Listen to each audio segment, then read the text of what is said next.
The World in a Man of War by Herman Melville. Part 4. Chapter 61. The Surgeon of the Fleet.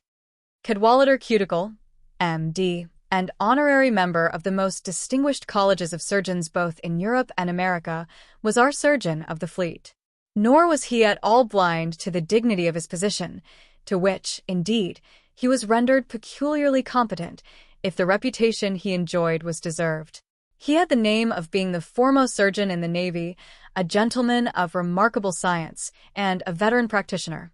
He was a small, withered man, nearly, perhaps quite, 60 years of age.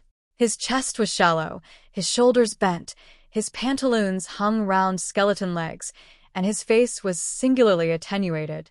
In truth, the corporeal vitality of this man seemed, in a good degree, to have died out of him. He walked abroad, a curious patchwork of life and death, with a wig, one glass eye, and a set of false teeth, while his voice was husky and thick, but his mind seemed undebilitated as in youth. It shone out of his remaining eye with basilisk brilliancy.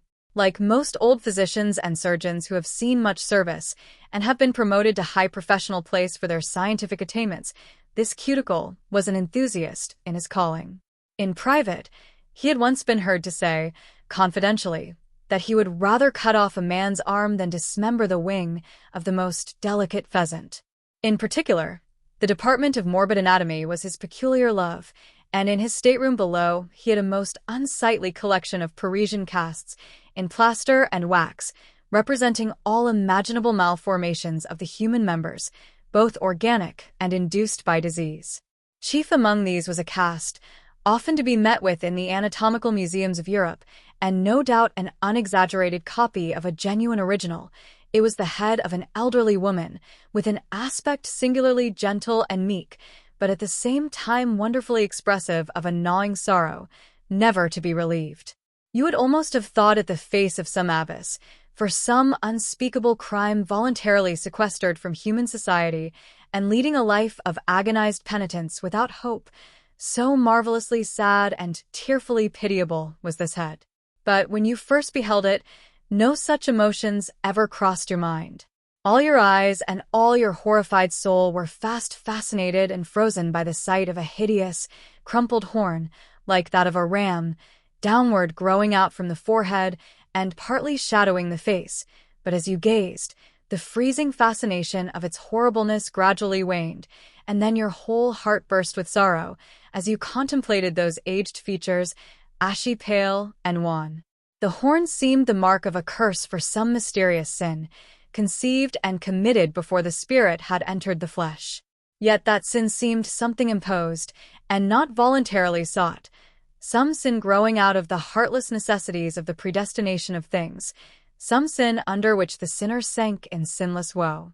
But no pang of pain, not the slightest touch of concern, ever crossed the bosom of Cuticle when he looked on this cast. It was immovably fixed to a bracket against the partition of his stateroom, so that it was the first object that greeted his eyes when he opened them from his nightly sleep. Nor was it to hide the face, that upon retiring, he always hung his navy cap upon the upward curling extremity of the horn, for that obscured it but little. The surgeon's cot-boy, the lad who made up his swinging bed and took care of his room, often told us of the horror he sometimes felt when he would find himself alone in his master's retreat. At times he was seized with the idea that Cuticle was a preternatural being, and once entering his room in the middle watch of the night, he started at finding it enveloped in a thick, bluish vapor and stifling with the odors of brimstone. Upon hearing a low groan from the smoke, with a wild cry he darted from the place, and, rousing the occupants of the neighboring staterooms, it was found that the vapor proceeded from smoldering bunches of lucifer matches, which had become ignited through the carelessness of the surgeon. Cuticle, almost dead, was dragged from the suffocating atmosphere, and it was several days ere he completely recovered from its effects. This accident took place immediately over the powder magazine, but as Cuticle, during his sickness, paid dearly enough for transgressing the laws prohibiting combustibles in the gun-room, the captain contented himself with privately remonstrating with him. Well knowing the enthusiasm of the surgeon for all specimens of morbid anatomy, Some of the wardroom officers used to play upon his credulity, though, in every case, Cuticle was not long in discovering their deceptions. Once, when they had some sago pudding for dinner and Cuticle chanced to be ashore, they made up a neat parcel of this bluish-white, firm, jelly-like preparation, and placing it in a tin box, carefully sealed with wax, they deposited it on the gunroom table with a note, purporting to come from an eminent physician in Rio, connected with the Grand National Museum on the Praca di Acclimacao, begging leave to present the scientific Senior Cuticle with the donor's compliments, an uncommonly fine specimen of a cancer. Descending to the wardroom, Cuticle spied the note and no sooner read it than, clutching the case, he opened it and exclaimed, "Beautiful! Splendid! I have never seen a finer specimen of this most interesting disease." "What have you there, Surgeon Cuticle?" said a lieutenant, advancing. "Why, sir, look at it. Did you ever see anything more exquisite?" "Very exquisite indeed. Let me have a bit of it, will you, Cuticle?" "Let you have a bit of it," shrieked the surgeon, starting back. "Let you have one of my limbs. I wouldn't marsh so large a specimen for $100, but what can you want of it? You are not making collections." "I'm fond of the article," said the lieutenant. "It's a fine cold relish to bacon or ham. You know, I was in New Zealand last cruise, Cuticle, and got into sad dissipation there among the cannibals. Come, let's have a bit, if it's only a mouthful." "Why, you infernal Fiji," shouted Cuticle, eyeing the other with a confounded expression. "You don't really mean to eat a piece of this cancer?" "Hand it to me, and see whether I will not," was the reply. "In God's name, take it," cried the surgeon, putting the case into his hands, and then standing with his own uplifted. "Steward," cried the lieutenant, "the castor, quick. I always use plenty of pepper with this dish, surgeon. It's oystery. Ah, this is really delicious," he added, smacking his lips over a mouthful. "Try it now, surgeon, and you'll never keep such a fine dish as this, lying uneaten on your hands, as a mere scientific curiosity."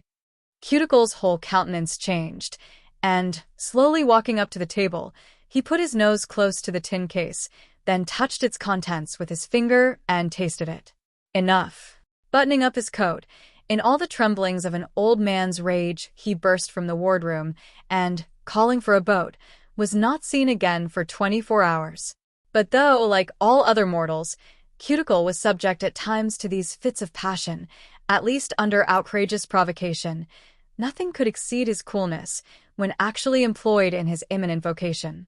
Surrounded by moans and shrieks, by features distorted with anguish inflicted by himself, he yet maintained a countenance almost supernaturally calm, and unless the intense interest of the operation flushed his wan face with a momentary tinge of professional enthusiasm, he toiled away, untouched by the keenest misery coming under a fleet surgeon's eye.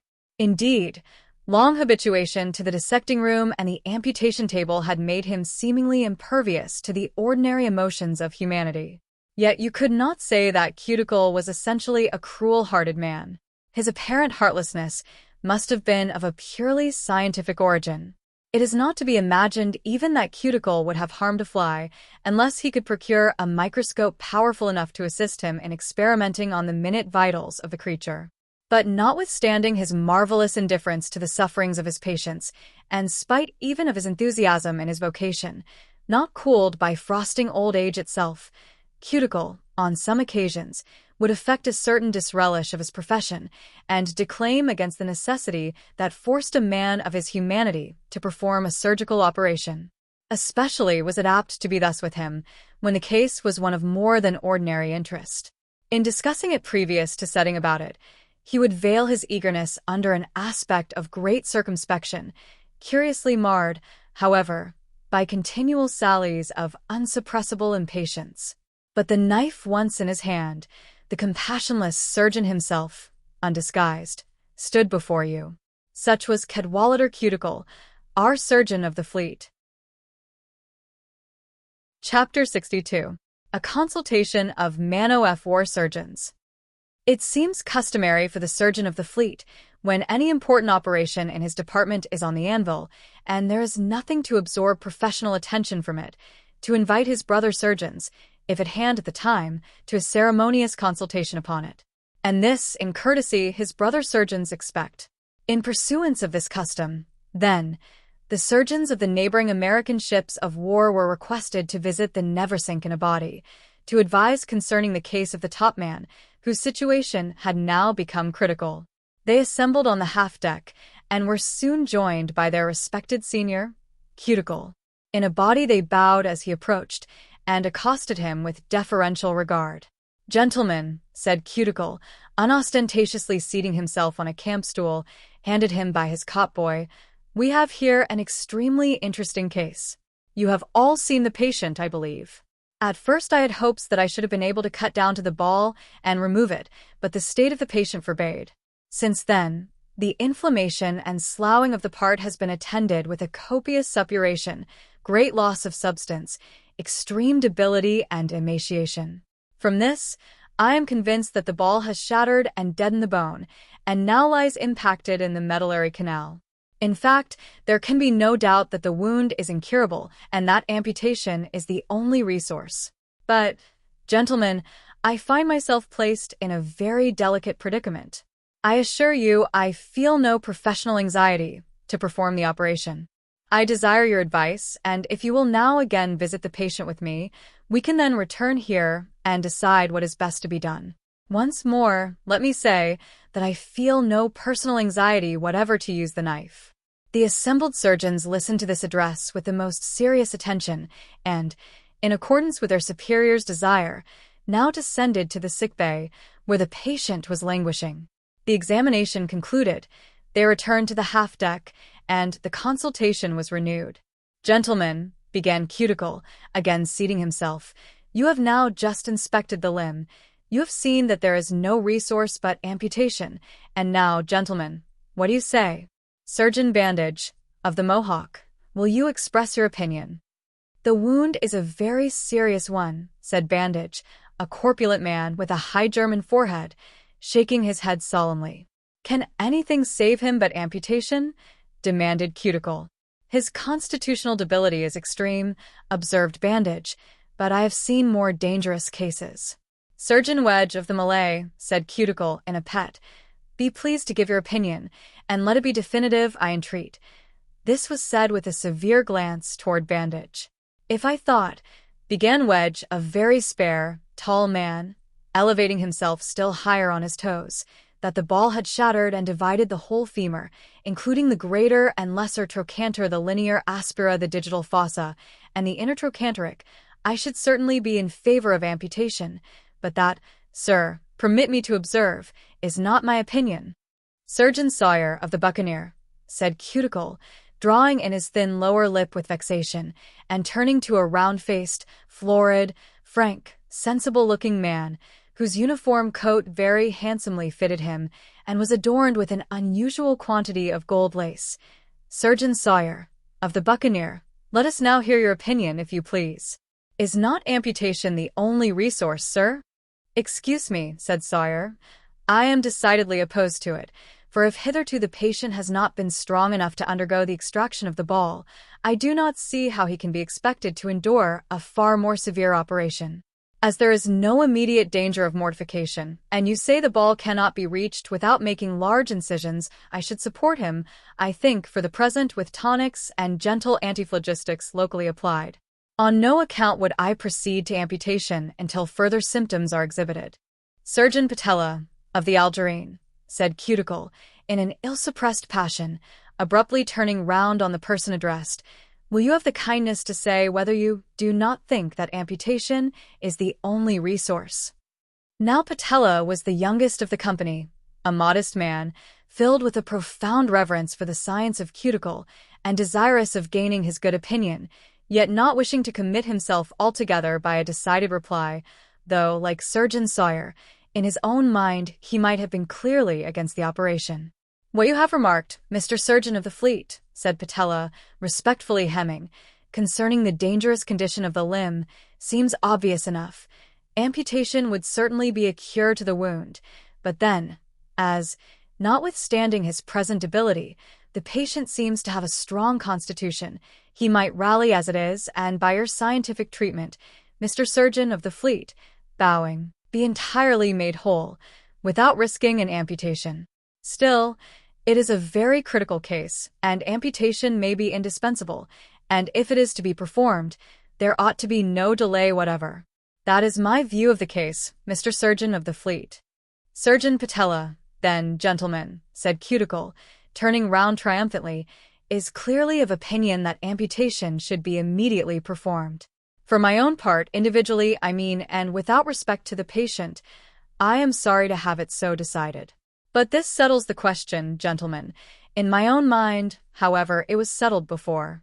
At 10 o'clock tomorrow morning the operation will be performed.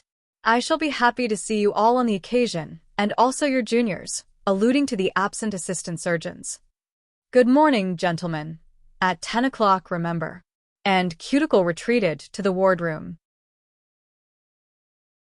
Chapter 63. The Operation. Next morning, at the appointed hour, the surgeons arrived in a body. They were accompanied by their juniors, young men ranging in age from 19 years to 30. Like the senior surgeons, these young gentlemen were arrayed in their blue navy uniforms, displaying a profusion of bright buttons and several broad bars of gold lace about the wristbands. As in honor of the occasion, they had put on their best coats. They looked exceedingly brilliant. The whole party immediately descended to the half-deck, where preparations had been made for the operation. A large garrison ensign was stretched across the ship by the mainmast, so as completely to screen the space behind. This space included the whole extent aft to the bulkhead of the Commodore's cabin, at the door of which the marine orderly paced, in plain sight, cutlass in hand. Upon 2 gun carriages, dragged amidships, the death-board, used for burials at sea, was horizontally placed, covered with an old royal stunsail. Upon this occasion, to do duty as an amputation table, it was widened by an additional plank. 2 match tubs, nearby, placed one upon another, at either end supported another plank, distinct from the table, whereon was exhibited an array of saws and knives of various and peculiar shapes and sizes, also a sort of steel, something like the dinner-table implement, together with long needles, crooked at the end for taking up the arteries, and large darning needles, thread and beeswax, for sewing up a wound. At the end nearest the larger table was a tin basin of water, surrounded by small sponges, placed at mathematical intervals. From the long horizontal pole of a great gun rammer, fixed in its usual place overhead, hung a number of towels, with U.S. marked in the corners. All these arrangements had been made by the surgeon's steward, a person whose important functions in a man-of-war will, in a future chapter, be entered upon at large. Upon the present occasion, he was bustling about, adjusting and readjusting the knives, needles, and carver, like an over-conscientious butler fidgeting over a dinner table just before the convivialists enter. But by far the most striking object to be seen behind the ensign was a human skeleton, whose every joint articulated with wires. By a rivet at the apex of the skull, it hung dangling from a hammock hook fixed in a beam above. Why this object was here will presently be seen, but why it was placed immediately at the foot of the amputation table, only Surgeon Cuticle can tell. While the final preparations were being made, Cuticle stood conversing with the assembled surgeons and assistant surgeons, his invited guests. "Gentlemen," said he, taking up one of the glittering knives and artistically drawing the steel across it, "Gentlemen, though these scenes are very unpleasant, and in some moods, I may say, repulsive to me, yet how much better for our patient to have the contusions and lacerations of his present wound, with all its dangerous symptoms, converted into a clean incision, free from these objections, and occasioning so much less subsequent anxiety to himself and the surgeon. Yes," he added, tenderly feeling the edge of his knife, "amputation is our only resource. Is it not so, Surgeon Patella?" Turning toward that gentleman, as if relying upon some sort of an assent, however clogged with conditions. "Certainly," said Patella. "Amputation is your only resource, Mr. Surgeon of the fleet. That is, I mean, if you are fully persuaded of its necessity." The other surgeons said nothing, maintaining a somewhat reserved air, as if conscious that they had no positive authority in the case, whatever might be their own private opinions, but they seemed willing to behold, and, if called upon, to assist at the operation, since it could not now be averted. The young men, their assistants, looked very eager and cast frequent glances of awe upon so distinguished a practitioner as the venerable Cuticle. "They say he can drop a leg in 1 minute and 10 seconds from the moment the knife touches it," whispered one of them to another. "We shall see," was the reply, and the speaker clapped his hand to his fob to see if his watch would be forthcoming when wanted. "Are you already here?" demanded Cuticle, now advancing to his steward. "Have not those fellows got through yet?" Pointing to 3 men of the carpenter's gang, who were placing bits of wood under the gun carriages, supporting the central table. "They are just through, sir," respectfully answered the steward, touching his hand to his forehead, as if there were a cap front there. "Bring up the patient, then," said Cuticle. "Young gentleman," he added, turning to the row of assistant surgeons, "seeing you here reminds me of the classes of students once under my instruction at the Philadelphia College of Physicians and Surgeons. Ah, those were happy days," he sighed, applying the extreme corner of his handkerchief to his glass eye. "Excuse an old man's emotions, young gentleman, but when I think of the numerous rare cases that then came under my treatment, I cannot but give way to my feelings. The town, the city, the metropolis, young gentleman, is the place for you students, at least in these dull times of peace, when the Army and Navy furnish no inducements for a youth ambitious of rising in our honorable profession. Take an old man's advice, and if the war now threatening between the States and Mexico should break out, exchange your Navy commissions for commissions in the Army. From having no military marine herself, Mexico has always been backward in furnishing subjects for the amputation tables of foreign navies.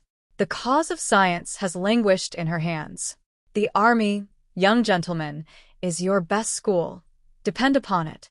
You will hardly believe it, Surgeon Bandage," turning to that gentleman, "but this is my first important case of surgery in a nearly 3 years' cruise. I have been almost wholly confined in this ship to doctors' practice prescribing for fevers and fluxes. True, the other day a man fell from the mizzen topsail yard, but that was merely an aggravated case of dislocations and bones splintered and broken.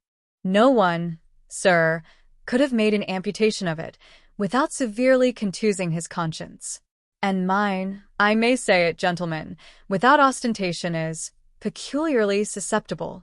And so saying, the knife and carver touchingly dropped to his sides, and he stood for a moment fixed in a tender reverie, but a commotion being heard beyond the curtain, he started, and, briskly crossing and recrossing the knife and carver, exclaimed, "Ollie, here comes our patient. Surgeons, this side of the table, if you please. Young gentleman, a little further off, I beg. Steward, take off my coat. So, my neckerchief now. I must be perfectly unencumbered, Surgeon Patella, or I can do nothing whatever." These articles being removed, he snatched off his wig, placing it on the gun-deck capstan, then took out his set of false teeth and placed it by the side of the wig, and lastly, putting his forefinger to the inner angle of his blind eye, spirited out the glass optic with professional dexterity and deposited that, also, next to the wig and false teeth. Thus divested of nearly all inorganic appurtenances, what was left of the surgeon slightly shook itself, to see whether anything more could be spared to advantage. "Carpenter's mates," he now cried, "will you never get through with that job?" "Almost through, sir, just through," they replied, staring round in search of the strange, unearthly voice that addressed them, for the absence of his teeth had not at all improved the conversational tones of the surgeon of the fleet. With natural curiosity, these men had purposely been lingering to see all they could, but now, having no further excuse, they snatched up their hammers and chisels, and, like the stage-builders decamping from a public meeting at the 11th hour, after just completing the rostrum in time for the first speaker, the carpenter's gang withdrew. The broad ensign now lifted, revealing a glimpse of the crowd of man-of-war's men outside, and the patient, borne in the arms of 2 of his messmates, entered the place. He was much emaciated, weak as an infant, and every limb visibly trembled, or rather jarred, like the head of a man with a palsy. As if an organic and involuntary apprehension of death had seized the wounded leg, its nervous motions were so violent that one of the messmates, was obliged to keep his hand upon it. The top man was immediately stretched upon the table, the attendants steadying his limbs, when, slowly opening his eyes, he glanced about at the glittering knives and saws, the towels and sponges, the armed sentry at the Commodore's cabin door, the row of eager-eyed students, the meager death's head of a cuticle, now with his shirt sleeves rolled up upon his withered arms and knife in hand, and, finally, his eyes settled in horror upon the skeleton, slowly vibrating and jingling before him, with the slow, slight roll of the frigate in the water. "I would advise perfect repose of your every limb, my man," said Cuticle, addressing him. "The precision of an operation is often impaired by the inconsiderate restlessness of the patient. But if you consider, my good fellow," he added, in a patronizing and almost sympathetic tone, and slightly pressing his hand on the limb, "if you consider how much better it is to live with 3 limbs than to die with 4, and especially if you but knew to what torments both sailors and soldiers were subjected before the time of Celsus, owing to the lamentable ignorance of surgery then prevailing, you would certainly thank God from the bottom of your heart that your operation has been postponed to the period of this enlightened age, blessed with a bell, a Brodie, and a Lally. My man, before Celsus's time, such was the general ignorance of our noble science, that, in order to prevent the excessive effusion of blood, it was deemed indispensable to operate with a red-hot knife, making a professional movement toward the thigh, and pour scalding oil upon the parts, elevating his elbow, as if with a teapot in his hand, still further to sear them, after amputation had been performed. "He is fainting," said one of his messmates. "Quick! Some water." The steward immediately hurried to the top man with the basin. Cuticle took the top man by the wrist, and feeling it a while, observed, "Don't be alarmed, men." Addressing the 2 messmates, "He'll recover presently. This fainting very generally takes place." And he stood for a moment, tranquilly eyeing the patient. Now the surgeon of the fleet and the top man presented a spectacle which, to a reflecting mind, was better than a churchyard sermon on the mortality of man. Here was a sailor, who 4 days previous had stood erect, a pillar of life, with an arm like a royal mast and a thigh like a windlass. But the slightest conceivable finger touch of a bit of crooked trigger had eventuated in stretching him out, more helpless than an hour-old babe, with a blasted thigh, utterly drained of its brawn. And who was it that now stood over him like a superior being, and, as if clothed himself with the attributes of immortality, indifferently discoursed of carving up his broken flesh, and thus piecing out his abbreviated days? Who was it that, in capacity of surgeon, seemed enacting the part of a regenerator of life? The withered, shrunken, one-eyed, toothless, hairless Cuticle, with a trunk half dead, a memento mori to behold. And while, in those soul-sinking and panic-striking premonitions of speedy death which almost invariably accompany a severe gunshot wound, even with the most intrepid spirits, while thus drooping and dying, this once robust top man's eye was now waning in his head like a Lapland moon being eclipsed in clouds. Cuticle, who for years had still lived in his withered tabernacle of a body, Cuticle, no doubt sharing in the common self-delusion of old age, Cuticle must have felt his hold of life as secure as the grim hug of a grizzly bear. Verily, life is more awful than death, and let no man, though his live heart beat in him like a cannon, let him not hug his life to himself, for, in the predestinated necessities of things, that bounding life of his is not a whit more secure than the life of a man on his deathbed. Today we inhale the air with expanding lungs, and life runs through us like 1,000 Niles, but tomorrow we may collapse in death, and all our veins be dry as the brook Kedron in a drought. "And now, young gentlemen," said Cuticle, turning to the assistant surgeons, "while the patient is coming to, permit me to describe to you the highly interesting operation I am about to perform." "Mr. Surgeon of the Fleet," said Surgeon Bandage, "if you are about to lecture, permit me to present you with your teeth. They will make your discourse more readily understood." And so saying, Bandage, with a bow, placed the 2 semicircles of ivory into Cuticle's hands. "Thank you, Surgeon Bandage," said Cuticle, and slipped the ivory into its place. "In the first place, now, young gentlemen, Let me direct your attention to the excellent preparation before you. I have had it unpacked from its case and set up here from my stateroom, where it occupies the spare berth, and all this for your express benefit, young gentleman. This skeleton I procured in person from the Hunterian Department of the Royal College of Surgeons in London. It is a masterpiece of art, but we have no time to examine it now. Delicacy forbids that I should amplify at a juncture like this. Casting an almost benignant glance toward the patient, now beginning to open his eyes, but let me point out to you upon this thigh bone, disengaging it from the skeleton with a gentle twist, the precise place where I propose to perform the operation. Here, young gentleman, here is the place. You perceive it is very near the point of articulation with the trunk. Yes, interposed Surgeon Wedge, rising on his toes. Yes, young gentleman, the point of articulation with the acetabulum of the os innominatum. Where's your bell on bones, Dick? Whispered one of the assistants to the student next him. Wedge has been spending the whole morning over it, getting out the hard names. Surgeon Wedge, said Cuticle, looking round severely, we will dispense with your commentaries, if you please, at present. Now, young gentleman, you cannot but perceive that the point of operation being so near the trunk and the vitals, it becomes an unusually beautiful one, demanding a steady hand and a true eye, and, after all, the patient may die under my hands. Quick, steward. Water, water. He's fainting again, cried the two messmates. Don't be alarmed for your comrade, men, said Cuticle, turning round. I tell you it is not an uncommon thing for the patient to betray some emotion upon these occasions, most usually manifested by swooning. It is quite natural it should be so. But we must not delay the operation. Steward, that knife, no, the next one there, that's it. He is coming to, I think, feeling the top man's wrist. Are you all ready, sir?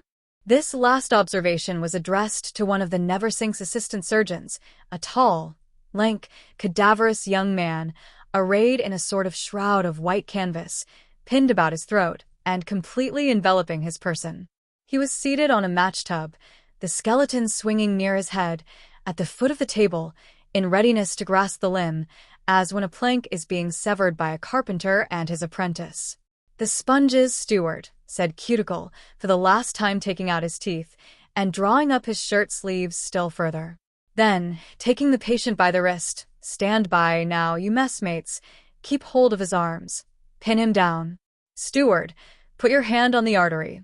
I shall commence as soon as his pulse begins to, now. Letting fall the wrist, feeling the thigh carefully, and bowing over it an instant, he drew the fatal knife unerringly across the flesh. As it first touched the part, the row of surgeons simultaneously dropped their eyes to the watches in their hands while the patient lay, with eyes horribly distended, in a kind of waking trance. Not a breath was heard, but as the quivering flesh parted in a long, lingering gash, a spring of blood welled up between the living walls of the wounds, and two thick streams, in opposite directions, coursed down the thigh. The sponges were instantly dipped in the purple pool. Every face present was pinched to a point with suspense. The limb writhed, the man shrieked, his messmates pinioned him, while round and round the leg went the unpitying cut. The saw, said Cuticle. Instantly it was in his hand. Full of the operation, he was about to apply it, when, looking up and turning to the assistant surgeons, he said, Would any of you young gentlemen like to apply the saw? A splendid subject. Several volunteered. When, selecting one, Cuticle surrendered the instrument to him, saying, Don't be hurried, now. Be steady. While the rest of the assistants looked upon their comrade with glances of envy, he went rather timidly to work, and Cuticle, who was earnestly regarding him, suddenly snatched the saw from his hand. Away, butcher. You disgrace the profession. Look at me. For a few moments the thrilling, rasping sound was heard, and then the top man seemed parted in twain at the hip, as the legs slowly slid into the arms of the pale, gaunt man in the shroud, who at once made away with it, and tucked it out of sight under one of the guns. Surgeon Sawyer, now, said Cuticle, courteously turning to the surgeon of the Mohawk, would you like to take up the arteries? They are quite at your service, sir. Do, Sawyer, be prevailed upon, said Surgeon Bandage. Sawyer complied, and while, With some modesty, he was conducting the operation. Cuticle, turning to the row of assistants, said, "Young gentlemen, we will now proceed with our illustration. Hand me that bone, steward." And taking the thigh bone in his still bloody hands and holding it conspicuously before his auditors, the surgeon of the fleet began.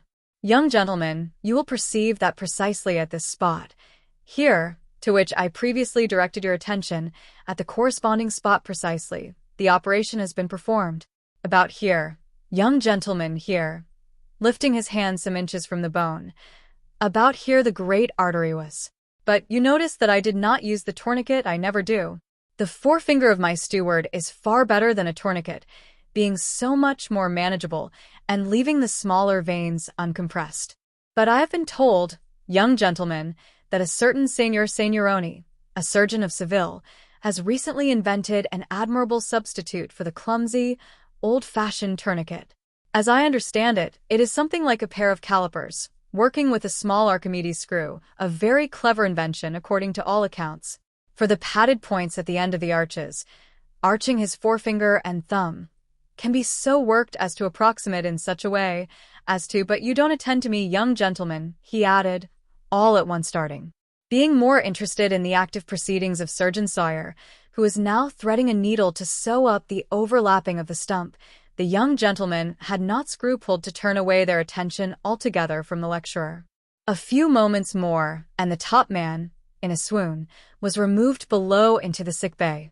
As the curtain settled again after the patient had disappeared, Cuticle, still holding the thigh bone of the skeleton in his ensanguined hands, proceeded with his remarks upon it, and having concluded them, added, "Now, young gentlemen, not the least interesting consequence of this operation will be the finding of the ball, which, in case of non-amputation, might have long eluded the most careful search. That ball, young gentlemen, must have taken a most circuitous route. Nor, in cases where the direction is oblique, is this at all unusual. Indeed, the learned Henner gives us a most remarkable, I had almost said an incredible, case of a soldier's neck, where the bullet, entering at the part called Adam's apple." "Yes," said Surgeon Wedge, elevating himself, "the pomum Adami. Entering the point called Adam's apple," continued Cuticle, severely emphasizing the last two words, "ran completely round the neck, and, emerging at the same hole it had entered, shot the next man in the ranks. It was afterward extracted," says Renner, "from the second man, and pieces of the other's skin were found adhering to it. But examples of foreign substances being received into the body with a ball, young gentlemen, are frequently observed. Being attached to a United States ship at the time, I happened to be near the spot of the Battle of Ayacucho in Peru. The day after the action, I saw in the barracks of the wounded a trooper, who, having been severely injured in the brain, went crazy and, with his own holster pistol, committed suicide in the hospital. The ball drove inward a portion of his woolen nightcap. In the form of a cul-de-sac, doubtless," said the undaunted Wedge. "For once, Surgeon Wedge, you use the only term that can be employed, and let me avail myself of this opportunity to say to you, young gentlemen, that a man of true science, expanding his shallow chest a little, uses but few hard words, and those only when none other will answer his purpose, whereas the smatterer in science," slightly glancing toward Wedge, "thinks that by mouthing hard words, he proves that he understands hard things. Let this sink deep in your minds, young gentlemen, and, Surgeon Wedge, with a stiff bow, permit me to submit the reflection to yourself. Well, young gentlemen, the bullet was afterward extracted by pulling upon the external parts of the cul-de-sac, a simple, but exceedingly beautiful operation. There is a fine example, somewhat similar, related in Guthrie, but, of course, you must have met with it, in so well-known a work as his treatise upon gunshot wounds.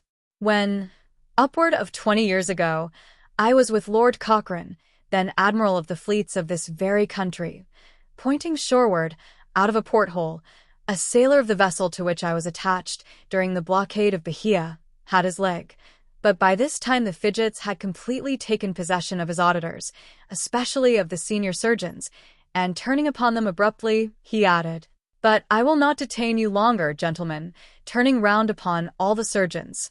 "Your dinners must be waiting you on board your respective ships. But, Surgeon Sawyer, perhaps you may desire to wash your hands before you go. There is the basin, sir. You will find a clean towel on the rammer. For myself, I seldom use them. Taking out his handkerchief. I must leave you now, gentlemen, bowing. Tomorrow, at 10, the limb will be upon the table, and I shall be happy to see you all upon the occasion. Who's there? Turning to the curtain, which then rustled. Please, sir, said the steward, entering. The patient is dead. The body also, gentlemen, at 10 precisely, said Cuticle, once more turning round upon his guests. I predicted that the operation might prove fatal.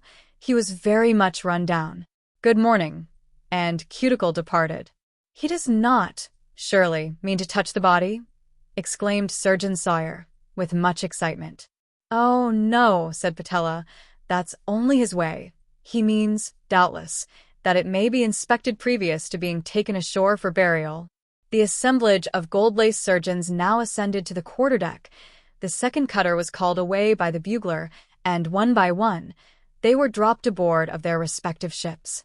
The following evening the messmates of the topman rowed his remains ashore, and buried them in the ever-vernal Protestant cemetery, hard by the beach of the Flamingos, in plain sight from the bay. Chapter 64. Man-o'-F War Trophies. When the second cutter pulled about among the ships, dropping the surgeons aboard the American men-of-war here and there, as a pilot boat distributes her pilots at the mouth of the harbor, she passed several foreign frigates, two of which, an Englishman and a Frenchman, had excited not a little remark on board the Neversink. These vessels often loosed their sails and exercised yards simultaneously with ourselves, as if desirous of comparing the respective efficiency of the crews. When we were nearly ready for sea, the English frigate, weighing her anchor, made all sail with the sea breeze, and began showing off her paces by gliding about among all the men-of-war in harbor, and particularly by running down under the Neversink's stern. Every time she drew near, we complimented her by lowering our ensign a little, and invariably she courteously returned the salute. She was inviting us to a sailing match, and it was rumored that, when we should leave the bay, our captain would have no objections to gratify her. For, be it known, the Neversink was accounted the fleetest keeled craft sailing under the American long pennant. Perhaps this was the reason why the stranger challenged us. It may have been that a portion of our crew were the more anxious to race with this frigate, from a little circumstance which a few of them deemed rather galling. Not many cables' length distant from our Commodore's cabin lay the frigate President, with the Red Cross of St. George flying from her peak. As its name imported, this fine craft was an American-born, but having been captured during the last war with Britain, she now sailed the salt seas as a trophy. Think of it, my gallant countrymen, one and all, down the seacoast and along the endless banks of the Ohio and Columbia. Think of the twinges we sea patriots must have felt to behold the live oak of the Floridas and the pines of green Maine built into the oaken walls of old England. But, to some of the sailors, there was a counterbalancing thought, as grateful as the other was galling, and that was that somewhere, sailing under the stars and stripes, was the frigate Macedonian, a British-born craft which had once sported the battle banner of Britain. It has ever been the custom to spend almost any amount of money in repairing a captured vessel, in order that she may long survive to commemorate the heroism of the conqueror. Thus, in the English Navy, there are many messieurs of 74s won from the Gaul. But we Americans can show but few similar trophies, though no doubt we would much like to be able so to do. But I never have beheld any of the floating trophies without being reminded of a scene once witnessed in a pioneer village on the western bank of the Mississippi. Not far from this village, where the stumps of aboriginal trees yet stand in the marketplace, some years ago lived a portion of the remnant tribes of the Sioux Indians, who frequently visited the white settlements to purchase trinkets and cloths. One florid crimson evening in July, when the red-hot sun was going down in a blaze, and I was leaning against a corner in my huntsman's frock, lo! There came stalking out of the crimson west a gigantic red man, erect as a pine, with his glittering tomahawk, big as a broadaxe, folded in martial repose across his chest, moodily wrapped in his blanket, and striding like a king on the stage. He promenaded up and down the rustic streets, exhibiting on the back of his blanket a crowd of human hands, rudely delineated in red. One of them seemed recently drawn. "Who is this warrior?" asked I, "and why marches he here? And for what are these bloody hands?" "That warrior is the red-hot coal," said a pioneer in moccasins by my side. "He marches here to show off his last trophy. Every one of those hands attests a foe scalped by his tomahawk, and he has just emerged from Ben Brown's, the painter, who has sketched the last red hand that you see. For last night this red-hot coal outburned the yellow torch, the chief of a band of the Foxes." "Poor savage," thought I, "and is this the cause of your lofty gait? Do you straighten yourself to think that you have committed a murder, when a chance falling stone has often done the same? Is it a proud thing to topple down 6 feet perpendicular of a mortal manhood, though that lofty living tower needed perhaps 30 good growing summers to bring it to maturity? Poor savage.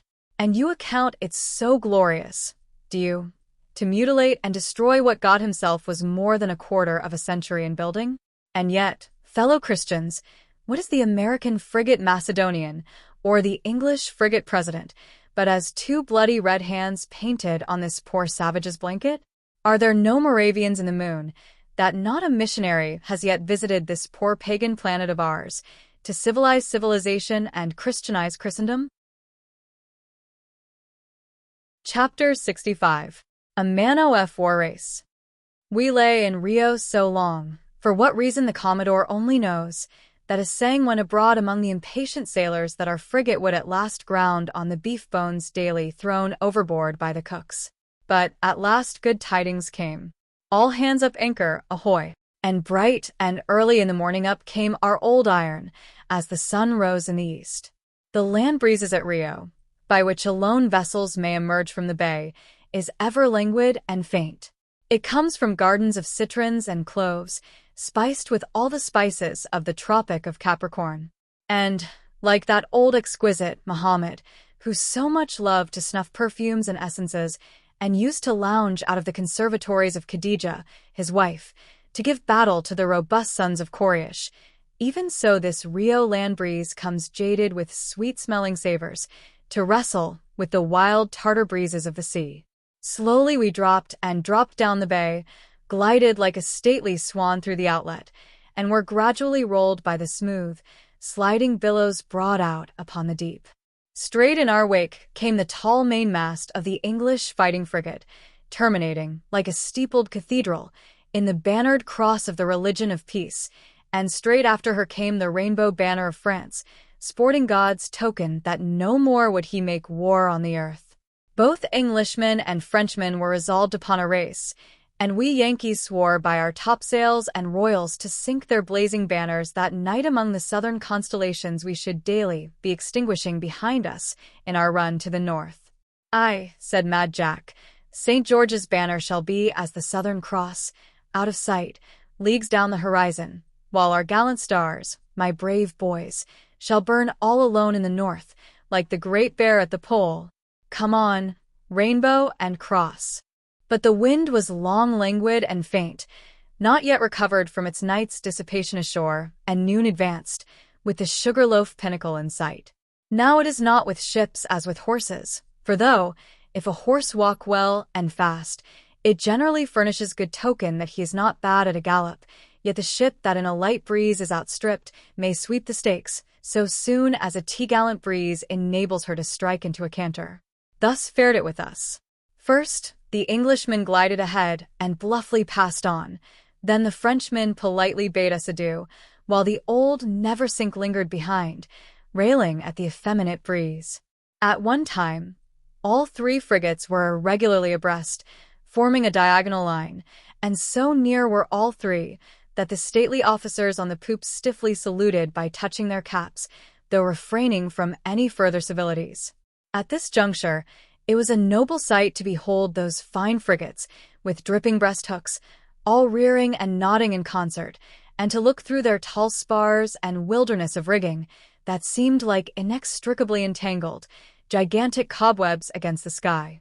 Towards sundown the ocean pawed its white hoofs to the spur of its helter-skelter rider, a strong blast from the eastward, and, giving 3 cheers from decks, yards, and tops. We crowded all sail on St. George and St. Denis. But it is harder to overtake than outstrip. Night fell upon us, still in the rear, still where the little boat was, which, at the 11th hour, according to a rabbinical tradition, pushed after the ark of old Noah. It was a misty, cloudy night, and though at first our lookouts kept the chase in dim sight, yet at last so thick became the atmosphere that no sign of a strange spar was to be seen. But the worst of it was that, when last discerned, the Frenchman was broad on our weather bow, and the Englishman gallantly leading his van. The breeze blew fresher and fresher, but, with even our main royal set, we dashed along through a cream-colored ocean of illuminated foam. White Jacket was then in the top, and it was glorious to look down and see our black hull butting the white sea with its broad bows like a ram. "We must beat them with such a breeze, dear Jack," said I to our noble captain of the top. "But the same breeze blows for John Bull, remember," replied Jack, who, being a Briton, perhaps favored the Englishman more than the Neversink. "But how we boom through the billows," cried Jack, gazing over the top rail. Then, flinging forth his arm, recited, "Aslope and gliding on the leeward side, the bounding vessel cuts the roaring tide." Camoens! White Jacket, Camoens. Did you ever read him? The Lusiad, I mean. It's the man-of-war epic of the world, my lad. Give me Gama for a commodore, say I noble Gama. And Mickle, White Jacket, did you ever read of him? William Julius Mickle? Camoens's translator? A disappointed man, though, White Jacket. Besides his version of the Lusiad, he wrote many forgotten things. Did you ever see his ballad of Cumnor Hall? No. Why, it gave Sir Walter Scott the hint of Kenilworth. My father knew Mickle when he went to sea on board the old Romney man-of-war. How many great men have been sailors, White Jacket. They say Homer himself was once a tar, even as his hero, Ulysses, was both a sailor and a shipwright. I'll swear Shakespeare was once a captain of the forecastle. Do you mind the first scene in The Tempest, White Jacket? And the world finder, Christopher Columbus, was a sailor. And so was Camoens, who went to sea with Gama, else we had never had the Lusiad, White Jacket. Yes, I've sailed over the very track that Camoens sailed, round the East Cape into the Indian Ocean. I've been in Don Jose's garden, too, in Macau, and bathed my feet in the blessed dew of the walks where Camoens wandered before me. Yes, White Jacket, and I have seen and sat in the cave at the end of the flowery, winding way where Camoens, according to tradition, composed certain parts of his Lusiad. Camoens was a sailor once. Then, there's Falconer, whose shipwreck will never founder, though he himself, poor fellow, was lost at sea in the Aurora frigate. Old Noah was the first sailor, and St. Paul, too, knew how to box the compass, my lad. Mind you that chapter in Acts? I couldn't spin the yarn better myself. Were you ever in Malta? They called it Melita in the Apostles' day. I've been in Paul's cave there, White Jacket. They say a piece of it is good for a charm against shipwreck, but I never tried it. There's Shelley. He was quite a sailor. Shelley, poor lad. A Percy, too. But they ought to have let him sleep in his sailor's grave. He was drowned in the Mediterranean, near Leghorn, and not burn his body as they did, as if he had been a bloody Turk. But many people thought him so, White Jacket, because he didn't go to Mass, and because he wrote Queen Mab. Trelawney was by at the burning, and he was an ocean rover, too. Aye, and Byron helped put a piece of a keel on the fire, for it was made of bits of a wreck, they say. One wreck burning another. And was not Byron a sailor? An amateur forecastle man, White Jacket. So he was. Else how bid the ocean heave and fall in that grand, majestic way? I say, White Jacket, do you mind me? There never was a very great man, yet, who spent all his life inland. A snuff of the sea, my boy, is inspiration, and having been once out of sight of land, has been the making of many a true poet and the blasting of many pretenders. For, D.C., there's no gammon about the ocean. It knocks the false keel right off a pretender's bows. It tells him just what he is and makes him feel it, too. A sailor's life, I say, is the thing to bring us mortals out. What does the blessed Bible say? Don't it say that we main top men alone see the marvelous sights and wonders? Don't deny the blessed Bible. Now. Don't do it. How it rocks up here, my boy, holding on to a shroud. But it only proves what I've been saying. The sea is the place to cradle genius. Heave and fall, old sea. And you also, noble Jack, said I. What are you but a sailor? You're merry, my boy, said Jack, looking up with a glance like that of a sentimental archangel doomed to drag out his eternity in disgrace. But mind you, White Jacket, there are many great men in the world besides commodores and captains. I've that here, White Jacket, touching his forehead, which, under happier skies, perhaps in you solitary star there, peeping down from those clouds, might have made a Homer of me. But fate is fate, White Jacket, and we Homers who happen to be captains of tops must write our odes in our hearts and publish them in our heads. But look, the captain's on the poop. It was now midnight, but all the officers were on deck. Jib-boom there, cried the lieutenant of the watch, going forward and hailing the headmost lookout. Do ye see anything of those fellows now? See nothing, sir. See nothing, sir, said the lieutenant, approaching the captain and touching his cap. Call all hands, roared the captain. This keel shan't be beat while I stride it. All hands were called, and the hammock stowed in the nettings for the rest of the night, so that no one could lie between blankets. Now, in order to explain the means adopted by the captain to ensure us the race, it needs to be said of the Neversink that, for some years after being launched, she was accounted one of the slowest vessels in the American Navy. But it chanced upon a time that, being on a cruise in the Mediterranean, she happened to sail out of Port Mahon in what was then supposed to be very bad trim for the sea. Her bows were rooting in the water, and her stern kicking up its heels in the air.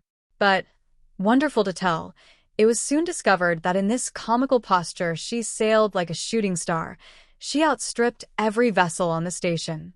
Thenceforward all her captains on all cruises trimmed her by the head, and the Neversink gained the name of a clipper. To return, all hands being called, they were now made use of by Captain Claret as makeweights, to trim the ship, scientifically, to her most approved bearings. Some were sent forward on the spar deck, with 24-pound shot in their hands, and were judiciously scattered about here and there, with strict orders not to budge an inch from their stations, for fear of marring the captain's plans. Others were distributed along the gun and berth decks, with similar orders, and, to crown all, several carronade guns were unshipped from their carriages, and swung in their breechings from the beams of the main deck, so as to impart a sort of vibratory briskness and oscillating buoyancy to the frigate.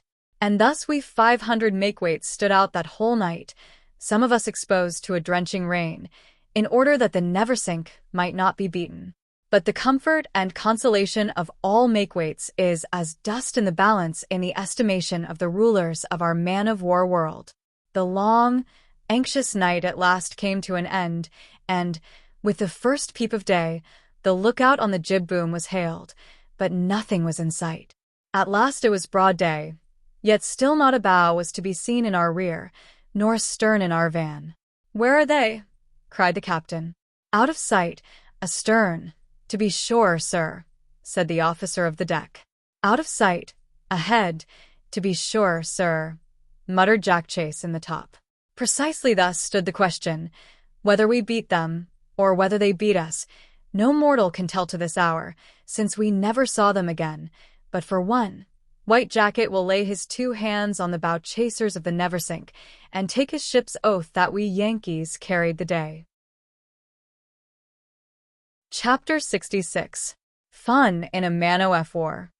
After the race, our man-of-war derby, we had many days fine weather, during which we continued running before the trades toward the north. Exhilarated by the thought of being homeward bound, many of the seamen became joyous, and the discipline of the ship, if anything, became a little relaxed. Many pastimes served to while away the dog watches in particular. These dog watches, embracing 2 hours in the early part of the evening, form the only authorized playtime for the crews of most ships at sea.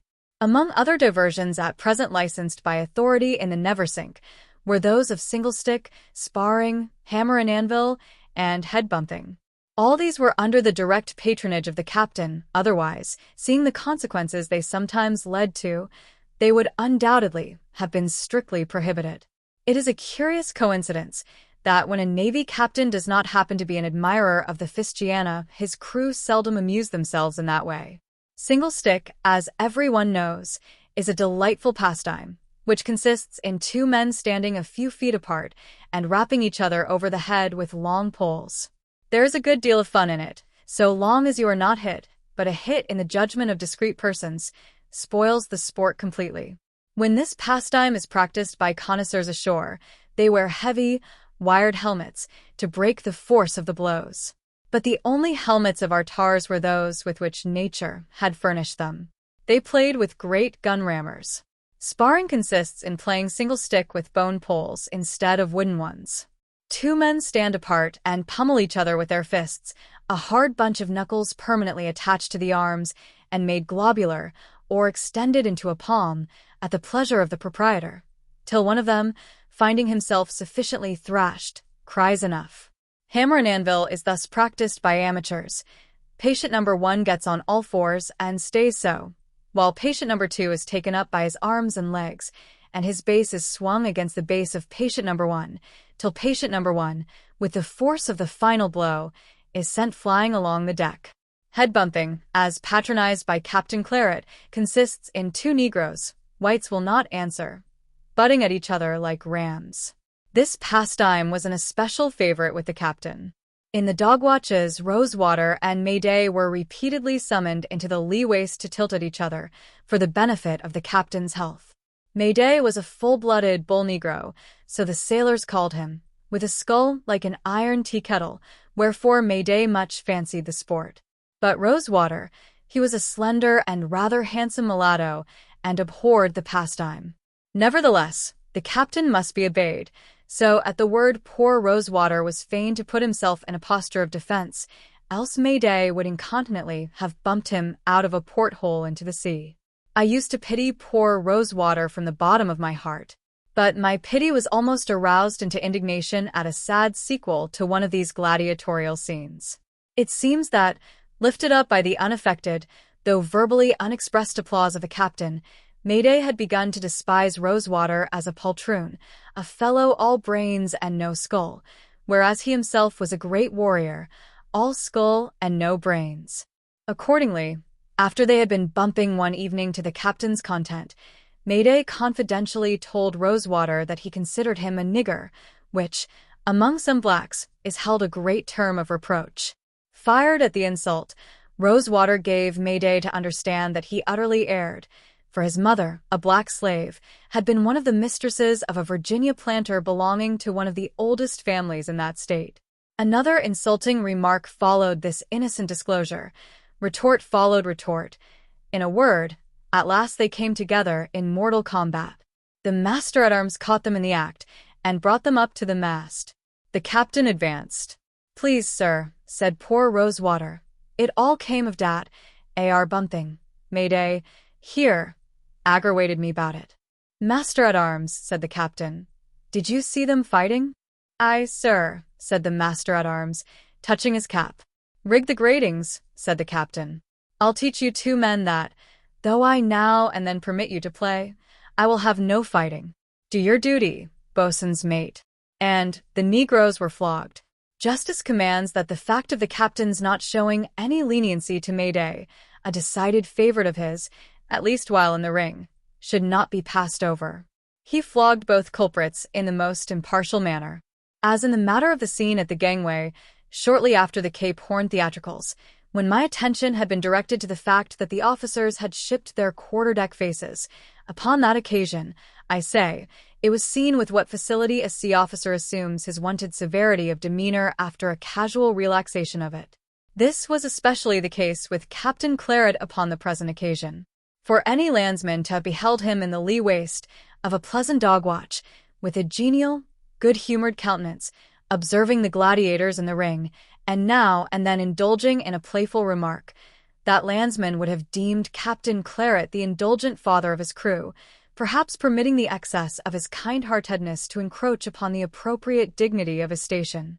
He would have deemed Captain Claret a fine illustration of those two well-known poetical comparisons between a sea captain and a father, and between a sea captain and the master of apprentices, instituted by those eminent maritime jurists, the noble lords Tenterden and Stowell.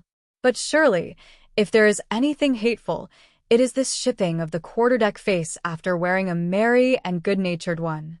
How can they have the heart? Methinks, if but once I smiled upon a man, never mind how much beneath me, I could not bring myself to condemn him to the shocking misery of the lash.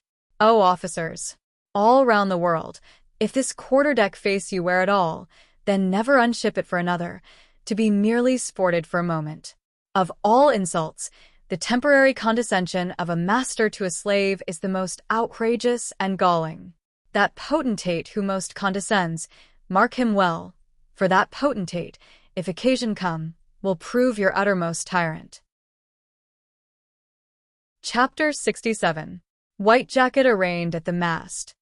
When with 500 others I made one of the compelled spectators at the scourging of poor Rosewater, I little thought what fate had ordained for myself the next day. Poor mulatto, thought I, one of an oppressed race, they degrade you like a hound. Thank God, I am a white. Yet I had seen whites also scourged, for, black or white, all my shipmates were liable to that.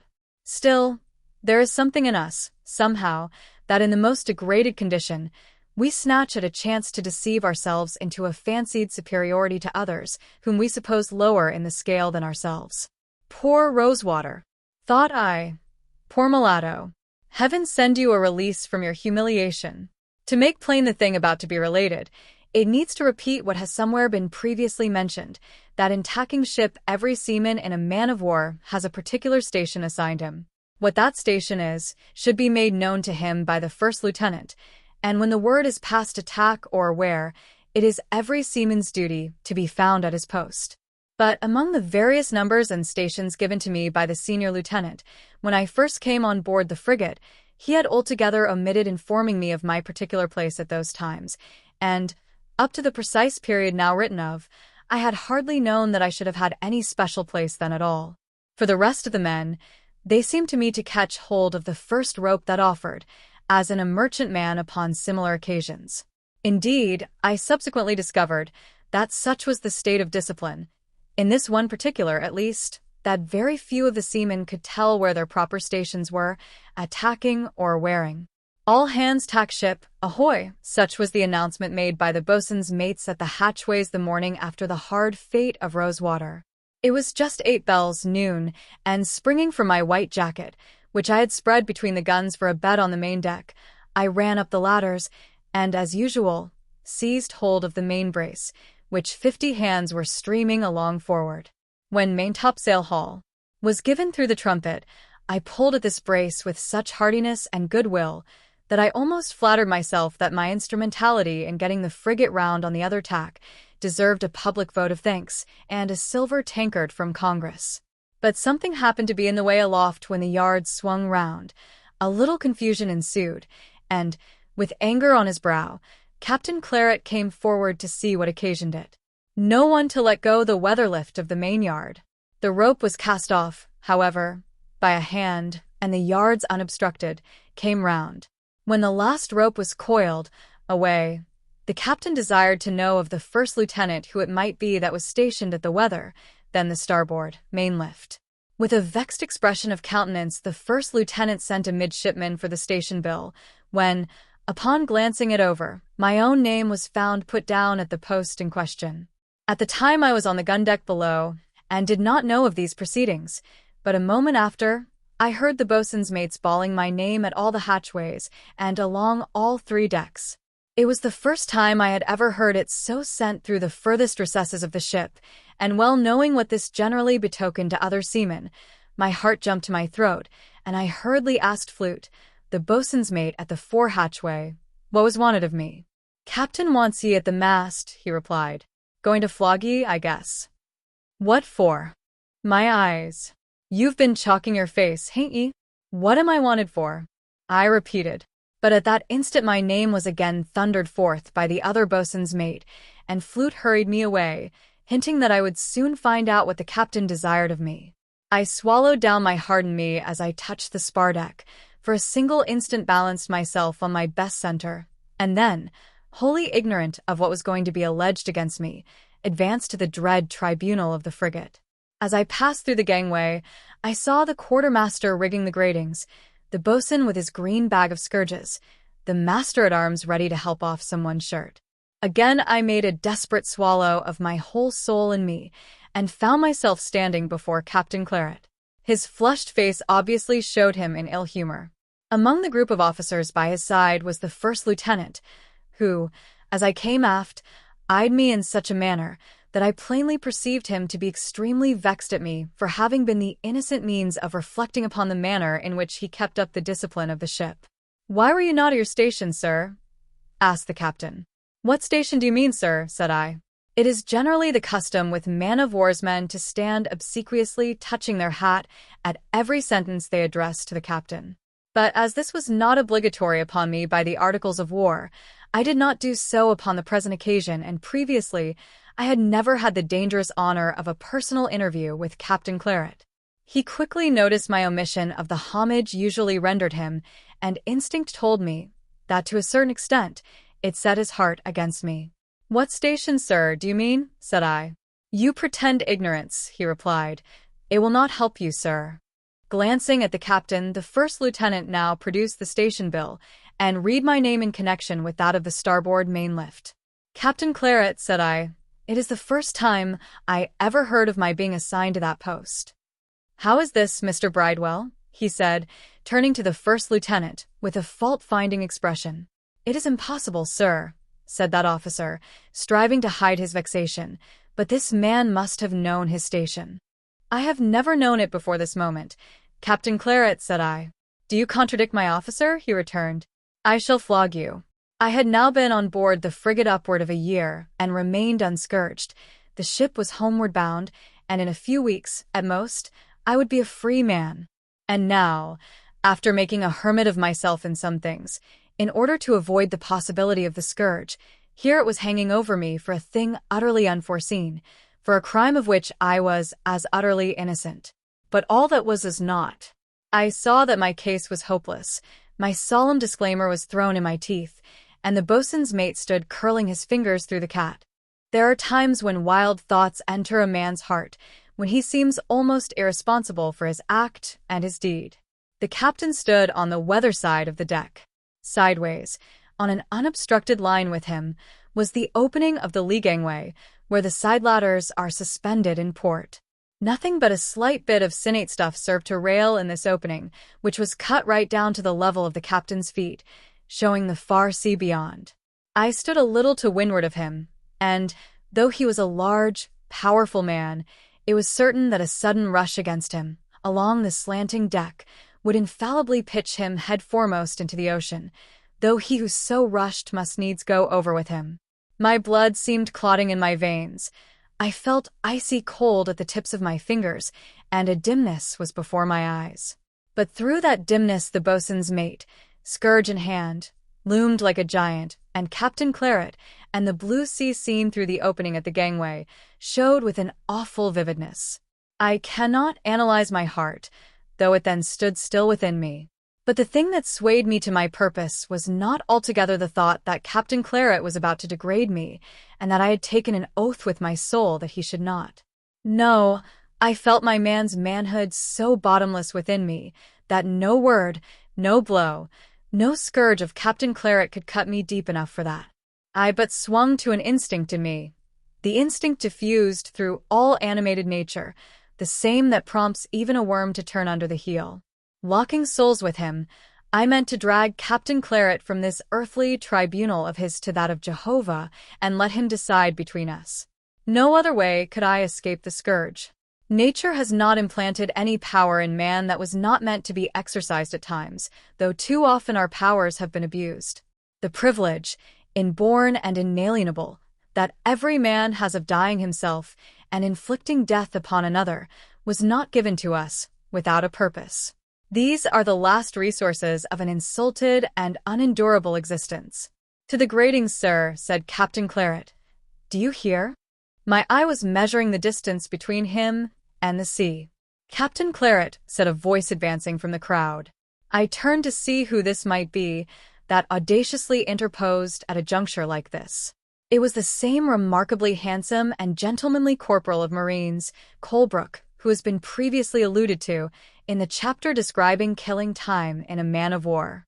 "I know that man," said Colebrook, touching his cap, and speaking in a mild, firm, but extremely deferential manner, "and I know that he would not be found absent from his station if he knew where it was."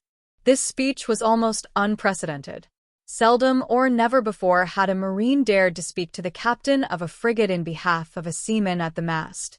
But there was something so unostentatiously commanding in the calm manner of the man that the captain, though astounded, did not in any way reprimand him. The very unusualness of his interference seemed Colebrook's protection. Taking heart, perhaps, from Colebrook's example, Jack Chase interposed, and in a manly but carefully respectful manner, in substance repeated the corporal's remark, adding that he had never found me wanting in the top. The captain looked from Chase to Colebrook, and from Colebrook to Chase, one the foremost man among the seamen, the other the foremost man among the soldiers, then all round upon the packed and silent crew, and, as if a slave to fate, though supreme captain of a frigate, he turned to the first lieutenant, made some indifferent remark, and saying to me, "You may go," sauntered aft into his cabin, while I, who, in the desperation of my soul, had but just escaped being a murderer and a suicide almost, burst into tears of thanksgiving where I stood. Chapter 68. A Man-o'-War Fountain and Other Things. Let us forget the scourge and the gangway a while, and jot down in our memories a few little things pertaining to our man-of-war world.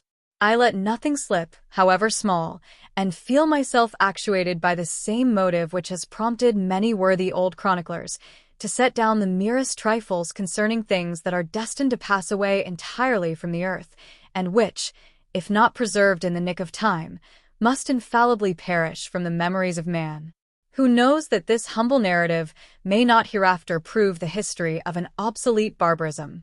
Who knows that, when men of war shall be no more, White Jacket may not be quoted to show to the people in the millennium what a man of war was? God hasten the time. Lo, ye years, escorted hither, and bless our eyes ere we die. There is no part of a frigate where you will see more going and coming of strangers, and overhear more greetings and gossipings of acquaintances, than in the immediate vicinity of the scuttlebutt, just forward of the main hatchway, on the gun deck. The scuttlebutt is a goodly, round, painted cask, standing on end, and with its upper head removed, showing a narrow, circular shelf within, where rest a number of tin cups for the accommodation of drinkers.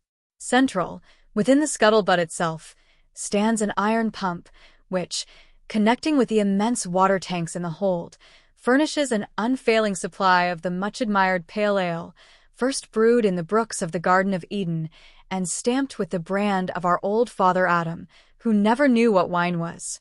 We are indebted to the old vintner Noah for that. The scuttlebutt is the only fountain in the ship, and here alone can you drink, unless at your meals. Night and day an armed sentry paces before it, bayonet in hand, to see that no water is taken away, except according to law. I wonder that they station no sentries at the portholes, to see that no air is breathed, except according to Navy regulations. As 500 men come to drink at this scuttlebutt, as it is often surrounded by officers' servants drawing water for their masters to wash, by the cooks of the range, who hither come to fill their coffee pots, and by the cooks of the ship's messes to procure water for their duffs, the scuttlebutt may be denominated the town pump of the ship. And would that my fine countryman, Hawthorne of Salem, had but served on board a man-of-war in his time, that he might give us the reading of a rill from the scuttlebutt. As in all extensive establishments, abbeys, arsenals, colleges, treasuries, metropolitan post offices, and monasteries, there are many snug little niches, wherein are ensconced certain superannuated old pensioner officials, and more especially, as in most ecclesiastical establishments, a few choice prebendary stalls are to be found, furnished with well-filled mangers and racks. So, in a man-of-war, there are a variety of similar snuggeries for the benefit of decrepit or rheumatic old tars. Chief among these is the office of mastman. There is a stout rail on deck, at the base of each mast, where a number of braces, lifts, and buntlines are belayed to the pins.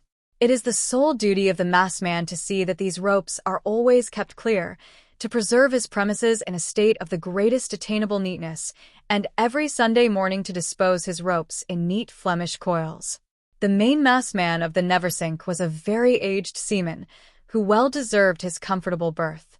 He had seen more than half a century of the most active service, and through all, had proved himself a good and faithful man. He furnished one of the very rare examples of a sailor in a green old age, for, with most sailors, old age comes in youth, and hardship and vice carry them on an early bier to the grave.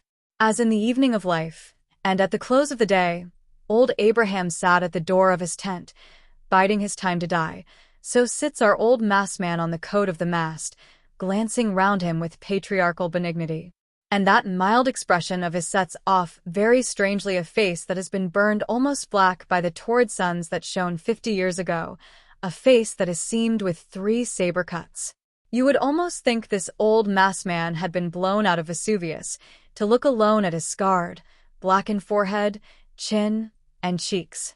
But gaze down into his eye, and though all the snows of time have drifted higher and higher upon his brow, yet deep down in that eye you behold an infantile, sinless look, the same that answered the glance of this old man's mother when first she cried for the babe to be laid by her side. That look is the fadeless, ever infantile immortality within. The Lord Nelsons of the sea, though but barons in the state, yet oftentimes prove more potent than their royal masters, and at such scenes as Trafalgar, dethroning this emperor and reinstating that, enact on the ocean the proud part of mighty Richard Neville, the king-making earl of the land. And as Richard Neville entrenched himself in his moated old man-of-war castle of Warwick, which, underground, was traversed with vaults, hewn out of the solid rock, and intricate as the wards of the old keys of Calais surrendered to Edward III, even so do these king commodores house themselves in their water-rimmed, cannon-sentried frigates, oaken dug, deck under deck, as cell under cell. And as the old middle-aged warders of Warwick, every night at curfew, patrolled the battlements and dove down into the vaults to see that all lights were extinguished, even so do the master-at-arms and ship's corporals of a frigate perambulate all the decks of a man-of-war, blowing out all tapers but those burning in the legalized battle lanterns.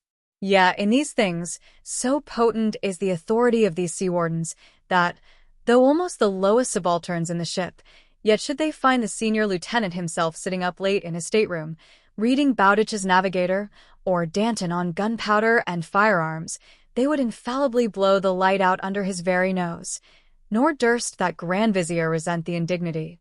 But, unwittingly, I have ennobled, by grand historical comparisons, this prying, pettifogging, Irish informer of a master-at-arms. You have seen some slim, slipshod housekeeper, at midnight ferreting over a rambling old house in the country, startling at fancied witches and ghosts, yet intent on seeing every door bolted, every smoldering ember in the fireplaces smothered, every loitering domestic abed, and every light made dark. This is the master-at-arms taking his night rounds in a frigate. It may be thought that but little is seen of the Commodore in these chapters, and that, since he so seldom appears on the stage, he cannot be so august a personage after all. But the mightiest potentates keep the most behind the veil. You might tarry in Constantinople a month and never catch a glimpse of the Sultan. The Grand Lama of Thibet, according to some accounts, is never beheld by the people. But if anyone doubts the majesty of a Commodore, let him know that, according to XLI, of the Articles of War, he is invested with a prerogative which, according to monarchical jurists, is inseparable from the throne, the plenary pardoning power. He may pardon all offenses committed in the squadron under his command, but this prerogative is only his while at sea, or on a foreign station. A circumstance peculiarly significant of the great difference between the stately absolutism of a commodore enthroned on his poop in a foreign harbor and an unlaced commodore negligently reclining in an easy chair in the bosom of his family at home. Chapter 69. Prayers at the guns. The training days, or general quarters, now and then taking place in our frigate, have already been described, also the Sunday devotions on the half-deck, but nothing has yet been said concerning the daily morning and evening quarters, when the men silently stand at their guns, and the chaplain simply offers up a prayer. Let us now enlarge upon this matter. We have plenty of time. The occasion invites, for behold, the homeward-bound never-sink bowls along over a jubilant sea. Shortly after breakfast the drum beats to quarters, and among 500 men, scattered over all 3 decks, and engaged in all manner of ways, that sudden rolling march is magical as the monitory sound to which every good Mussulman at sunset drops to the ground whatsoever his hands might have found to do, and, throughout all Turkey, the people in concert kneel toward their holy Mecca. The sailors run to and fro, some up the deck ladders, some down, to gain their respective stations in the shortest possible time. In 3 minutes all is composed. One by one, the various officers stationed over the separate divisions of the ship then approach the first lieutenant on the quarterdeck and report their respective men at their quarters. It is curious to watch their countenances at this time. A profound silence prevails, and, emerging through the hatchway, from one of the lower decks, a slender young officer appears, hugging his sword to his thigh, and advances through the long lanes of sailors at their guns, his serious eye all the time fixed upon the first lieutenant's, his polar star. Sometimes he essays a stately and graduated step, an erect and martial bearing, and seems full of the vast national importance of what he is about to communicate. But when at last he gains his destination, you are amazed to perceive that all he has to say is imparted by a Freemason touch of his cap and a bow. He then turns and makes off to his division, perhaps passing several brother lieutenants, all bound on the same errand he himself has just achieved.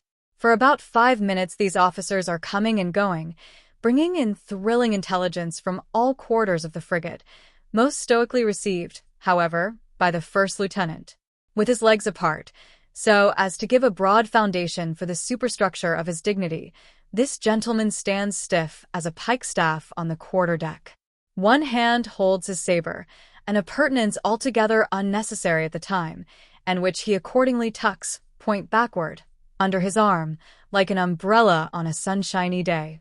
The other hand is continually bobbing up and down to the leather front of his cap, in response to the reports and salute of his subordinates, to whom he never deigns to vouchsafe a syllable, merely going through the motions of accepting their news, without bestowing thanks for their pains. This continual touching of caps between officers on board a man-of-war is the reason why you invariably notice that the glazed fronts of their caps look jaded, lackluster, and worn, sometimes slightly oleaginous, though, in other respects, the cap may appear glossy and fresh. But as for the first lieutenant, he ought to have extra pay allowed to him, on account of his extraordinary outlays in cap fronts, for he it is to whom, all day long, reports of various kinds are incessantly being made by the junior lieutenants, and no report is made by them, however trivial, but caps are touched on the occasion. It is obvious that these individual salutes must be greatly multiplied and aggregated upon the senior lieutenant, who must return them all. Indeed, when a subordinate officer is first promoted to that rank, he generally complains of the same exhaustion about the shoulder and elbow that Lafayette mourned over, when, in visiting America, he did little else but shake the sturdy hands of patriotic farmers from sunrise to sunset. The various officers of divisions having presented their respects and made good their return to their stations, the first lieutenant turns round, and, marching aft, endeavors to catch the eye of the captain, in order to touch his own cap to that personage, and thereby, without adding a word of explanation, communicate the fact of all hands being at their guns. He is a sort of retort, or receiver general, to concentrate the whole sum of the information imparted to him and discharge it upon his superior at one touch of his cap front. But sometimes the captain feels out of sorts, or in ill humor, or is pleased to be somewhat capricious, or has a fancy to show a touch of his omnipotent supremacy, or, peradventure, it has so happened that the first lieutenant has, in some way, piqued or offended him, and he is not unwilling to show a slight specimen of his dominion over him, even before the eyes of all hands, at all events, Only by some one of these suppositions can the singular circumstance be accounted for, that frequently Captain Claret would pertinaciously promenade up and down the poop, purposely averting his eye from the first lieutenant, who would stand below in the most awkward suspense, waiting the first wink from his superior's eye. "Now I have him," he must have said to himself, as the captain would turn toward him in his walk.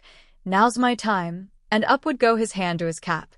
But, alas, the captain was off again, and the men at the guns would cast sly winks at each other as the embarrassed lieutenant would bite his lips with suppressed vexation. Upon some occasions this scene would be repeated several times, till at last Captain Claret, thinking that in the eyes of all hands his dignity must by this time be pretty well bolstered, would stalk towards his subordinate, looking him full in the eyes, whereupon up goes his hand to the cap front, and the captain, nodding his acceptance of the report, descends from his perch to the quarter-deck. By this time the stately Commodore slowly emerges from his cabin, and soon stands leaning alone against the brass rails of the after-hatchway.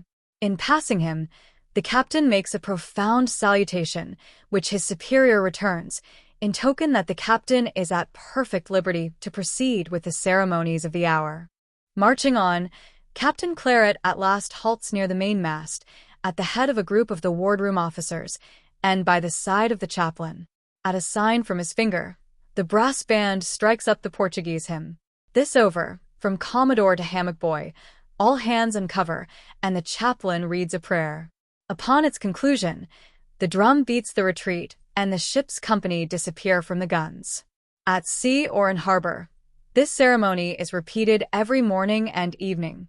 By those stationed on the quarterdeck the chaplain is distinctly heard, but the quarterdeck gun division embraces but a tenth part of the ship's company, many of whom are below, on the main deck, where not one syllable of the prayer can be heard.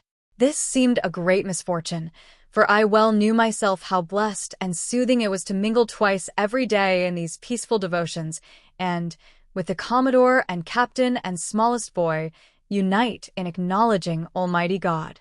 There was also a touch of the temporary equality of the church about it, exceedingly grateful to a man-of-war's man like me.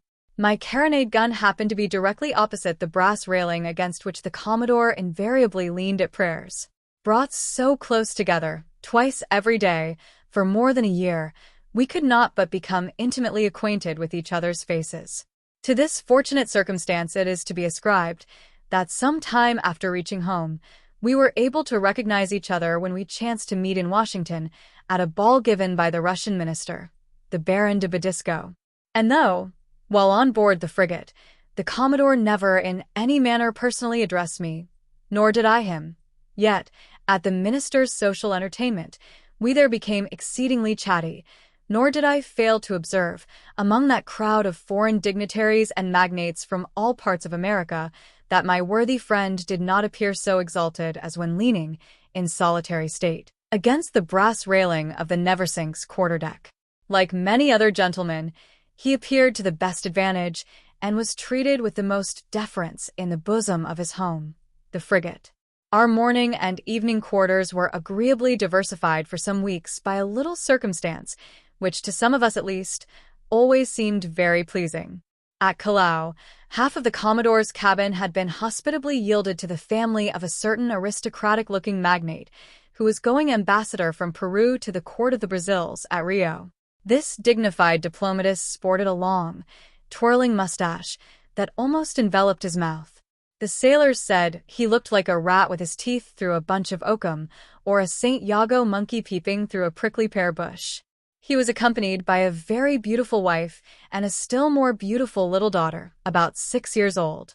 Between this dark-eyed little gypsy and our chaplain there soon sprung up a cordial love and good feeling, so much so that they were seldom apart.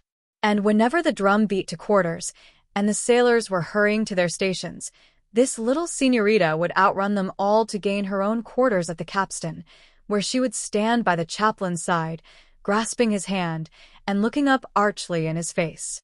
It was a sweet relief from the domineering sternness of our martial discipline, a sternness not relaxed even at our devotions before the altar of the common God of Commodore and cabin boy, to see that lovely little girl standing among the 32-pounders and now and then casting a wondering, commiserating glance at the array of grim seamen around her. Chapter 70. Monthly muster round the capstan. Besides general quarters and the regular morning and evening quarters for prayers on board the Neversink, on the first Sunday of every month we had a grand muster round the capstan, when we passed in solemn review before the captain and officers, who closely scanned our frocks and trousers to see whether they were according to the navy cut. In some ships, every man is required to bring his bag and hammock along for inspection. This ceremony acquires its chief solemnity and, to a novice, is rendered even terrible by the reading of the Articles of War by the captain's clerk before the assembled ship's company, who, in testimony of their enforced reverence for the code, stand bareheaded till the last sentence is pronounced. To a mere amateur reader, the quiet perusal of these Articles of War would be attended with some nervous emotions. Imagine, then, what my feelings must have been when, with my hat deferentially in my hand, I stood before my lord and master, Captain Claret, and heard these articles read as the law and gospel, the infallible, unappealable dispensation and code, whereby I lived and moved, and had my being on board of the United States ship Neversink. Of some 20 offenses, made penal, that a seaman may commit, and which are specified in this code, 13 are punishable by death, shall suffer death. This was the burden of nearly every article read by the captain's clerk, for he seemed to have been instructed to omit the longer articles, and only present those which were brief and to the point. Shall suffer death. The repeated announcement falls on your ear like the intermitting discharge of artillery. After it has been repeated again and again, you listen to the reader as he deliberately begins a new paragraph. You hear him reciting the involved, but comprehensive and clear arrangement of the sentence, detailing all possible particulars of the offense described, and you breathlessly await whether that clause also is going to be concluded by the discharge of the terrible minute gun. When, lo, it again booms on your ear, shall suffer death. No reservations, no contingencies, not the remotest promise of pardon or reprieve, not a glimpse of commutation of the sentence. All hope and consolation is shut out, shall suffer death. That is the simple fact for you to digest, and it is a tougher morsel, believe White Jacket when he says it, than a 42-pound cannonball. But there is a glimmering of an alternative to the sailor who infringes these articles. Some of them thus terminates, shall suffer death, or such punishment as a court-martial shall adjudge. But hints this at a penalty still more serious? Perhaps it means death, or worse punishment. Your honors of the Spanish Inquisition, Loyola, and Torquemada. Produce, reverend gentlemen, your most secret code, and match these Articles of War if you can. Jack Ketch, you also are experienced in these things. Thou most benevolent of mortals, who standest by us, and hangest round our necks, when all the rest of this world are against us, tell us, hangman, what punishment is this, horribly hinted at as being worse than death? Is it, upon an empty stomach, to read the Articles of War every morning for the term of one's natural life? Or is it to be imprisoned in a cell, with its walls papered from floor to ceiling with printed copies, in italics, of these Articles of War? But it needs not to dilate upon the pure, bubbling milk of human kindness and Christian charity and forgiveness of injuries which pervade this charming document, so thoroughly imbued, as a Christian code, with the benignant spirit of the Sermon on the Mount. But as it is very nearly alike in the foremost states of Christendom, and as it is nationally set forth by those states, it indirectly becomes an index to the true condition of the present civilization of the world. As, month after month, I would stand bareheaded among my shipmates, and hear this document read, I have thought to myself, well, White Jacket, you are in a sad box indeed. But prick your ears, there goes another minute gun. It admonishes you to take all bad usage in good part, and never to join in any public meeting that may be held on the gun deck for a redress of grievances. Listen. Art. 13. If any person in the Navy shall make, or attempt to make, any mutinous assembly, he shall, on conviction thereof by a court-martial, suffer death. Bless me, White Jacket, are you a great gun yourself, that you so recoil, to the extremity of your breechings, at that discharge? But give ear again. Here goes another minute gun. It indirectly admonishes you to receive the grossest insult and stand still under it. Art.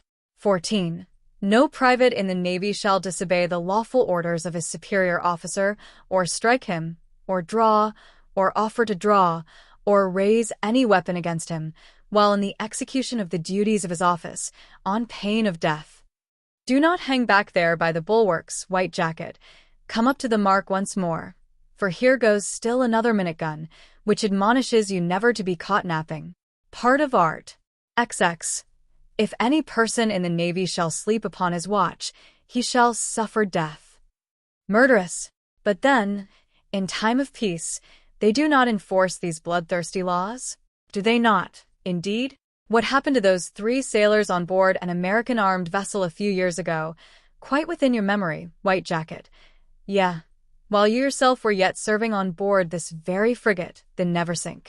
What happened to those 3 Americans, white jacket, those 3 sailors, even as you who once were alive but now are dead, shall suffer death? Those were the 3 words that hung those 3 sailors. Have a care, then, have a care, lest you come to a sad end, even the end of a rope, lest, with a black and blue throat, you turn a dumb diver after pearl shells, put to bed for ever and tucked in your own hammock at the bottom of the sea.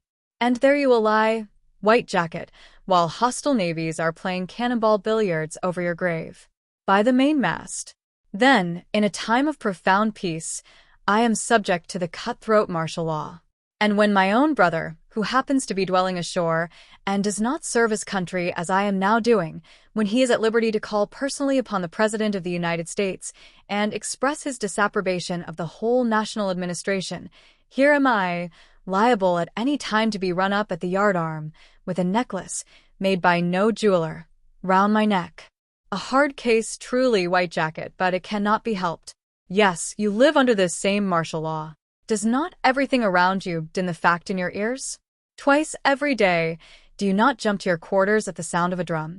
Every morning, in port, are you not roused from your hammock by the reveille, and sent to it again at nightfall by the tattoo? Every Sunday, are you not commanded in the mere matter of the very dress you shall wear through that blessed day? Can your shipmates so much as drink their tot of grog? Nay, can they even drink but a cup of water at the scuttlebutt, without an armed sentry standing over them? Does not every officer wear a sword instead of a cane? You live and move among 24-pounders. White jacket, the very cannonballs are deemed an ornament around you, serving to embellish the hatchways, and should you come to die at sea, white jacket, still 2 cannonballs would bear you company when you would be committed to the deep. Yeah, by all methods and devices and inventions, you are momentarily admonished of the fact that you live under the Articles of War. And by virtue of them it is, white jacket, that, without a hearing and without a trial, you may, at a wink from the captain, be condemned to the scourge. Speak you true? Then let me fly. Nay, white jacket, the landless horizon hoops you in. Some tempest, then, surge, all the sea against us. Hidden reefs and rocks, arise and dash the ships to chips. I was not born a serf, and will not live a slave. Quick. Corkscrew whirlpools, suck us down. World's end whelm us. Nay, white jacket, though this frigate laid her broken bones upon the Antarctic shores of Palmer's Land, though not 2 planks adhered, though all her guns were spiked by swordfish blades, and at her yawning hatchway's mouth yawning sharks swam in and out, yet, should you escape the wreck and scramble to the beach, this martial law would meet you still, and snatch you by the throat. Hark. Art. XLI, part of Sector 3.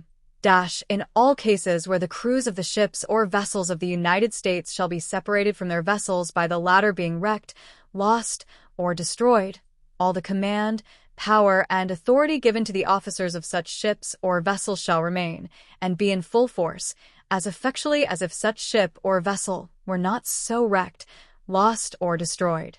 Hear you that, white jacket? I tell you there is no escape.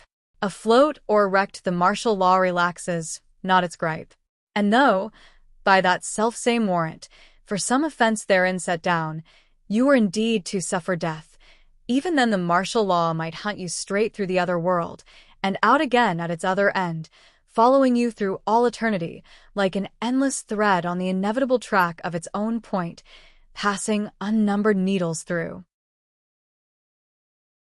Chapter 71. The Genealogy of the Articles of War. As the Articles of War form the arc and constitution of the penal laws of the American Navy, in all sobriety and earnestness it may be well to glance at their origin. Whence came they? And how is it that one arm of the national defenses of a republic comes to be ruled by a Turkish code, whose every section almost, like each of the tubes of a revolving pistol, fires nothing short of death into the heart of an offender? How comes it that, by virtue of a law solemnly ratified by a Congress of freemen, the representatives of freemen, thousands of Americans are subjected to the most despotic usages, and, from the dockyards of a republic, absolute monarchies are launched, with the glorious stars and stripes for an ensign? By what unparalleled anomaly, by what monstrous grafting of tyranny upon freedom did these articles of war ever come to be so much as heard of in the American Navy? Whence came they? They cannot be the indigenous growth of those political institutions, which are based upon that arch-democrat Thomas Jefferson's Declaration of Independence. No, they are an importation from abroad, even from Britain, whose laws we Americans hurled off as tyrannical, and yet retain the most tyrannical of all. But we stop not here, for these articles of war had their congenial origin in a period of the history of Britain when the Puritan Republic had yielded to a monarchy restored, when a hangman Judge Jeffreys sentenced a world's champion like Algernon Sidney to the block, when one of a race by some deemed accursed of God, even a Stuart, was on the throne, and a Stuart, also, was at the head of the Navy as Lord High Admiral. One, the son of a king beheaded for encroachments upon the rights of his people, and the other, his own brother, afterward a king, James II, who was hurled from the throne for his tyranny. This is the origin of the Articles of War, and it carries with it an unmistakable clue to their despotism. 4. The first naval articles of war in the English language were passed in the 13th year of the reign of Charles II, under the title of An Act for Establishing Articles and Orders for the Regulating and Better Government of His Majesty's Navies, Ships of War, and Forces by Sea. This act was repealed, and, so far as concerned the officers, a modification of it substituted, in the 22nd year of the reign of George II, shortly after the Peace of Aix-la-Chapelle, just 1 century ago. This last act, it is believed, comprises, in substance, the Articles of War at this day in force in the British Navy. It is not a little curious, nor without meaning, that neither of these acts explicitly empowers an officer to inflict the lash. It would almost seem as if, in this case, the British lawgivers were willing to leave such a stigma out of an organic statute and bestow the power of the lash in some less solemn and perhaps less public manner. Indeed, the only broad enactments directly sanctioning naval scourging at sea are to be found in the United States Statute Book and in the sea laws of the absolute monarch, Louis le Grand of France. 5. Taking for their basis the above-mentioned British Naval Code, and engrafting upon it the positive scourging laws, which Britain was loath to recognize as organic statutes, our American lawgivers, in the year 1800, framed the Articles of War now governing the American Navy. They may be found in the second volume of the United States Statutes at Large, under Chapter 33, An Act for the Better Government of the Navy of the United States. 5. For reference to the latter, Lord de la Marine, Vede Curtis's Treatise on the Rights and Duties of Merchant Seamen, according to the General Maritime Law, Part 2, c. I. Nor is it a dumb thing that the men who, in democratic Cromwell's time, first proved to the nations the toughness of the British oak and the hardihood of the British sailor, that in Cromwell's time, whose fleets struck terror into the cruisers of France, Spain, Portugal, and Holland, and the corsairs of Algiers and the Levant, in Cromwell's time, when Robert Blake swept the narrow seas of all the keels of a Dutch admiral who insultingly carried a broom at his foremast, it is not a dumb thing that, at a period deemed so glorious to the British Navy, these articles of war were unknown. Nevertheless, it is granted that some laws or other must have governed Blake's sailors at that period, but they must have been far less severe than those laid down in the written code which superseded them, since, according to the father-in-law of James II, the historian of the rebellion, the English Navy, prior to the enforcement of the new code, was full of officers and sailors who, of all men, were the most republican. Moreover, the same author informs us that the first work undertaken by his respected son-in-law, then Duke of York, upon entering on the duties of Lord High Admiral, was to have a grand rechristening of the men of war, which still carried on their sterns names too democratic to suit his high Tory ears. But if these articles of war were unknown in Blake's time, and also during the most brilliant period of Admiral Benbow's career, what inference must follow? That such tyrannical ordinances are not indispensable, even during war, to the highest possible efficiency of a military marine. Chapter 72. Herein are the good ordinances of the sea, which wise men, who voyaged round the world, gave to our ancestors, and which constitute the books of the science of good customs. The Consulate of the Sea. The present usages of the American Navy are such that, though there is no government enactment to that effect, yet, in many respects, its commanders seem virtually invested with the power to observe or violate, as seems to them fit, several of the Articles of War. According to Article 15, no person in the Navy shall quarrel with any other person in the Navy, nor use provoking or reproachful words, gestures, or menaces, on pain of such punishment as a court-martial shall adjudge. Provoking or reproachful words. Officers of the Navy, answer me. Have you not, many of you, 1,000 times violated this law, and addressed to men, whose tongues were tied by this very article, language which no landsman would ever hearken to without flying at the throat of his insulter? I know that worse words than you ever used are to be heard addressed by a merchant captain to his crew, but the merchant captain does not live under this XVTH article of war. Not to make an example of him, nor to gratify any personal feeling, but to furnish one certain illustration of what is here asserted, I honestly declare that Captain Claret, of the Neversink, repeatedly violated this law in his own proper person. According to Article 3, no officer or other person in the Navy shall be guilty of oppression, fraud, profane swearing, drunkenness, or any other scandalous conduct. Again, let me ask you, officers of the Navy, whether many of you have not repeatedly, and in more than one particular, violated this law? And here, again, as a certain illustration, I must once more cite Captain Claret as an offender, especially in the matter of profane swearing. I must also cite 4 of the lieutenants, some 8 of the midshipmen, and nearly all the seamen. Additional articles might be quoted that are habitually violated by the officers, while nearly all those exclusively referring to the sailors are unscrupulously enforced. Yet those articles, by which the sailor is scourged at the gangway, are not one whit more laws than those other articles, binding upon the officers, that have become obsolete from immemorial disuse, while still other articles, to which the sailors alone are obnoxious, are observed or violated at the caprice of the captain.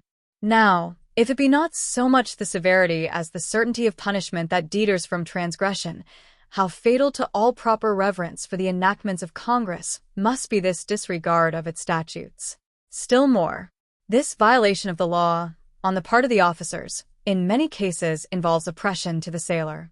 But throughout the whole naval code, which so hems in the mariner by law upon law, and which invests the captain with so much judicial and administrative authority over him, in most cases entirely discretionary, not one solitary clause is to be found which in any way provides means for a seaman deeming himself aggrieved to obtain redress. Indeed, both the written and unwritten laws of the American Navy are as destitute of individual guarantees to the mass of seamen as the statute book of the despotic empire of Russia. Who put this great gulf between the American captain and the American sailor? Or is the captain a creature of like passions with ourselves? Or is he an infallible archangel, incapable of the shadow of error? Or has a sailor no mark of humanity, no attribute of manhood, that, bound hand and foot, he is cast into an American frigate shorn of all rights and defenses, while the notorious lawlessness of the commander has passed into a proverb, familiar to man-of-war's men, the law was not made for the captain. Indeed, He may almost be said to put off the citizen when he touches his quarterdeck, and, almost exempt from the law of the land himself, he comes down upon others with a judicial severity unknown on the national soil. With the articles of war in one hand and the cat-o'-nine-tails in the other, he stands an undignified parody upon Muhammad enforcing Moslemism with the sword and the Quran.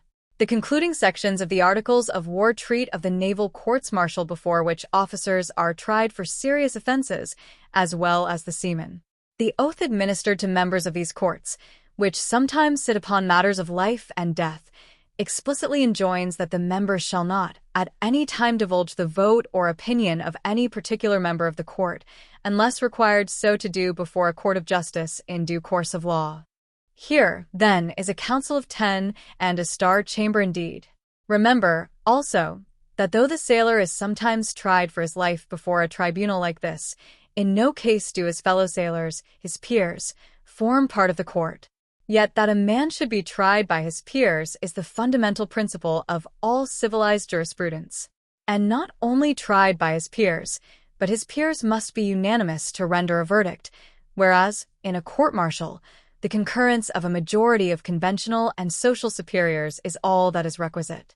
In the English Navy, it is said, they had a law which authorized the sailor to appeal, if he chose, from the decision of the captain, even in a comparatively trivial case, to the higher tribunal of a court-martial.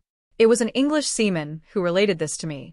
When I said that such a law must be a fatal clog to the exercise of the penal power in the captain, he, in substance, told me the following story. A topman guilty of drunkenness being sent to the gratings and the scourge about to be inflicted, he turned round and demanded a court-martial. The captain smiled and ordered him to be taken down and put into the brig. There he was kept in irons some weeks, when, despairing of being liberated, he offered to compromise at 24 lashes. "Sick of your bargain, then, are you?" said the captain. No, no. "A court-martial you demanded, and a court-martial you shall have." Being at last tried before the bar of quarterdeck officers, he was condemned to 200 lashes. What for? For his having been drunk? No. For his having had the insolence to appeal from an authority, in maintaining which the men who tried and condemned him had so strong a sympathetic interest. Whether this story be wholly true or not, or whether the particular law involved prevails, or ever did prevail, in the English Navy, the thing, nevertheless, illustrates the ideas that man-of-warsmen themselves have touching the tribunals in question. What can be expected from a court whose deeds are done in the darkness of the recluse courts of the Spanish Inquisition? When that darkness is solemnized by an oath on the Bible, when an oligarchy of epaulets sits upon the bench, and a plebeian topman, without a jury, stands judicially naked at the bar. In view of these things, and especially in view of the fact that, in several cases, the degree of punishment inflicted upon a man-of-war's man is absolutely left to the discretion of the court, what shame should American legislators take to themselves, that with perfect truth we may apply to the entire body of the American man-of-war's men that infallible principle of Sir Edward Coke. It is one of the genuine marks of servitude to have the law either concealed or precarious. But still better may we subscribe to the saying of Sir Matthew Hale in his History of the Common Law, that the martial law, being based upon no settled principles, is, in truth and reality, no law, but something indulged rather than allowed as a law. I know it may be said that the whole nature of this naval code is purposely adapted to the war exigencies of the Navy, but waiving the grave question that might be raised concerning the moral, not judicial, lawfulness of this arbitrary code, even in time of war, be it asked why it is enforced during a time of peace. The United States has now existed as a nation upward of 70 years, and in all that time the alleged necessity for the operation of the Naval Code, in cases deemed capital, has only existed during a period of 2 or 3 years at most. Some may urge that the severest operations of the Code are tacitly made null in time of peace. But though with respect to several of the articles this holds true, yet at any time any and all of them may be legally enforced. Nor have there been wanting recent instances illustrating the spirit of this code, even in cases where the letter of the code was not altogether observed. The well-known case of a United States brig furnishes a memorable example, which at any moment may be repeated. 3 men, in a time of peace, were then hung at the yardarm, merely because, in the captain's judgment, it became necessary to hang them. To this day the question of their complete guilt is socially discussed. How shall we characterize such a deed? Says Blackstone, if any one that hath commission of martial authority doth, in time of peace, hang, or otherwise execute any man by color of martial law, this is murder, for it is against Magna Carta. *** Commentaries, B. I. C. 13. Magna Carta. We moderns, who may be landsmen, may justly boast of civil immunities not possessed by our forefathers, but our remoter forefathers who happen to be mariners may straighten themselves even in their ashes to think that their lawgivers were wiser and more humane in their generation than our lawgivers in ours. Compare the sea laws of our navy with the Roman and Rhodian ocean ordinances. Compare them with the consulate of the sea. Compare them with the laws of the Hansa towns.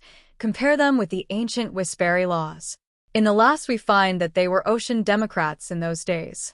If he strikes, he ought to receive blow for blow. Thus speak out the Whispery laws concerning a Gothland sea captain. In final reference to all that has been said in previous chapters touching the severity and unusualness of the laws of the American Navy and the large authority vested in its commanding officers, be it here observed that White Jacket is not unaware of the fact that the responsibility of an officer commanding at sea, whether in the merchant service or the National Marine, is unparalleled by that of any other relation in which man may stand to man. Nor is he unmindful that both wisdom and humanity dictate that, from the peculiarity of his position, a sea officer in command should be clothed with a degree of authority and discretion inadmissible in any master ashore. But, at the same time, these principles, recognized by all writers on maritime law, have undoubtedly furnished warrant for clothing modern sea commanders and naval courts-martial with powers which exceed the due limits of reason and necessity.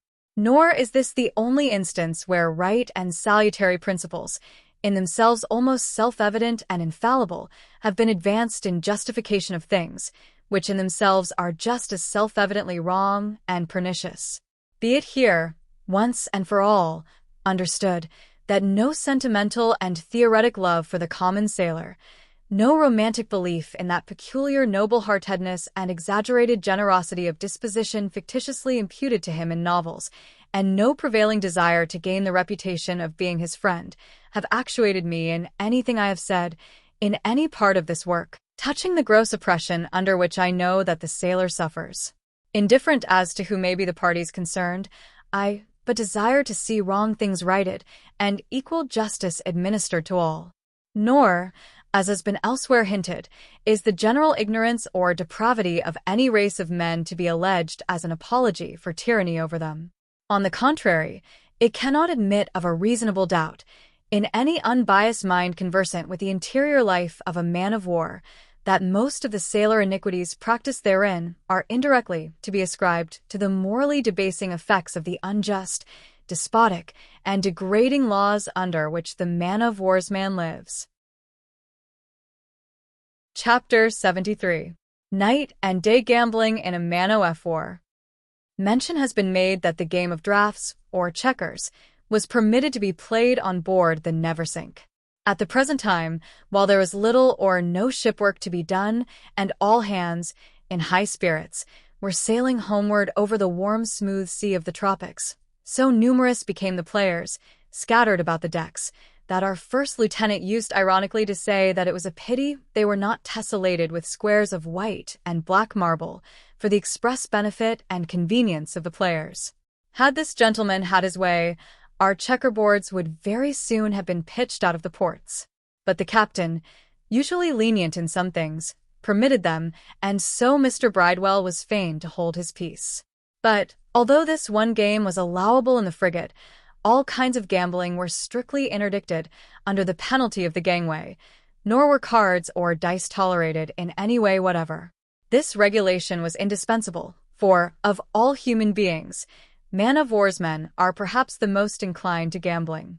The reason must be obvious to anyone who reflects upon their condition on shipboard.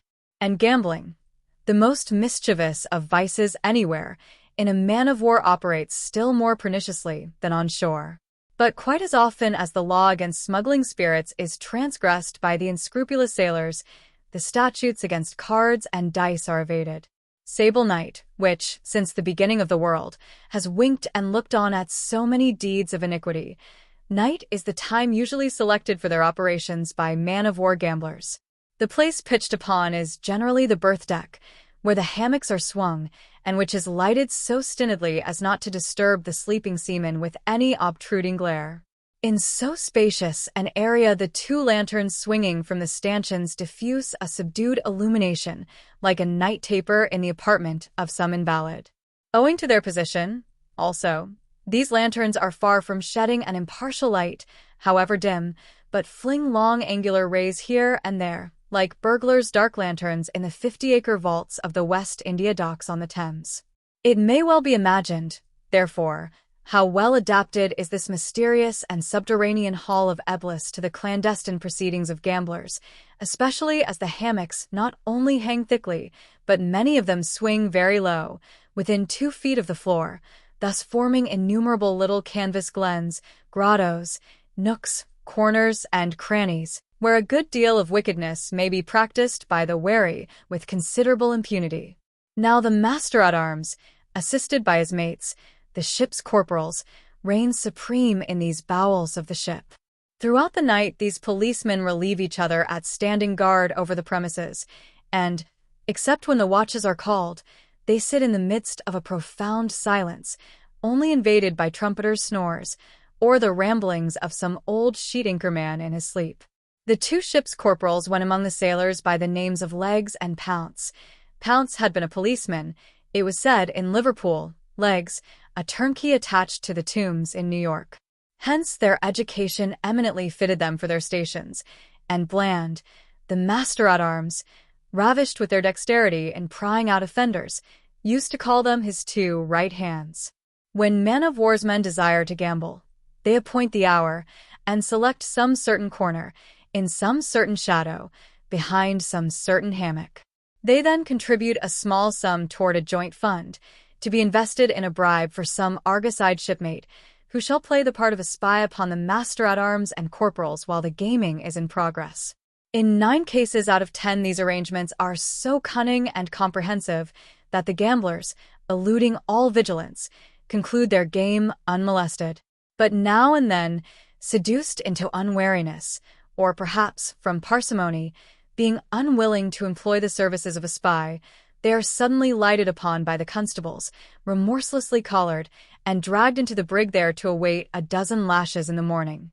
Several times at midnight I have been startled out of a sound sleep by a sudden, violent rush under my hammock, caused by the abrupt breaking up of some nest of gamblers, who have scattered in all directions, brushing under the tiers of swinging pallets, and setting them all in a rocking commotion.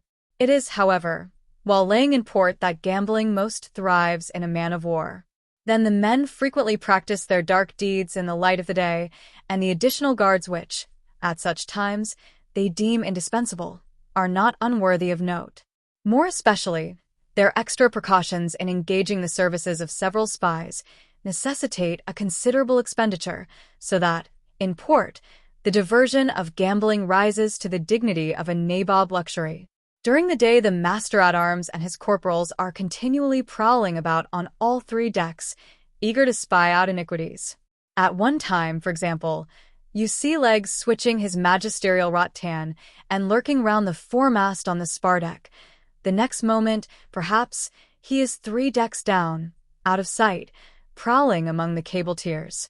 Just so with his master, and Pounce his coadjutor. They are here, there, and everywhere, seemingly gifted with ubiquity.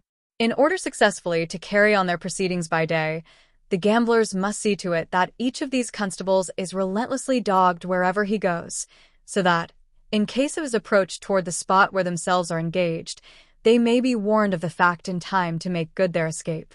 Accordingly, light and active scouts are selected to follow the constable about.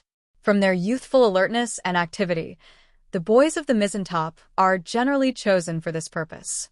But this is not all. On board of most men of war there is a set of sly, knavish foxes among the crew, destitute of every principle of honor and on a par with Irish informers.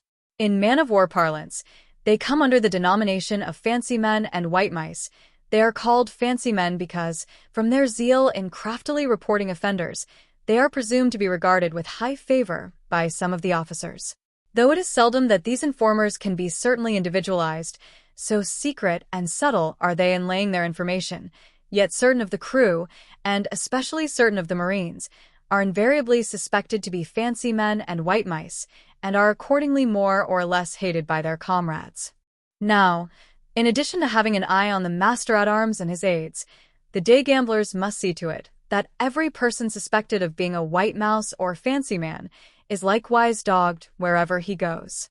Additional scouts are retained constantly to snuff at their trail.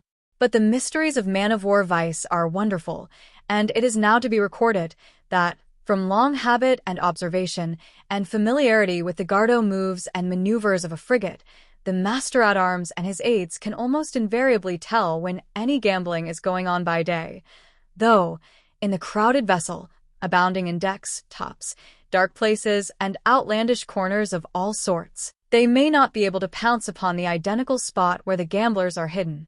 During the period that Bland was suspended from his office as master-at-arms, a person who, among the sailors, went by the name of Sneak, having been long suspected to have been a white mouse, was put in Bland's place.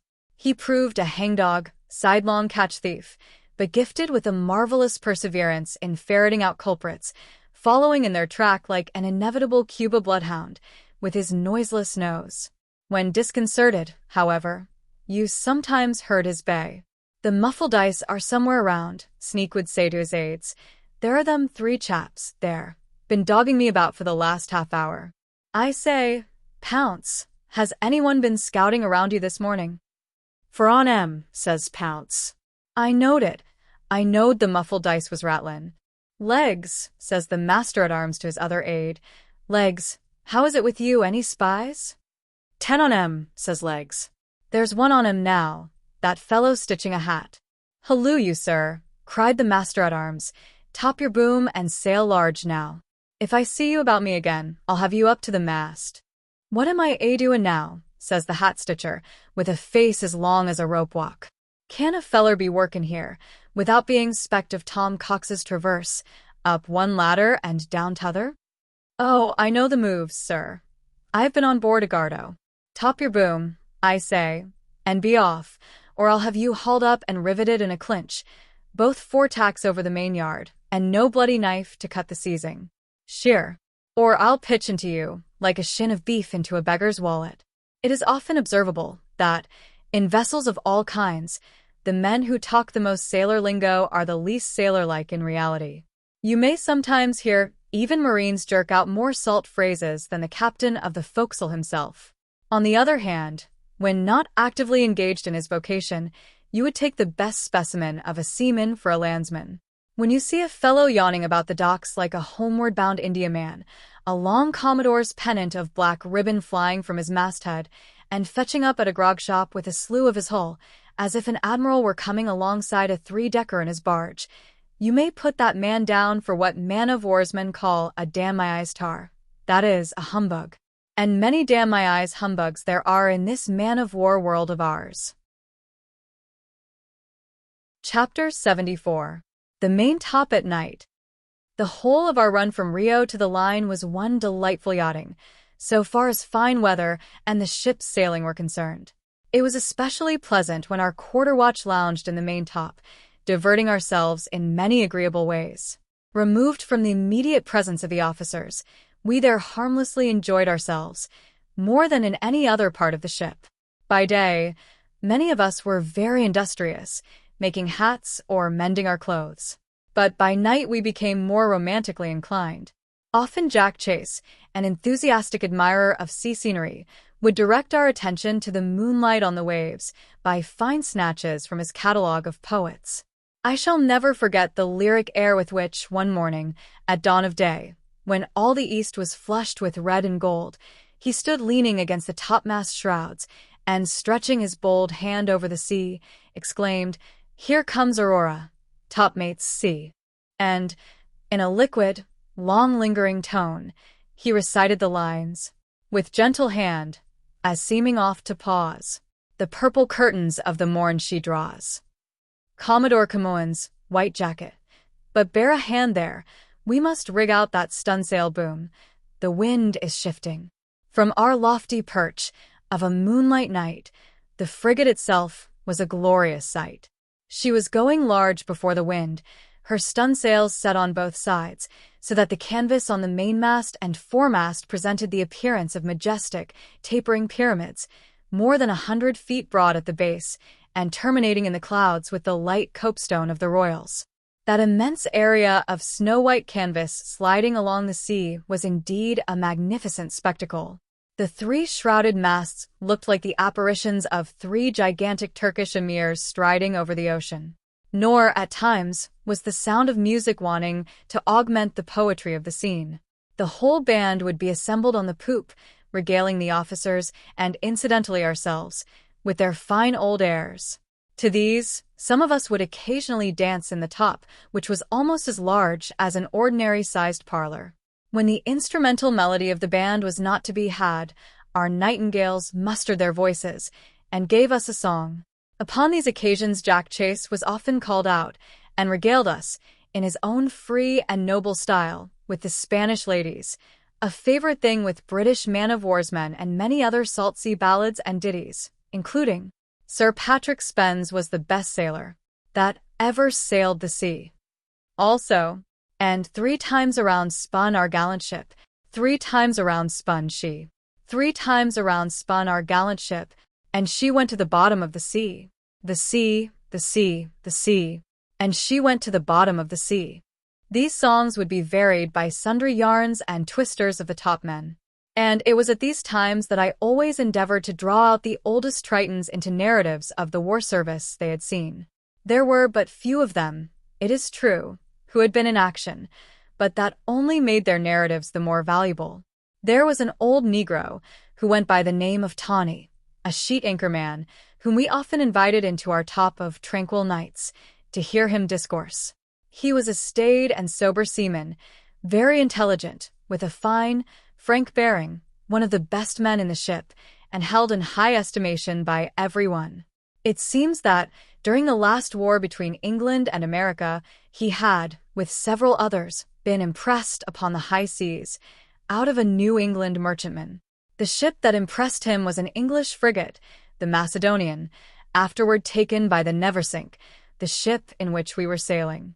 It was the Holy Sabbath, according to Tawny, and as the Briton bore down on the American, her men at their quarters, Tawny and his countrymen, who happened to be stationed at the quarterdeck battery, respectfully accosted the captain, an old man by the name of Cardan, as he passed them, in his rapid promenade, his spyglass under his arm.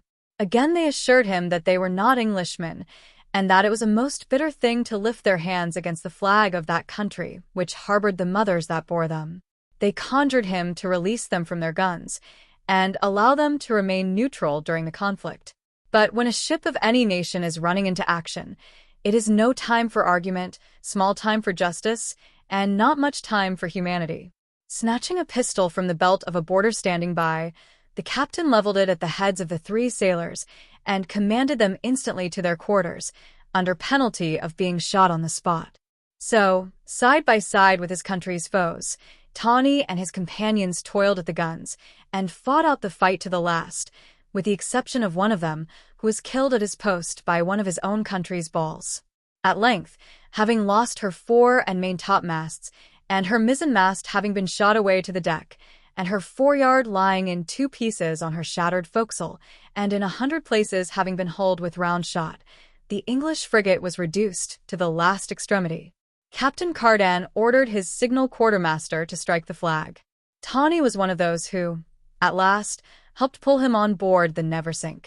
As he touched the deck, Cardan saluted Decatur, the hostile commander, and offered his sword, but it was courteously declined. Perhaps the victor remembered the dinner parties that he and the Englishman had enjoyed together in Norfolk, just previous to the breaking out of hostilities, and while both were in command of the very frigates now crippled on the sea. The Macedonian, it seems, had gone into Norfolk with dispatches.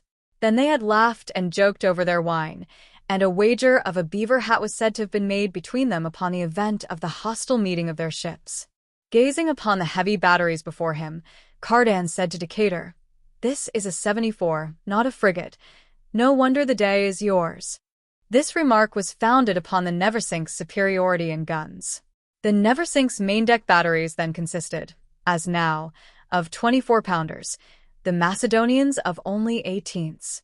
In all, the Neversink numbered 54 guns and 450 men, the Macedonian, 49 guns and 300 men, a very great disparity, which, united to the other circumstances of this action, deprives the victory of all claims to glory beyond those that might be set up by a river horse getting the better of a seal. But if Tawney spoke truth, and he was a truth-telling man, this fact seemed counterbalanced by a circumstance he related.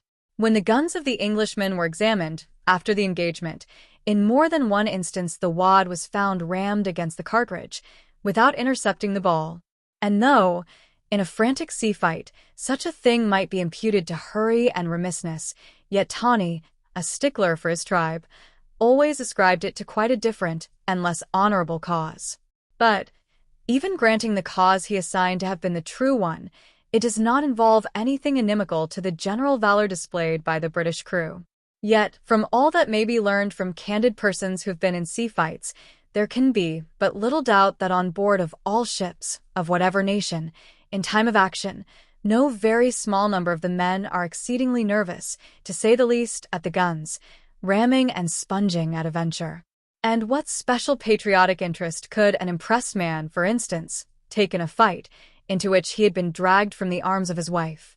Or is it to be wondered at that impressed English seamen have not scrupled, in time of war, to cripple the arm that has enslaved them?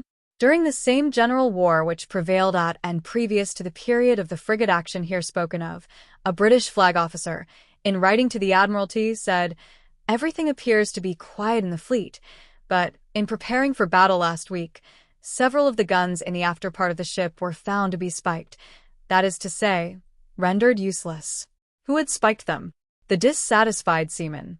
Is it altogether improbable, then, that the guns to which Tawney referred were manned by men who purposely refrained from making them tell on the foe, that, in this one action, the victory America gained was partly won for her by the sulky insubordination of the enemy himself? During this same period of general war, it was frequently the case that the guns of English armed ships were found in the mornings with their breechings cut overnight. This maiming of the guns, and for the time incapacitating them, was only to be imputed to that secret spirit of hatred to the service, which induced the spiking above referred to.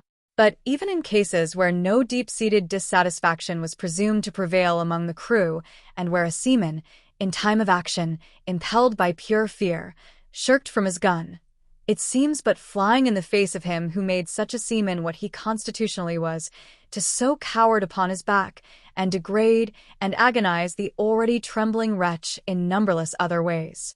Nor seems it a practice warranted by the Sermon on the Mount, for the officer of a battery, in time of battle, to stand over the men with his drawn sword, as was done in the Macedonian, and run through on the spot the first seaman who showed a semblance of fear. Tawney told me that he distinctly heard this order given by the English captain to his officers of divisions. Were the secret history of all sea fights written, the laurels of sea heroes would turn to ashes on their brows. And how nationally disgraceful, in every conceivable point of view, is the fore of our American articles of war.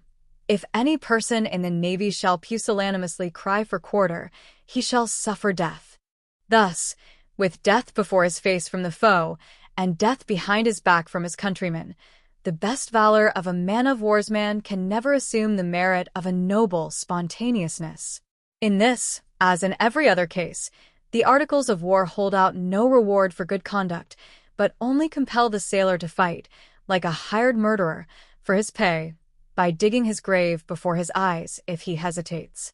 But this Article 4 is open to still graver objections. Courage is the most common and vulgar of the virtues, the only one shared with us by the beasts of the field, the one most apt, by excess, to run into viciousness. And since nature generally takes away with one hand to counterbalance her gifts with the other, excessive animal courage, in many cases, only finds room in a character vacated of loftier things.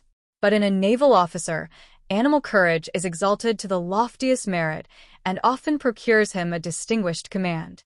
Hence, if some brainless bravo be captain of a frigate in action, he may fight her against invincible odds and seek to crown himself with the glory of the shambles by permitting his hopeless crew to be butchered before his eyes, while at the same time that crew must consent to be slaughtered by the foe, under penalty of being murdered by the law. Look at the engagement between the American frigate Essex with the two English cruisers, the Phoebe and Cherub, off the Bay of Valparaiso, during the late war. It is admitted on all hands that the American captain continued to fight his crippled ship against a greatly superior force, and when, at last, it became physically impossible that he could ever be otherwise than vanquished in the end, and when, from peculiarly unfortunate circumstances, his men merely stood up to their nearly useless batteries to be dismembered and blown to pieces by the incessant fire of the enemy's long guns. Nor, by thus continuing to fight, did this American frigate, one iota, promote the true interests of her country. I seek not to underrate any reputation which the American captain may have gained by this battle. He was a brave man, that no sailor will deny. But the whole world is made up of brave men. Yet I would not be at all understood as impugning his special good name. Nevertheless, it is not to be doubted that if there were any common-sense sailors at the guns of the Essex, however valiant they may have been, those common-sense sailors must have greatly preferred to strike their flag when they saw the day was fairly lost, than postpone that inevitable act till there were few American arms left to assist in hauling it down. Yet had these men, under these circumstances, pusillanimously cried for quarter, by the article of war they might have been legally hung. According to the Negro, Tawney, when the captain of the Macedonian, seeing that the Neversink had his vessel completely in her power, gave the word to strike the flag, one of his officers, a man hated by the seamen for his tyranny, held out the most terrific remonstrances, swearing that, for his part, he would not give up, but was for sinking the Macedonian alongside the enemy. Had he been captain, doubtless he would have done so, thereby gaining the name of a hero in this world.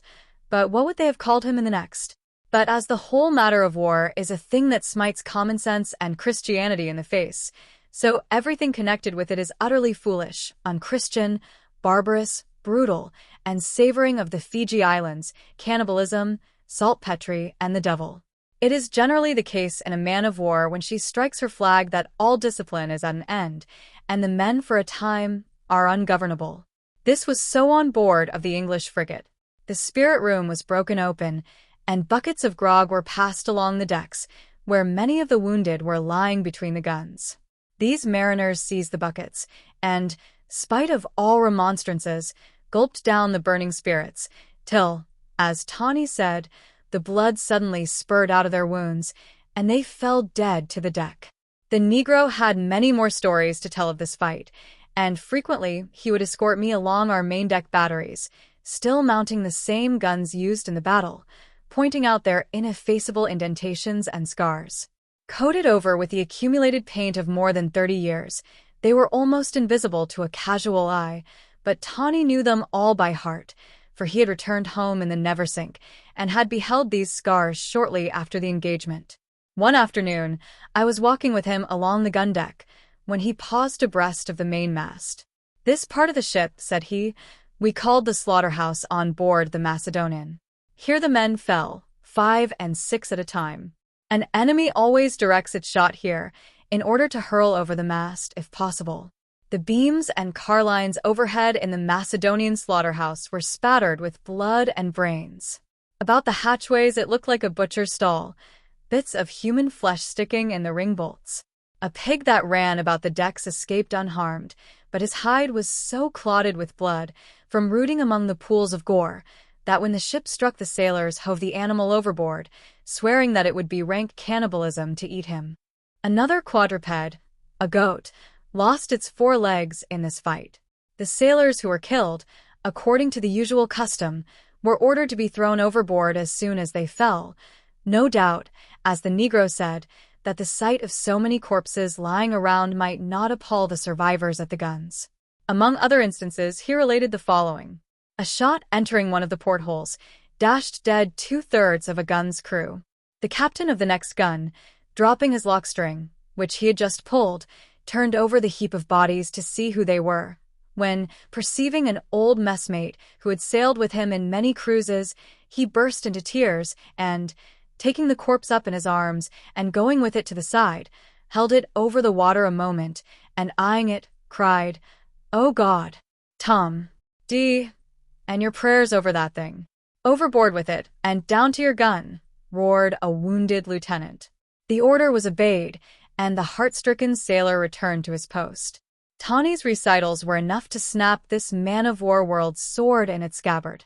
And thinking of all the cruel carnal glory wrought out by naval heroes in scenes like these, I ask myself whether, indeed, that was a glorious coffin in which Lord Nelson was entombed, a coffin presented to him, during life, by Captain Hollowell. It had been dug out of the mainmost of the French line-of-battle ship L'Orient, which, burning up with British fire, destroyed hundreds of Frenchmen at the Battle of the Nile. Peace to Lord Nelson where he sleeps in his mouldering mast. But rather would I be end in the trunk of some green tree, and even in death have the vital sap circulating round me, giving of my dead body to the living foliage that shaded my peaceful tomb. Chapter 75. Sink, Burn, and Destroy. Printed Admiralty Orders in Time of War. Among innumerable yarns and twisters reeled off in our maintop during our pleasant run to the north, none could match those of Jack Chase, our captain. Never was there better company than ever-glorious Jack. The things which most men only read of or dream about, he had seen and experienced. He had been a dashing smuggler in his day, and could tell of a long 9-pounder rammed home with wads of French silks, of cartridges stuffed with the finest gunpowder tea, of canister shot full of West India sweetmeats, of sailor frocks and trousers, quilted inside with costly laces, and table legs, hollow as musket barrels, compactly stowed with rare drugs and spices.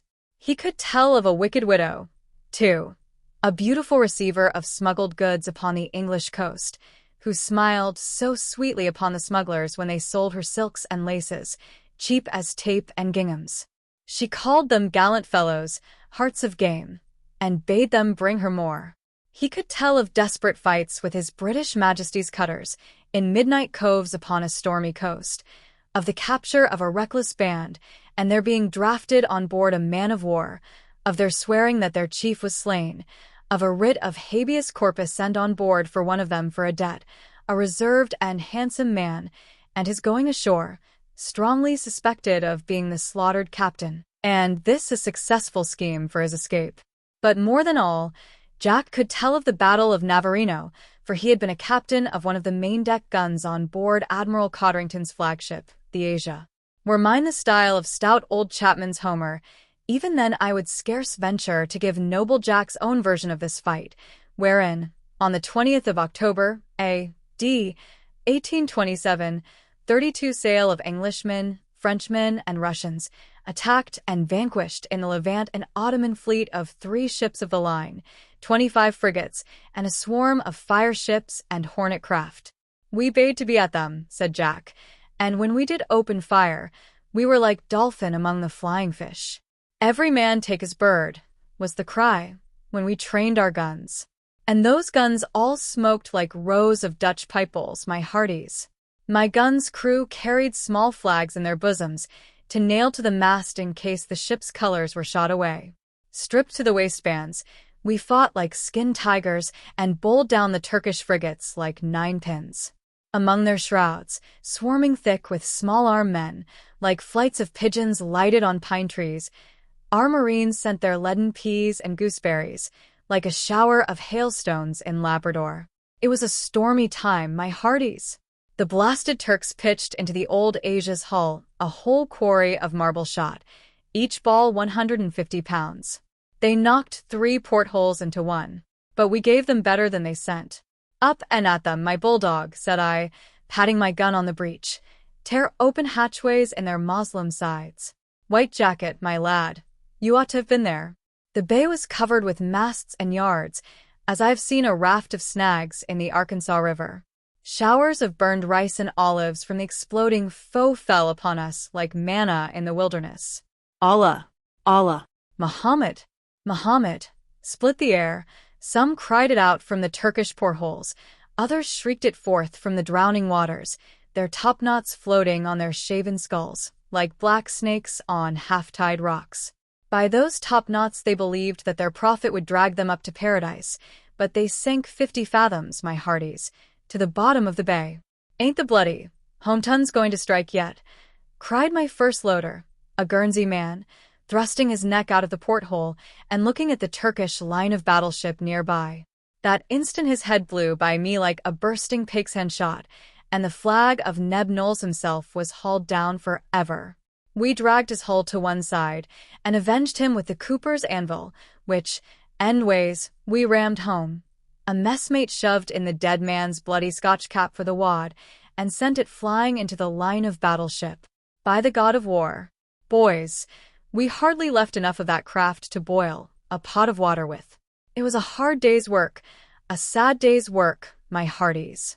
That night, when all was over, I slept sound enough, with a box of canister shot for my pillow. But you ought to have seen the boatload of Turkish flags one of our captains carried home. He swore to dress his father's orchard in colors with them, just as our spars are dressed for a gala day. Though you tormented the Turks at Navarino, noble Jack, yet you came off yourself with only the loss of a splinter, it seems, said a topman, glancing at our captain's maimed hand. Yes, but I and one of the lieutenants had a narrower escape than that. A shot struck the side of my porthole and sent the splinters right and left. One took off my hat rim clean to my brow, another razed the lieutenant's left boot by slicing off the heel, a third shot killed my powder monkey without touching him. How, Jack? It whizzed the poor babe dead.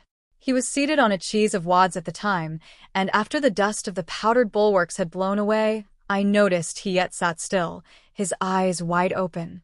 My little hero, cried I, and I clapped him on the back, but he fell on his face at my feet. I touched his heart, and found he was dead.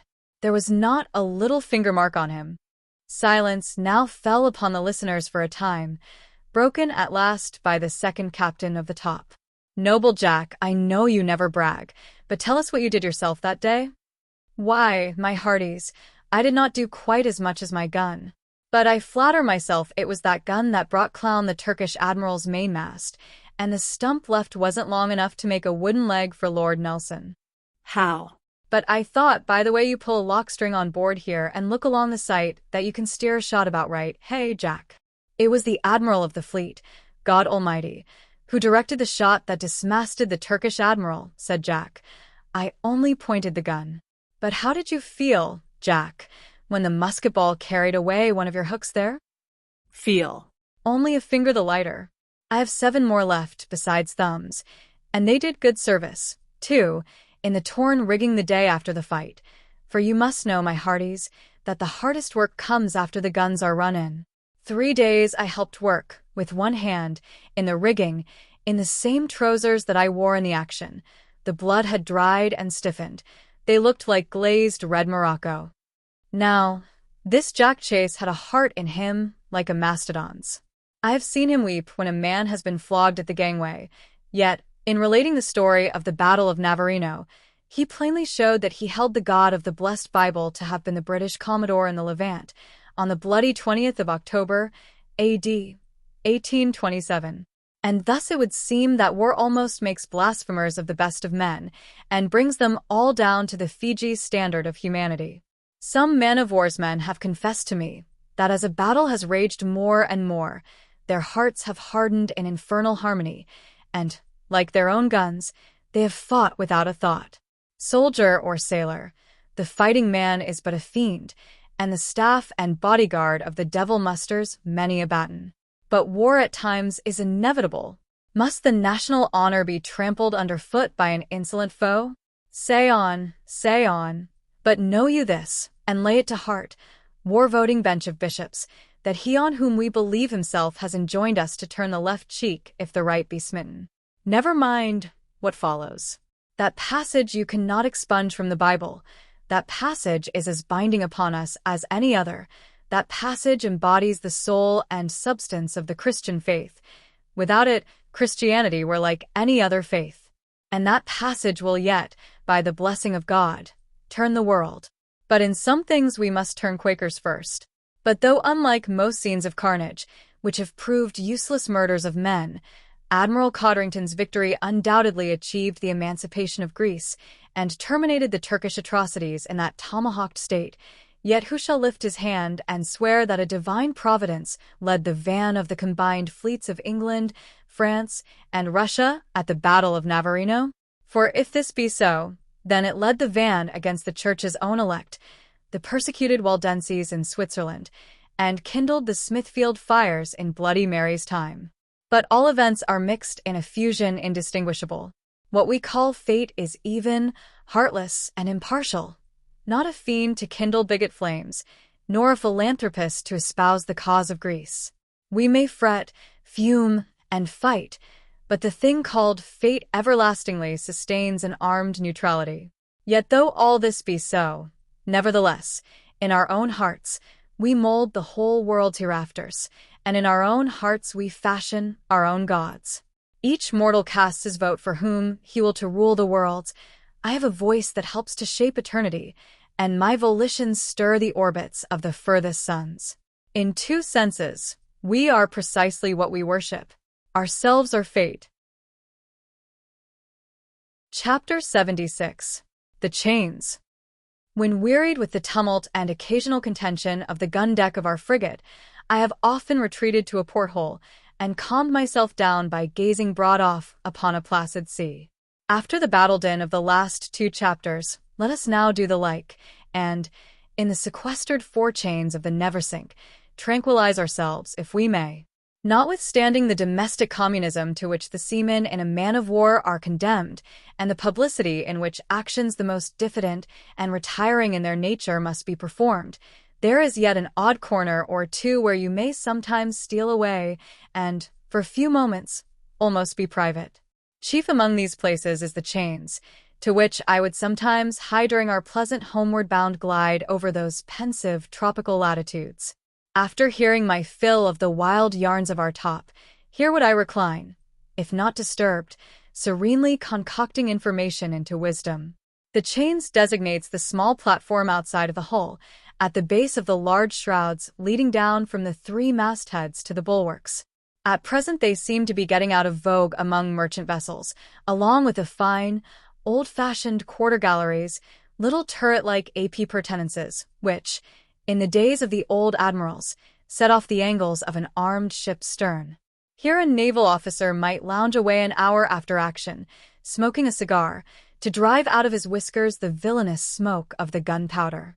The picturesque, delightful stern gallery, also, a broad balcony overhanging the sea, and entered from the captain's cabin, much as you might enter a bower from a lady's chamber.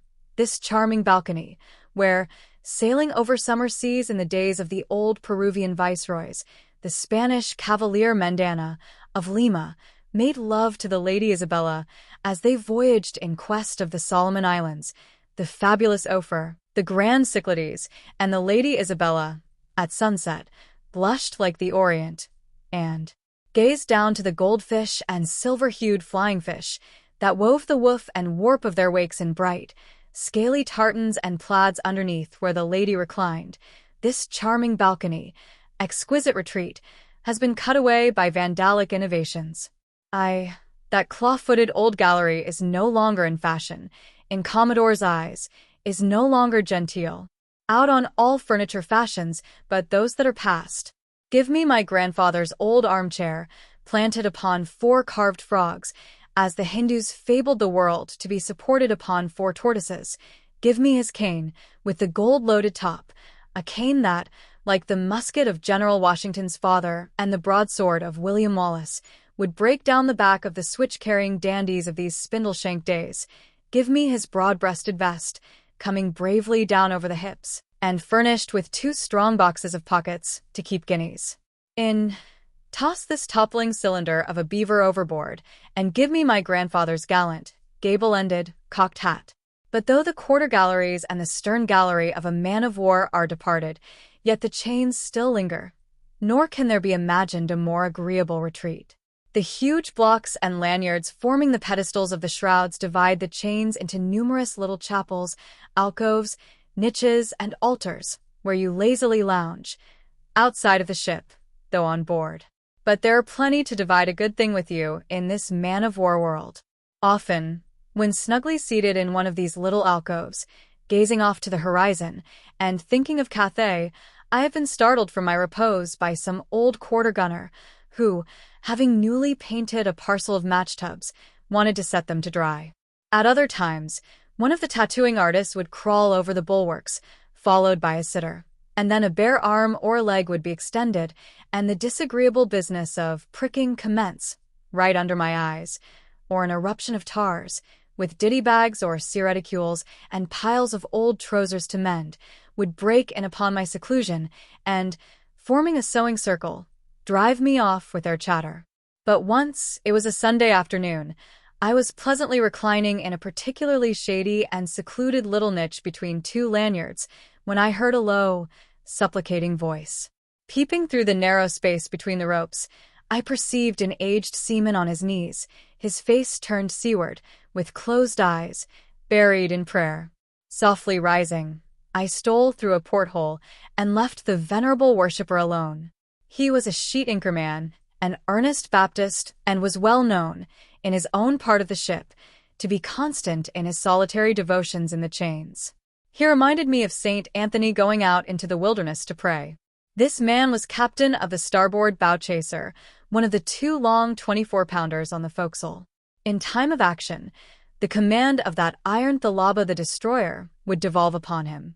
It would be his business to train it properly, to see it well loaded, the grape and canister rammed home, also to prick the cartridge, take the sight, and give the word for the matchman to apply his wand, bidding a sudden hell to flash forth from the muzzle, in wide combustion and death. Now, this captain of the bow chaser was an upright old man, a sincere, humble believer, and he but earned his bread in being captain of that gun. But how, with those hands of his begrimed with powder, could he break that other and most peaceful and penitent bread of the supper? Though in that hallowed sacrament, it seemed, he had often partaken ashore. The omission of this rite in a man-of-war, though there is a chaplain to preside over it, and at least a few communicants to partake, must be ascribed to a sense of religious propriety, in the last degree to be commended. The best righteousness of our man-of-war world seems but an unrealized ideal, after all, and those maxims which, in the hope of bringing about a millennium, we busily teach to the heathen, we Christians ourselves disregard. In view of the whole present social framework of our world, so ill-adapted to the practical adoption of the meekness of Christianity, there seems almost some ground for the thought that although our blessed Savior was full of the wisdom of heaven, yet his gospel seems lacking in the practical wisdom of earth, in a due appreciation of the necessities of nations at times demanding bloody massacres and wars, in a proper estimation of the value of rank, title, and money. But all this only the more crowns the divine consistency of Jesus, since Burnet and the best theologians demonstrate that his nature was not merely human, was not that of a mere man of the world. Chapter 77. The Hospital in a Man-o'-War. After running with a fine steady breeze up to the line, it fell calm, and there we lay, 3 days enchanted on the sea. We were a most puissant man-of-war, no doubt, with our 500 men, commodore and captain, backed by our long batteries of 32 and 24-pounders. Yet, for all that, there we lay rocking, helpless as an infant in the cradle. Had it only been a gale instead of a calm, gladly would we have charged upon it with our gallant bowsprit, as with a stout lance in rest. But, as with mankind, this serene, passive foe, unresisting and irresistible, lived it out, unconquered to the last. All these 3 days the heat was excessive. The sun drew the tar from the seams of the ship. The awnings were spread fore and aft. The decks were kept constantly sprinkled with water. It was during this period that a sad event occurred, though not an unusual one on shipboard. But in order to prepare for its narration, some account of a part of the ship called the sickbay must needs be presented. The sickbay is that part of a man of war where the invalid seamen are placed. In many respects it answers to a public hospital ashore. As with most frigates, the sickbay of the Neversink was on the berth deck, the third deck from above. It was in the extreme forward part of that deck, embracing the triangular area in the bows of the ship. It was, therefore, a subterranean vault, into which scarce a ray of heaven's glad light ever penetrated, even at noon. In a seagoing frigate that has all her armament and stores on board, the floor of the berth deck is partly below the surface of the water. But in a smooth harbor, some circulation of air is maintained by opening large auger holes in the upper portion of the sides, called air ports, not much above the water level. Before going to sea, however, these air ports must be closed, caulked, and the seams hermetically sealed with pitch.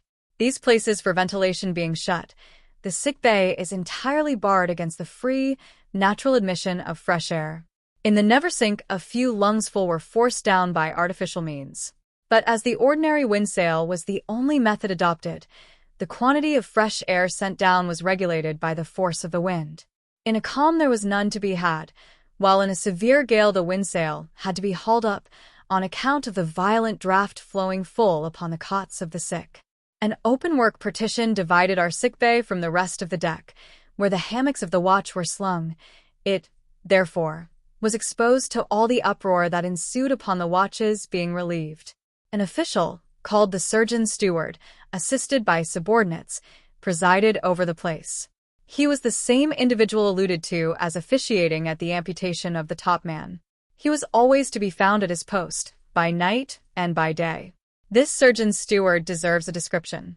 He was a small, pale, hollow-eyed young man, with that peculiar Lazarus-like expression so often noticed in hospital attendants. Seldom or never did you see him on deck, and when he did emerge into the light of the sun, it was with an abashed look and an uneasy, winking eye. The sun was not made for him. His nervous organization was confounded by the sight of the robust old sea dogs on the forecastle and the general tumult of the spar deck, and he mostly buried himself below in an atmosphere which long habit had made congenial. This young man never indulged in frivolous conversation. He only talked of the surgeon's prescriptions. His every word was a bolus. He never was known to smile, nor did he even look sober in the ordinary way, but his countenance ever wore an aspect of cadaverous resignation to his fate. Strange that so many of those who would fain minister to our own health should look so much like invalids themselves. Connected with the sickbay, over which the surgeon's steward presided, but removed from it in place, being next door to the counting-room of the purser's steward, was a regular apothecary's shop, of which he kept the key. It was fitted up precisely like an apothecary's on shore, displaying tiers of shelves on all four sides filled with green bottles and gallipots. Beneath were multitudinous drawers bearing incomprehensible gilded inscriptions in abbreviated Latin. He generally opened his shop for an hour or two every morning and evening. There was a Venetian blind in the upper part of the door, which he threw up when inside, so as to admit a little air. And there you would see him, with a green shade over his eyes, seated on a stool, and pounding his pestle in a great iron mortar that looked like a howitzer, mixing some jalopy compound. A smoky lamp shed a flickering, yellow fever tinge upon his pallid face and the closely packed regiments of gallipots. Several times when I felt in need of a little medicine, but was not ill enough to report myself to the surgeon at his levees, I would call of a morning upon his steward at the sign of the mortar, and beg him to give me what I wanted, when, without speaking a word, this cadaverous young man would mix me my potion in a tin cup, and hand it out through the little opening in his door, like the boxed-up treasurer giving you your change at the ticket office of a theater. But there was a little shelf against the wall of the door, and upon this I would set the tin cup for a while, and survey it, for I never was a Julius Caesar at taking medicine, and to take it in this way, without a single attempt at disguising it, with no counteracting little morsel to hurry down after it, in short to go to the very apothecary's in person, and there, at the counter, swallow down your dose, as if it were a nice mint julep taken at the bar of a hotel. This was a bitter bolus. Indeed. But then, this pallid young apothecary charged nothing for it, and that was no small satisfaction, for is it not remarkable, to say the least, that a shore apothecary should actually charge you money, round dollars and cents, for giving you a horrible nausea? My tin cup would wait a long time on that little shelf, yet Pills, as the sailors called him, never heeded my lingering, but in sober, silent sadness continued pounding his mortar or folding up his powders, until at last some other customer would appear, and then in a sudden frenzy of resolution, I would gulp down my sherry cobbler and carry its unspeakable flavor with me far up into the frigate's maintop. I do not know whether it was the wide roll of the ship, as felt in that giddy perch, that occasioned it, but I always got seasick after taking medicine and going aloft with it. Seldom or never did it do me any lasting good. Now the surgeon steward was only a subordinate of Surgeon Cuticle himself, who lived in the wardroom among the lieutenants, sailing master, chaplain, and purser. The surgeon is, by law, charged with the business of overlooking the general sanitary affairs of the ship. If anything is going on in any of its departments which he judges to be detrimental to the healthfulness of the crew, he has a right to protest against it formally to the captain. When a man is being scourged at the gangway, the surgeon stands by, and if he thinks that the punishment is becoming more than the culprit's constitution can well bear, he has a right to interfere and demand its cessation for the time. But though the Navy regulations nominally vest him with this high discretionary authority over the very Commodore himself, how seldom does he exercise it in cases where humanity demands it? 3 years is a long time to spend in one ship, and to be at sword's points with its captain and lieutenants during such a period must be very unsocial and every way irksome. No otherwise than thus, at least, can the remissness of some surgeons in remonstrating against cruelty be accounted for. Not to speak again of the continual dampness of the decks consequent upon flooding them with salt water when we were driving near to Cape Horn, it needs only to be mentioned that, on board of the Neversink, men known to be in consumptions gasped under the scourge of the boatswain's mate, when the surgeon and his 2 attendants stood by and never interposed. But where the unscrupulousness of martial discipline is maintained, it is in vain to attempt softening its rigor by the ordaining of humanitarian laws. Sooner might you tame the grizzly bear of Missouri than humanize a thing so essentially cruel and heartless. But the surgeon has yet other duties to perform. Not a seaman enters the Navy without undergoing a corporal examination to test his soundness in wind and limb. One of the first places into which I was introduced when I first entered on board the Neversink was the sick bay, where I found one of the assistant surgeons seated at a green baize table. It was his turn for visiting the apartment. Having been commanded by the deck officer to report my business to the functionary before me, I accordingly hemmed, to attract his attention, and then catching his eye, politely intimated that I called upon him for the purpose of being accurately laid out and surveyed. "Strip," was the answer, and, rolling up his gold-laced cuff, he proceeded to manipulate me. He punched me in the ribs, smote me across the chest, commanded me to stand on one leg and hold out the other horizontally. He asked me whether any of my family were consumptive, whether I ever felt a tendency to a rush of blood to the head, whether I was gouty, how often I had been bled during my life, how long I had been ashore, how long I had been afloat, with several other questions which have altogether slipped my memory. He concluded his interrogatories with this extraordinary and unwarranted one: "Are you pious?" It was a leading question which somewhat staggered me, but I said not a word, when, feeling of my calves, he looked up and incomprehensibly said, "I am afraid you are not." At length he declared me a sound animal and wrote a certificate to that effect, with which I returned to the deck. This assistant surgeon turned out to be a very singular character, and when I became more acquainted with him, I ceased to marvel at the curious question with which he had concluded his examination of my person. He was a thin, knock-kneed man, with a sour, saturnine expression, rendered the more peculiar from his shaving his beard so remorselessly that his chin and cheeks always looked blue, as if pinched with cold. His long familiarity with nautical invalids seemed to have filled him full of theological hypos concerning the state of their souls. He was at once the physician and priest of the sick, washing down his boluses with ghostly consolation, and among the sailors went by the name of the Pelican, a fowl whose hanging pouch imparts to it a most chopfallen, lugubrious expression.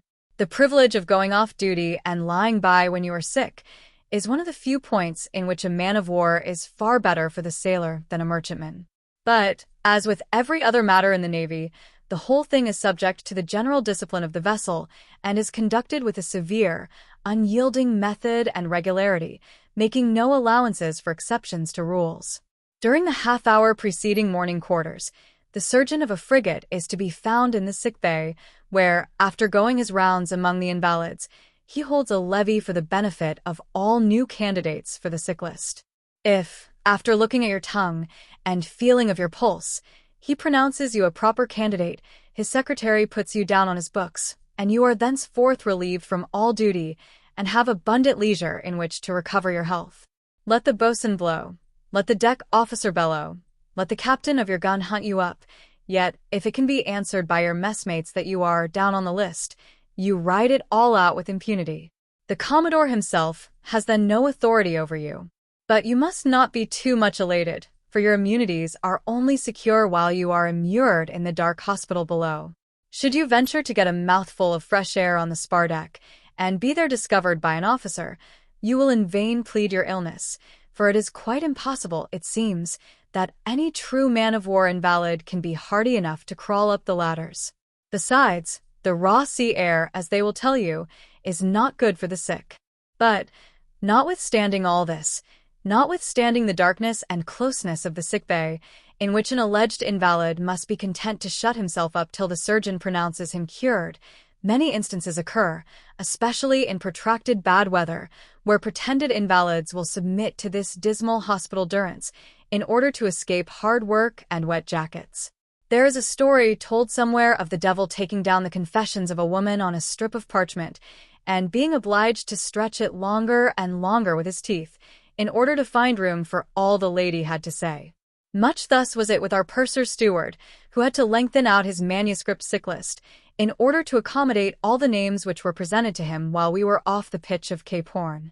What sailors call the Cape Horn fever alarmingly prevailed, though it disappeared altogether when we got into the weather, which, as with many other invalids, was solely to be imputed to the wonder-working effects of an entire change of climate.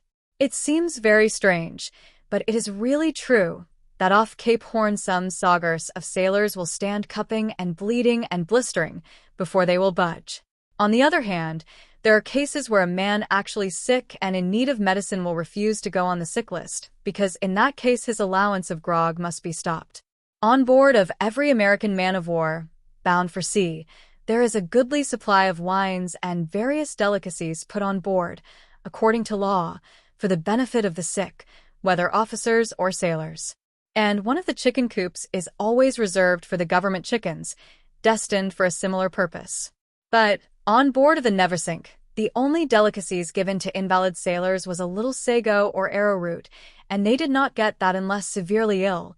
But, so far as I could learn, no wine, in any quantity, was ever prescribed for them, though the government bottles often went into the wardroom for the benefit of indisposed officers.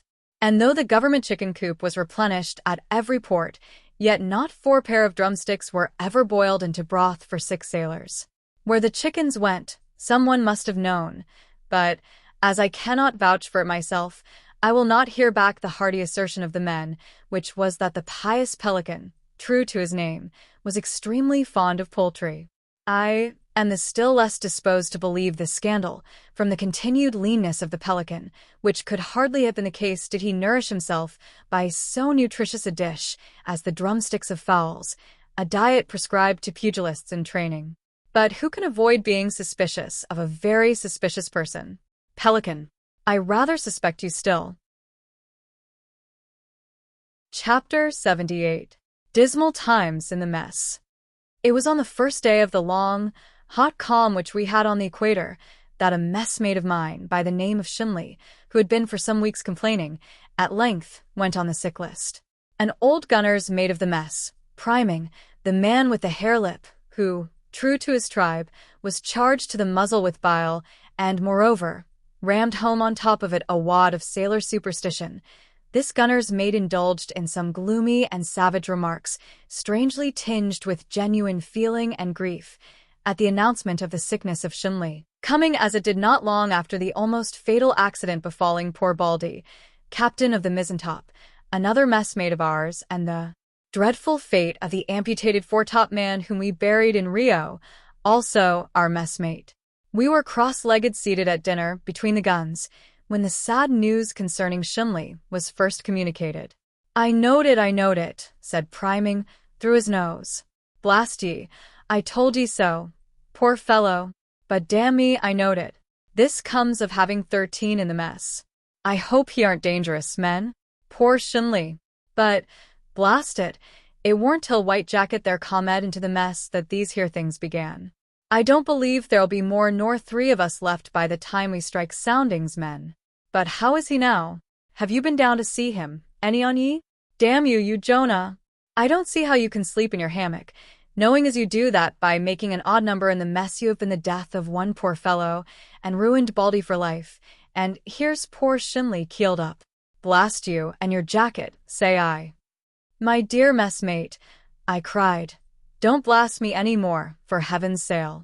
Blast my jacket you may, and I'll join you in that, but don't blast me, for if you do, I shouldn't wonder if I myself was the next man to keel up.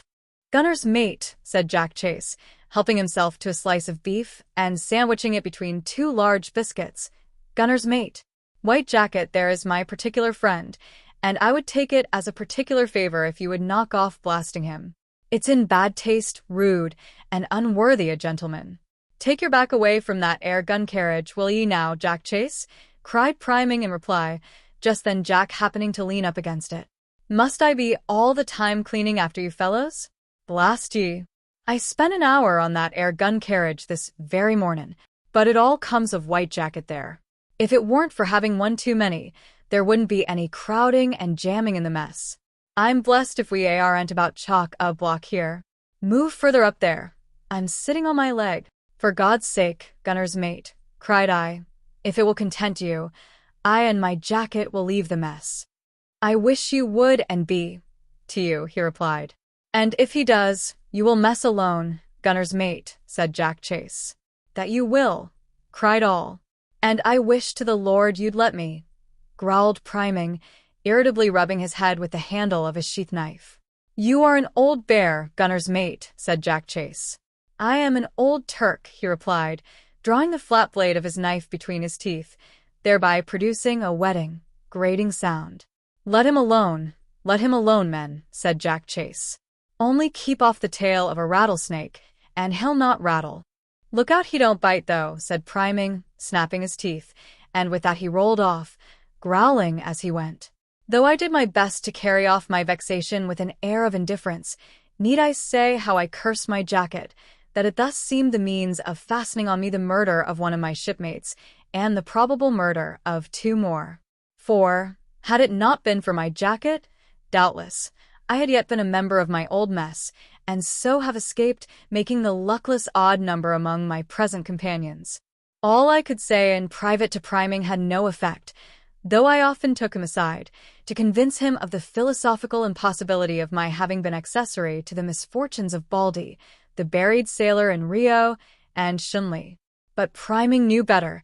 Nothing could move him, and he ever afterward eyed me as virtuous citizens do some notorious underhand villain going unhung of justice. Jacket, thou hast much to answer for, Jacket. Chapter 79. How Mano F. Warzemian die at sea.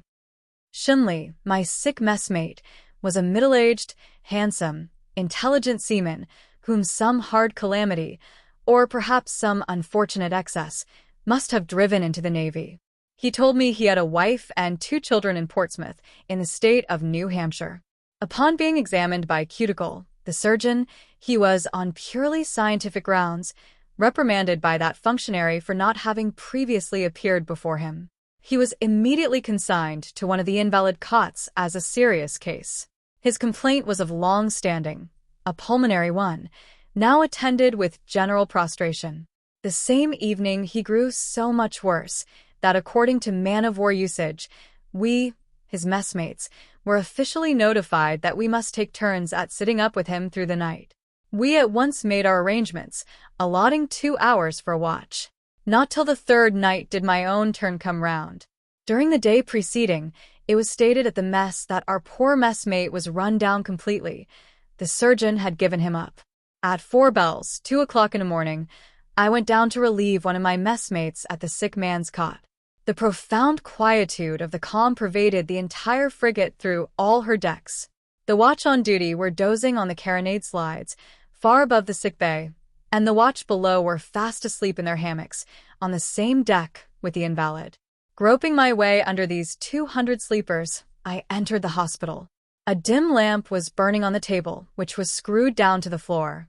This light shed dreary shadows over the whitewashed walls of the place, making it look a whited sepulchre underground.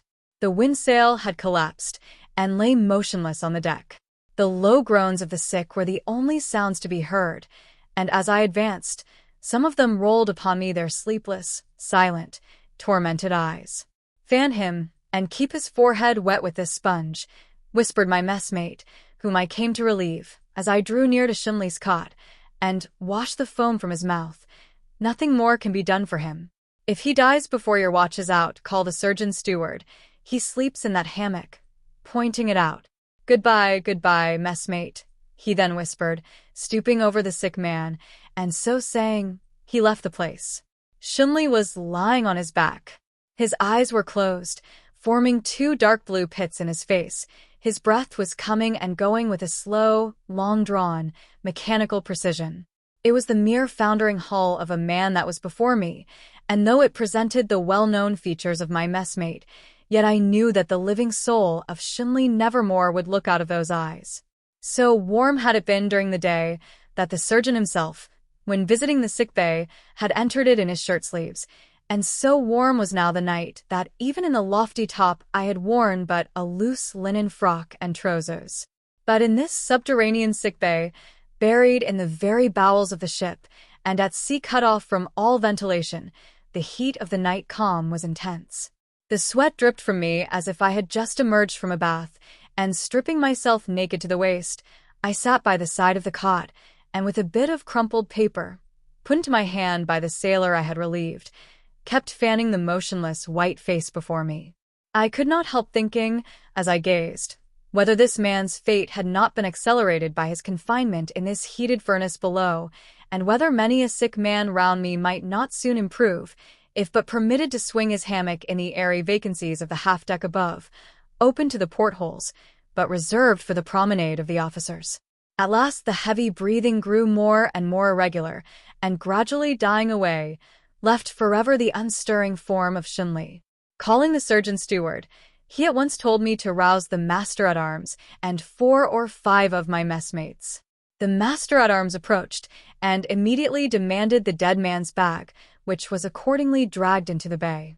Having been laid on the floor, and washed with a bucket of water which I drew from the ocean, the body was then dressed in a white frock, trousers, and neckerchief, taken out of the bag. While this was going on, the master-at-arms, standing over the operation with his rattan, and directing myself and messmates, indulged in much discursive levity, intended to manifest his fearlessness of death. Pierre, who had been a chummy of Shinley's, spent much time in tying the neckerchief in an elaborate bow and affectionately adjusting the white frock and trousers, but the master-at-arms put an end to this by ordering us to carry the body up to the gun deck. It was placed on the death-board, used for that purpose, and we proceeded with it toward the main hatchway, awkwardly crawling under the tiers of hammocks, where the entire watch below was sleeping. As, unavoidably, we rocked their pallets, the man-of-war's men would cry out against us. Through the mutterings of curses, the corpse reached the hatchway. Here the board slipped, and some time was spent in readjusting the body. At length we deposited it on the gun deck between 2 guns, and a Union Jack being thrown over it for a pall, I was left again to watch by its side. I had not been seated on my shot-box 3 minutes when the messenger boy passed me on his way forward.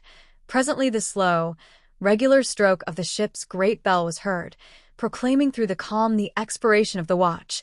It was 4 o'clock in the morning. Poor Shunli. Thought I, that sounds like your Nell. And here you lie becalmed, in the last calm of all. Hardly had the brazen din died away, when the boatswain and his mates mustered round the hatchway, within a yard or two of the corpse, and the usual thundering call was given for the watch below to turn out. All the starboard watch, ahoy! On deck there below, wide awake there, sleepers. But the dreamless sleeper by my side, who had so often sprung from his hammock at that summons, moved not a limb. The blue sheet over him lay unwrinkled. A messmate of the other watch now came to relieve me, but I told him I chose to remain where I was till daylight came. Chapter 80. The Last Stitch. Just before daybreak, 2 of the sailmakers' gang drew near, each with a lantern, carrying some canvas, 2 large shot, needles, and twine. I knew their errand, for in men of war the sailmaker is the undertaker. They laid the body on deck, and, after fitting the canvas to it, seated themselves, cross-legged like tailors, one on each side, and, with their lanterns before them, went to stitching away, as if mending an old sail. Both were old men, with grizzled hair and beard and shrunken faces. They belonged to that small class of aged seamen who, for their previous long and faithful services, are retained in the Navy more as pensioners upon its merited bounty than anything else. They are set to light and easy duties.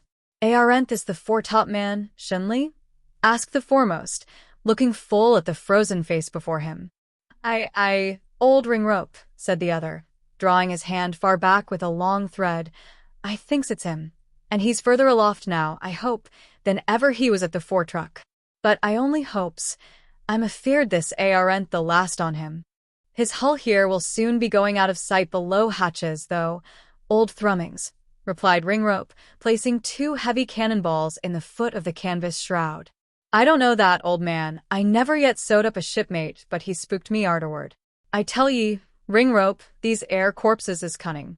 You think they sinks deep, but they comes up again as soon as you sails over 'em. They lose the number of their mess, and their messmate sticks the spoons in the rack, but no good, old Ringrope. They aren't dead yet. I tell ye, now, 10 best, bower anchors wouldn't sink this air topman. He'll be soon coming in the wake of the 39 spooks, what spooks me every night in my hammock, just afore the midwatch is called. Small thanks I gets for my pains, and every one on 'em looks so proachful-like, with a sailmaker's needle through his nose. I've been thinkin', old Ringrope, it's all wrong that air last stitch we takes. Depend on't, they don't like it, none on 'em." I was standing leaning over a gun, gazing at the 2 old men. The last remark reminded me of a superstitious custom generally practiced by most sea undertakers upon these occasions. I resolved that, if I could help it, it should not take place upon the remains of Shunli. "Thrummings," said I, advancing to the last speaker, "you are right. That last thing you do to the canvas is the very reason, be sure of it, that brings the ghosts after you, as you say. So don't do it to this poor fellow, I entreat. Try once, now, how it goes not to do it." "What do you say to the youngster, old man?" said Thrummings, holding up his lantern into his comrade's wrinkled face, as if deciphering some ancient parchment. "I'm agin all innovations," said Ringrope. "It's a good old fashion, that last stitch. It keeps them snug. D'ye see, youngster? I'm blessed if they could sleep sound, if it wa'n't for that. No, Thrummings. No innovations. I won't hear on't. I goes for the last stitch." "S'pose you was going to be sewed up yourself. Old Ringrope, would you like the last stitch then?" "You are an old gun, Ringrope. You can't stand looking out at your porthole much longer," said Thrummings, as his own palsied hands were quivering over the canvas. "Better say that to yourself, old man," replied Ringrope, stooping close to the light to thread his coarse needle, which trembled in his withered hands like the needle in a compass of a Greenland ship near the pole. "You ain't long for the sarvice. I wish I could give you some o' the blood in my veins, old man." "Ye ain't got ne'er a teaspoonful to spare," said Thrummings. "It will go hard, and I wouldn't want to do it, but I'm afeard I'll have the sewing on ye up afore long." "Sew me up? Me dead, and you alive, old man?" shrieked Ringrope. "Well, I've heard the parson of the old Independence say, as how old age was deceitful, but I never seed it so true afore this blessed night. I'm sorry for ye, old man, to see you so innocent-like, and death all the while turning in and out with you in your hammock, for all the world like a hammock mate. You lie, old man, cried Thrummings, shaking with rage. It's you that have death for a hammock mate. It's you that will make a hole in the shot locker soon. Take that back, cried Ringrope, huskily, leaning far over the corpse, and, needle in hand, menacing his companion with his aguish fist. Take that back, or I'll throttle your lean bag of wind fairy. Blast ye. Old chaps, ain't ye any more manners than to be fighting over a dead man? Cried one of the sailmaker's mates, coming down from the spar deck. Bear a hand, and get through with that job. Only one more stitch to take, muttered Ringrope, creeping near the face. Drop your palm, then, and let Thrummings take it. Follow me. The foot of the mainsail wants mending. Must do it afore a breeze springs up. D'ye hear, old chap? I say, drop your palm and follow me. At the reiterated command of his superior, Ringrope rose, and, turning to his comrade, said, I take it all back, Thrummings, and I'm sorry for it, too. But mind ye, take that ere last stitch, now. If ye don't, there's no tellin' the consequences. As the mate and his man departed, I stole up to Thrummings. Don't do it now, Thrummings. Depend on it, it's wrong. Well, youngster, I'll try this here one without it for just this here once, and if, arter that, he don't spook me, I'll be dead agin the last stitch as long as my name is Thrummings. So, without mutilation, the remains were replaced between the guns, the Union Jack again thrown over them, and I reseated myself on the shot box. Chapter 81. How They Bury a Man at Sea. Quarters over in the morning, the boatswain and his 4 mates stood round the main hatchway, and after giving the usual whistle, made the customary announcement. All hands bury the dead, ahoy. In a man of war, everything, even to a man's funeral and burial, proceeds with the unrelenting promptitude of the martial code.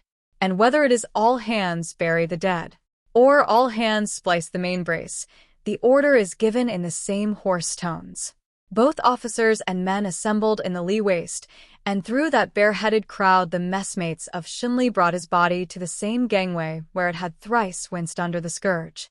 But there is something in death that ennobles even a pauper's corpse, and the captain himself stood bareheaded before the remains of a man whom, with his hat on, he had sentenced to the ignominious gratings when alive. I am the resurrection and the life, solemnly began the chaplain, in full canonicals, the prayer book in his hand. Damn you! Off those booms! Roared a boatswain's mate to a crowd of topmen who had elevated themselves to gain a better view of the scene. We commit this body to the deep. At the word, Shinley's messmates tilted the board, and the dead sailor sank in the sea. Look aloft, whispered Jack Chase. See that bird? It is the spirit of Shinley. Gazing upward, all beheld a snow-white, solitary fowl, which, whence coming no one could tell, had been hovering over the mainmast during the service, and was now sailing far up into the depths of the sky. Chapter 82. What Remains of a Man After His Burial at Sea. Upon examining Shinley's bag, a will was found, scratched in pencil, upon a blank leaf in the middle of his Bible, or, to use the phrase of one of the seamen, in the midships, atween the Bible and Testament, where the apothecary Apocrypha uses to be. The will was comprised in one solitary sentence, exclusive of the dates and signatures. In case I die on the voyage, the purser will please pay over my wages to my wife, who lives in Portsmouth, New Hampshire. Besides the testators, there were 2 signatures of witnesses. This last will and testament being shown to the purser, who, it seems, had been a notary or surrogate, or some sort of cozy chamber practitioner in his time, he declared that it must be proved. So the witnesses were called, and after recognizing their hands to the paper, for the purpose of additionally testing their honesty, they were interrogated concerning the day on which they had signed, whether it was Banyan Day, or Duff Day, or Swampseed Day, for among the sailors on board a man-of-war, the land terms Monday, Tuesday, Wednesday are almost unknown. In place of these, they substitute nautical names, some of which are significant of the daily bill of fare at dinner for the week. The two witnesses were somewhat puzzled by the attorney-like questions of the purser, till a third party came along, one of the ship's barbers, and declared, of his own knowledge, that Shinley executed the instrument on a shaving day, for the deceased seaman had informed him of the circumstance when he came to have his beard reaped on the morning of the event. In the purser's opinion, this settled the question, and it is to be hoped that the widow duly received her husband's death-earned wages. Shinley was dead and gone, and what was Shinley's epitaph? D.D. Opposite his name in the purser's books, in Black's best writing fluid, funereal name and funereal hue, meaning discharged, dead. Chapter 83. A Man-o'-War College. In our man-of-war world, life comes in at one gangway and death goes overboard at the other. Under the man-of-war scourge, curses mix with tears, and the sigh and the sob furnish the bass to the shrill octave of those who laugh to drown buried griefs of their own. Checkers were played in the waist at the time of Shinley's burial, and as the body plunged, a player swept the board. The bubbles had hardly burst, when all hands were piped down by the boatswain, and the old jests were heard again, as if Shinley himself were there to hear. This man-of-war life has not left me unhardened. I cannot stop to weep over Shinley now. That would be false to the life I depict. Wearing no mourning weeds, I resume the task of portraying our man-of-war world. Among the various other vocations, all driven abreast on board of the Neversink, was that of the schoolmaster. There were 2 academies in the frigate. One comprised the apprentice boys, who, upon certain days of the week, were indoctrinated in the mysteries of the primer by an invalid corporal of marines, a slender, wizen-cheeked man, who had received a liberal infant school education. The other school was a far more pretentious affair, a sort of army and navy seminary combined, where mystical mathematical problems were solved by the midshipmen, and great ships of the line were navigated over imaginary shoals by unimaginable observations of the moon and the stars, and learned lectures were delivered upon great guns, small arms, and the curvilinear lines described by bombs in the air. The professor was the title bestowed upon the erudite gentleman who conducted this seminary, and by that title alone was he known throughout the ship.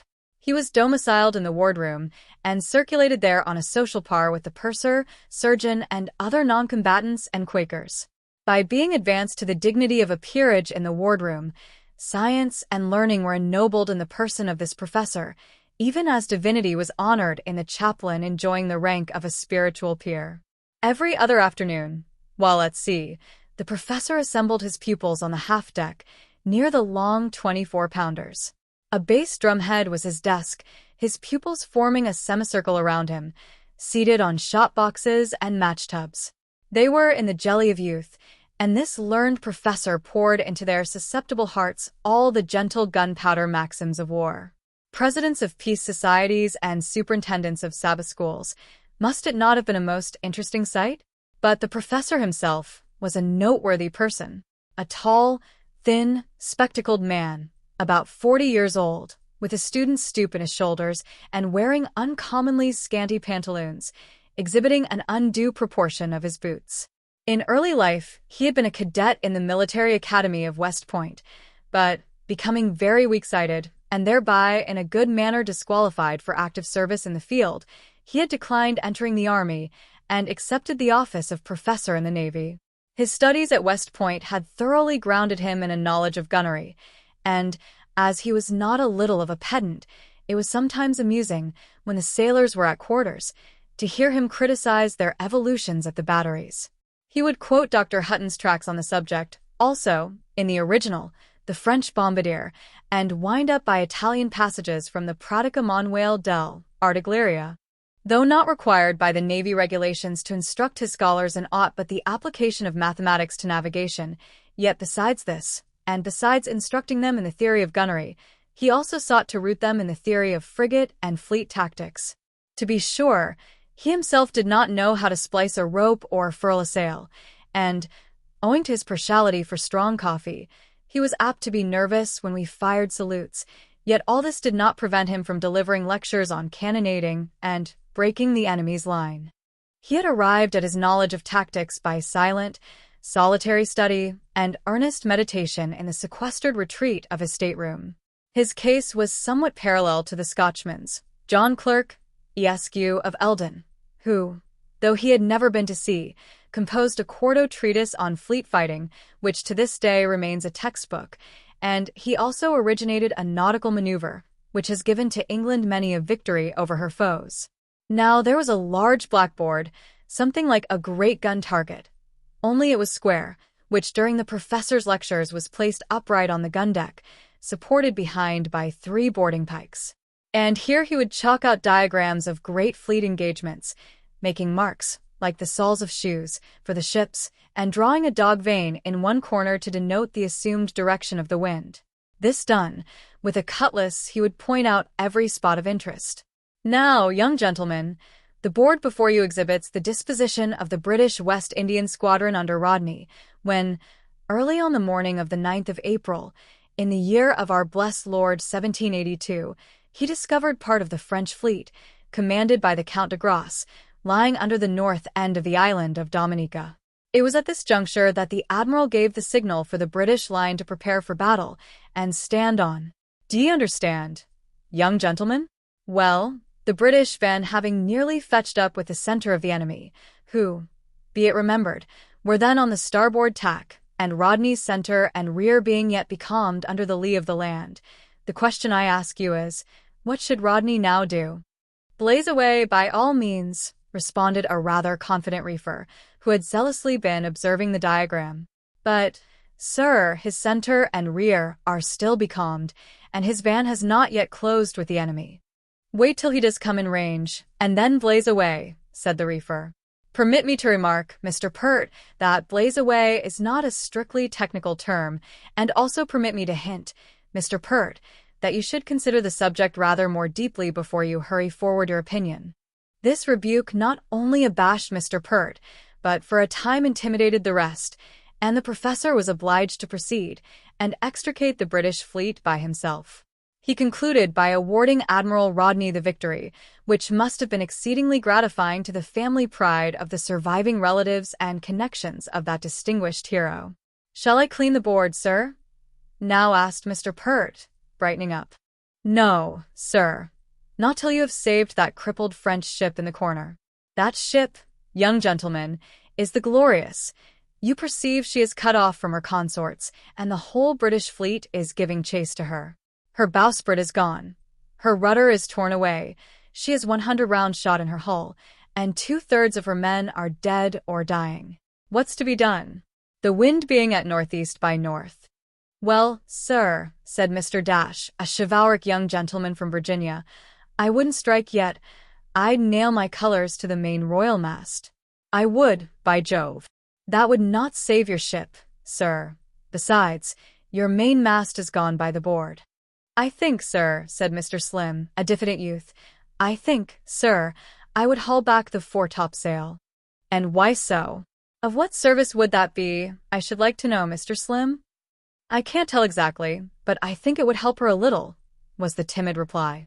"Not a whit, sir, not one particle. Besides, you can't haul back your foretopsail. Your foremast is lying across your forecastle." "Haul back the main topsail, then," suggested another. "Can't be done, your mainmast also has gone by the board." "Mizzen-topsail," meekly suggested little boat plug. "Your mizzen-topmast, let me inform you, sir, was shot down in the first of the fight." "Well, sir," cried Mr. Dash, "I'd tack ship anyway, bid 'em good-bye with a broadside, nail my flag to the keel, if there was no other place, and blow my brains out on the poop. Idle, idle, sir. Worse than idle. You are carried away, Mr. Dash, by your ardent southern temperament. Let me inform you, young gentlemen, that this ship, touching it with his cutlass, cannot be saved."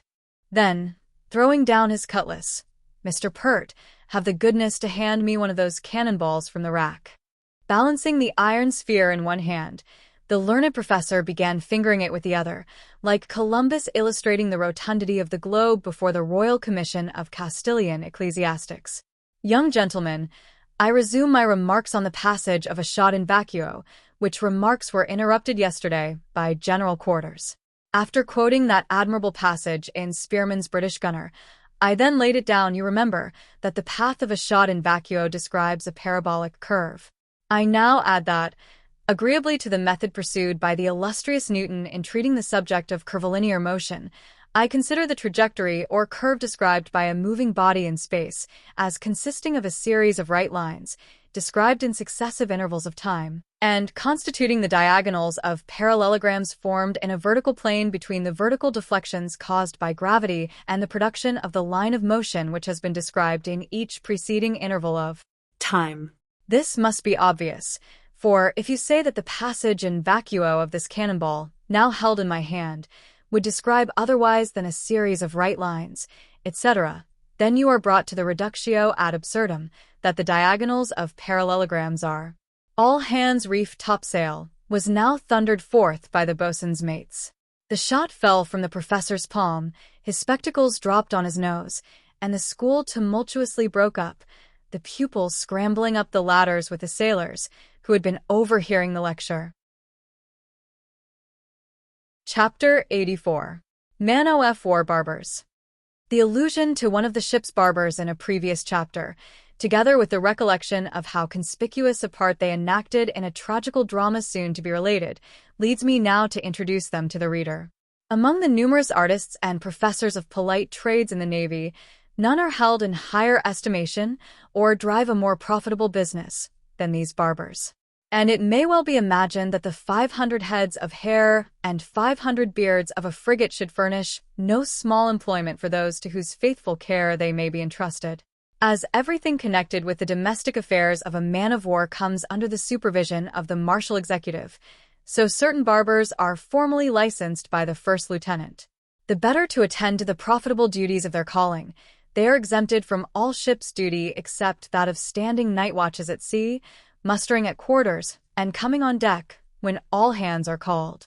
They are rated as able seamen or ordinary seamen and receive their wages as such, but in addition to this, they are liberally recompensed for their professional services.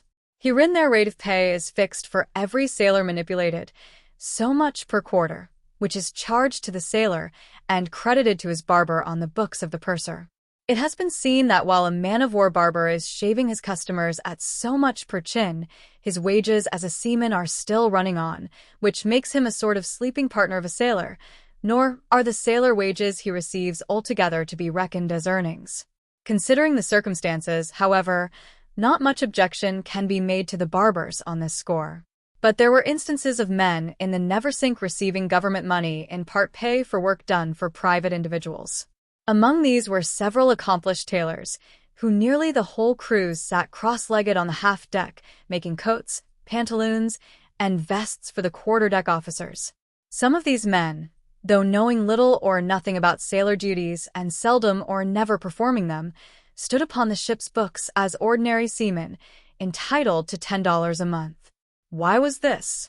Previous to shipping they had divulged the fact of their being tailors. True, the officers who employed them upon their wardrobes paid them for their work, but some of them in such a way as to elicit much grumbling from the tailors. At any rate, these makers and menders of clothes did not receive from some of these officers an amount equal to what they could have fairly earned ashore by doing the same work. It was a considerable saving to the officers to have their clothes made on board. The men belonging to the carpenter's gang furnished another case in point. There were some 6 or 8 allotted to this department. All the crews they were hard at work. At what? Mostly making chests of drawers, canes, little ships and schooners, swifts, and other elaborated trifles, chiefly for the captain. What did the captain pay them for their trouble? Nothing. But the United States government paid them, 2 of them, the mates, at $19 a month, and the rest receiving the pay of able seamen, $12. To return. The regular days upon which the barbers shall exercise their vocation are set down on the ship's calendar and known as shaving days. On board of the Neversink these days are Wednesdays and Saturdays, when, immediately after breakfast, the barber shops were open to customers. They were in different parts of the gun deck, between the long 24-pounders. Their furniture, however, was not very elaborate, hardly equal to the sumptuous appointments of metropolitan barbers. Indeed, it merely consisted of a match tub, elevated upon a shop box, as a barber's chair for the patient. No psyche glasses, no hand mirror, no ewer and basin, no comfortable padded footstool, nothing, in short, that makes a shave such a luxury. Nor are the implements of these man-of-war barbers out of keeping with the rude appearance of their shops. Their razors are of the simplest patterns, and, from their jaggedness, would seem better fitted for the preparing and harrowing of the soil than for the ultimate reaping of the crop. But this is no matter for wonder, since so many chins are to be shaven, and a razor case holds but 2 razors. For only 2 razors does a man-of-war barber have, and, like the marine sentries at the gangway in port, these razors go off and on duty in rotation. 1 brush, 2 brushes every chin, and 1 lather lathers them all. No private brushes and boxes, no reservations whatever, as it would be altogether too much trouble for a man-of-war's man to keep his own shaving tools and shave himself at sea, and since, therefore, nearly the whole ship's company patronize the ship's barbers, and as the seamen must be shaven by evening quarters of the days appointed for the business, it may be readily imagined what a scene of bustle and confusion there is when the razors are being applied. First come, first served is the motto, and often you have to wait for hours together, sticking to your position, like one of an Indian file of merchants' clerks getting letters out of the post office, ere you have a chance to occupy the pedestal of the match tub. Often the crowd of quarrelsome candidates wrangle and fight for precedency, while at all times the interval is employed by the garrulous in every variety of ship gossip. As the shaving days are unalterable, they often fall upon days of high seas and tempestuous winds, when the vessel pitches and rolls in a frightful manner. In consequence, many valuable lives are jeopardized from the razor being plied under such untoward circumstances. But these sea barbers pride themselves upon their sea legs, and often you will see them standing over their patients with their feet wide apart, and scientifically swaying their bodies to the motion of the ship, as they flourish their edge tools about the lips, nostrils, and jugular. As I looked upon the practitioner and patient at such times, I could not help thinking that, if the sailor had any insurance on his life, it would certainly be deemed forfeited should the president of the company chance to lounge by and behold him in that imminent peril. For myself, I accounted it an excellent preparation for going into a sea fight, where fortitude in standing up to your gun and running the risk of all splinters comprise part of the practical qualities that make up an efficient man-of-war's man. It remains to be related that these barbers of ours had their labors considerably abridged by a fashion prevailing among many of the crew of wearing very large whiskers, so that, in most cases, the only parts needing a shave were the upper lip and suburbs of the chin. This had been more or less the custom during the whole 3 years' cruise, but for some time previous to our weathering Cape Horn, very many of the seamen had redoubled their assiduity in cultivating their beards preparatory to their return to America. There they anticipated creating no small impression by their immense and magnificent homeward bounders, so they called the long fly brushes at their chins. In particular, the more aged sailors, embracing the old guard of sea grenadiers on the forecastle, and the begrimed gunners' mates and quarter-gunners, sported most venerable beards of an exceeding length and hoariness, like long, trailing moss hanging from the bough of some aged oak. Above all, the captain of the forecastle, old Ushant, a fine specimen of a sea sexagenarian, wore a wide, spreading beard, gizzled and gray, that flowed over his breast and often became tangled and knotted with tar. This Ushant, in all weathers, was ever alert at his duty, intrepidly mounting the foreyard in a gale, his long beard streaming like Neptune's. Off Cape Horn it looked like a miller's, being all over powdered with frost. Sometimes it glittered with minute icicles in the pale, cold, moonlit Patagonian nights. But though he was so active in time of tempest, yet when his duty did not call for exertion, he was a remarkably staid, reserved, silent, and majestic old man, holding himself aloof from noisy revelry and never participating in the boisterous sports of the crew. He resolutely set his beard against their boyish frolickings, and often held forth like an oracle concerning the vanity thereof. Indeed, at times he was wont to talk philosophy to his ancient companions, the old sheet-anchormen around him, as well as to the harebrained tenants of the foretop and the giddy lads in mizzen. Nor was his philosophy to be despised. It abounded in wisdom. For this Ushant was an old man of strong natural sense, who had seen nearly the whole terraqueous globe, and could reason of civilized and savage, of Gentile and Jew, of Christian and Moslem. The long night watches of the sailor are eminently adapted to draw out the reflective faculties of any serious-minded man, however humble or uneducated. Judge, then, what half a century of battling out watches on the ocean must have done for this fine old tar.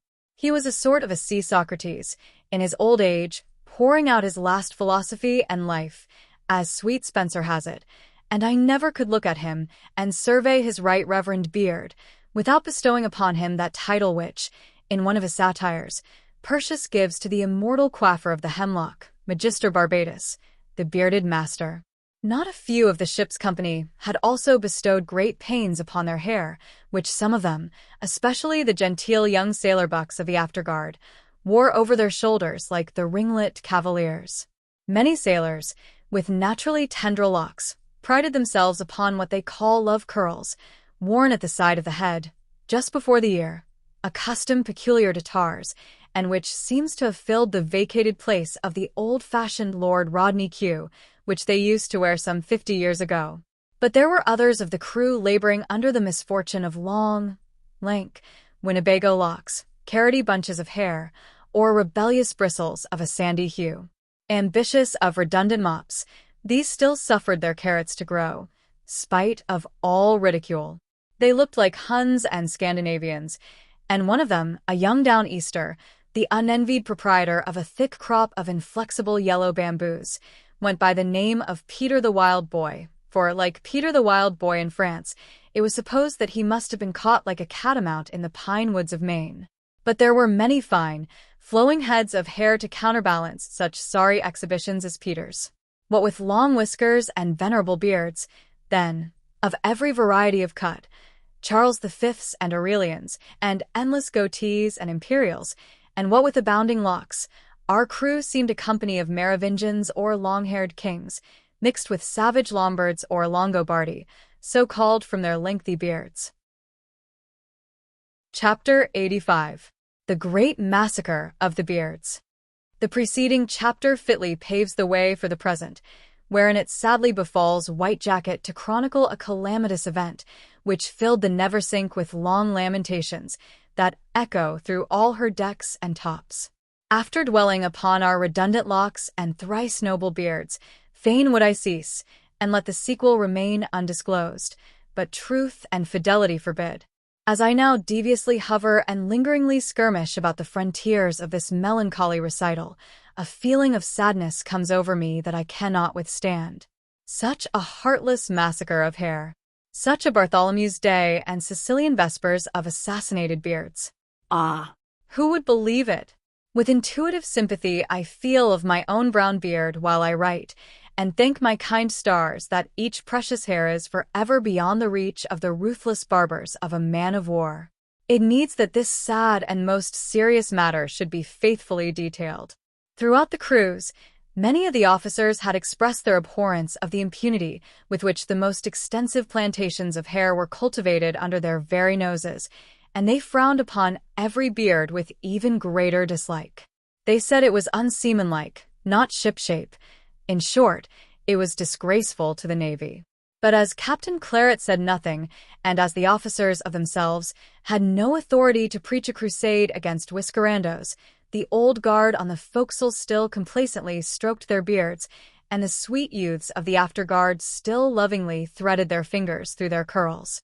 Perhaps the captain's generosity in thus far permitting our beards sprung from the fact that he himself wore a small speck of a beard upon his own imperial cheek, which, if rumor said true, was to hide something, as Plutarch relates of the Emperor Adrian. But, to do him justice, as I always have done, the captain's beard did not exceed the limits prescribed by the Navy Department. According to a then recent ordinance at Washington, the beards of both officers and seamen were to be accurately laid out and surveyed, and on no account must come lower than the mouth, so as to correspond with the Army standard, a regulation directly opposed to the theocratical law laid down in the 19th chapter and 27th verse of Leviticus, where it is expressly ordained, "Thou shalt not mar the corners of thy beard." But legislators do not always square their statutes by those of the Bible. At last, when we had crossed the northern tropic, and were standing up to our guns at evening quarters, and when the setting sun, streaming in at the portholes, lit up every hair, till to an observer on the quarter-deck, the two long, even lines of beards seemed one dense grove. In that evil hour it must have been that a cruel thought entered into the heart of our captain. A pretty set of savages, thought he, am I taking home to America? People will think them all catamounts and Turks. Besides, now that I think of it, it's against the law. It will never do. They must be shaven and shorn. That's flat. There is no knowing, indeed, whether these were the very words in which the captain meditated that night, for it is yet a mooted point among metaphysicians, whether we think in words or whether we think in thoughts. But something like the above must have been the captain's cogitations. At any rate, that very evening the ship's company were astounded by an extraordinary announcement made at the main hatchway of the gun-deck by the boatswain's mate there stationed. He was afterwards discovered to have been tipsy at the time. "D'ye hear there, fore and aft? All you that have hair on your heads, shave them off, and all you that have beards, trim them small. Shave off our Christian heads, and then, placing them between our knees, trim small our worshipped beards." The captain was mad. But directly the boatswain came rushing to the hatchway, and, after soundly rating his tipsy mate, thundered forth a true version of the order that had issued from the quarter-deck. As amended, it ran thus: "D'ye hear there, fore and aft? All you that have long hair, cut it short, and all you that have large whiskers, trim them down, according to the Navy regulations." This was an amendment, to be sure, but what barbarity, after all. What? Not 30 days' run from home, and lose our magnificent homeward bounders. The homeward bounders we had been cultivating so long. Lose them at one fell swoop? Were the vile barbers of the gun-deck to reap our long, nodding harvests and expose our innocent chins to the chill air of the Yankee coast? And our viney locks, were they also to be shorn? Was a grand sheep-shearing, such as they annually have at Nantucket, to take place, and our ignoble barbers to carry off the fleece? Captain Claret, in cutting our beards and our hair, you cut us the unkindest cut of all. Were we going into action, Captain Claret, going to fight the foe with our hearts of flame and our arms of steel, then would we gladly offer up our beards to the terrific god of war, and that we would account but a wise precaution against having them tweaked by the foe. Then, Captain Claret, you would but be imitating the example of Alexander, who had his Macedonians all shaven, that in the hour of battle their beards might not be handles to the Persians. But now, Captain Claret, when after our long, long cruise, we are returning to our homes, tenderly stroking the fine tassels on our chins, and thinking of father or mother, or sister or brother or daughter or son, to cut off our beards now, the very beards that were frosted white off the pitch of Patagonia, this is too bitterly bad, Captain Claret, and, by heaven, we will not submit. Train your guns inboard, let the marines fix their bayonets, let the officers draw their swords. We will not let our beards be reaped, the last insult inflicted upon a vanquished foe in the east. Where are you, sheet anchormen, captains of the tops, gunners' mates, mariners all? Muster round the capstan your venerable beards, and while you braid them together in token of brotherhood, cross hands and swear that we will enact over again the mutiny of the Knower, and sooner perish than yield up a hair. The excitement was intense throughout that whole evening. Groups of 10s and 20s were scattered about all the decks, discussing the mandate, and inveighing against its barbarous author. The long area of the gun-deck was something like a populous street of brokers, when some terrible commercial tidings have newly arrived. One and all, they resolved not to succumb, and every man swore to stand by his beard and his neighbor. 24 hours after, at the next evening quarters, the captain's eye was observed to wander along the men at their guns. Not a beard was shaven. When the drum beat the retreat, the boatswain, now attended by all 4 of his mates, to give additional solemnity to the announcement, repeated the previous day's order and concluded by saying that 24 hours would be given for all to acquiesce. But the second day passed, and at quarters, untouched, every beard bristled on its chin. Forthwith Captain Claret summoned the midshipmen, who, receiving his orders, hurried to the various divisions of the guns and communicated them to the lieutenants respectively stationed over divisions. The officer commanding mine turned upon us and said, "Men, if tomorrow night I find any of you with long hair or whiskers of a standard violating the Navy regulations, the names of such offenders shall be put down on the report." The affair had now assumed a most serious aspect. The captain was in earnest. The excitement increased tenfold, and a great many of the older seamen, exasperated to the uttermost, talked about knocking of duty till the obnoxious mandate was revoked.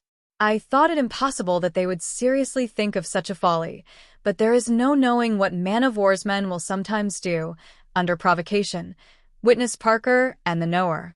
That same night, when the first watch was set, the men in a body drove the 2 boatswain's mates from their stations at the fore and main hatchways and unshipped the ladders, thus cutting off all communication between the gun and spar decks forward of the mainmast.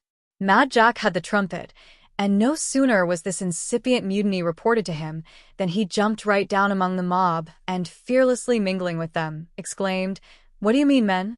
Don't be fools. This is no way to get what you want. Turn to, my lads, turn to. Boatswain's mate, ship that ladder. So, Up you tumble now, my hearties. Away you go." His gallant, off-handed, confident manner, recognizing no attempt at mutiny, operated upon the sailors like magic. They tumbled up, as commanded, and for the rest of that night contented themselves with privately fulminating their displeasure against the captain and publicly emblazoning every anchor button on the coat of admired Mad Jack. Captain Claret happened to be taking a nap in his cabin at the moment of the disturbance, and it was quelled so soon that he knew nothing of it till it was officially reported to him. It was afterward rumored through the ship that he reprimanded Mad Jack for acting as he did. He maintained that he should at once have summoned the Marines and charged upon the mutineers. But if the sayings imputed to the captain were true, he nevertheless refrained from subsequently noticing the disturbance, or attempting to seek out and punish the ringleaders. This was but wise, for there are times when even the most potent governor must wink at transgression in order to preserve the laws inviolate for the future.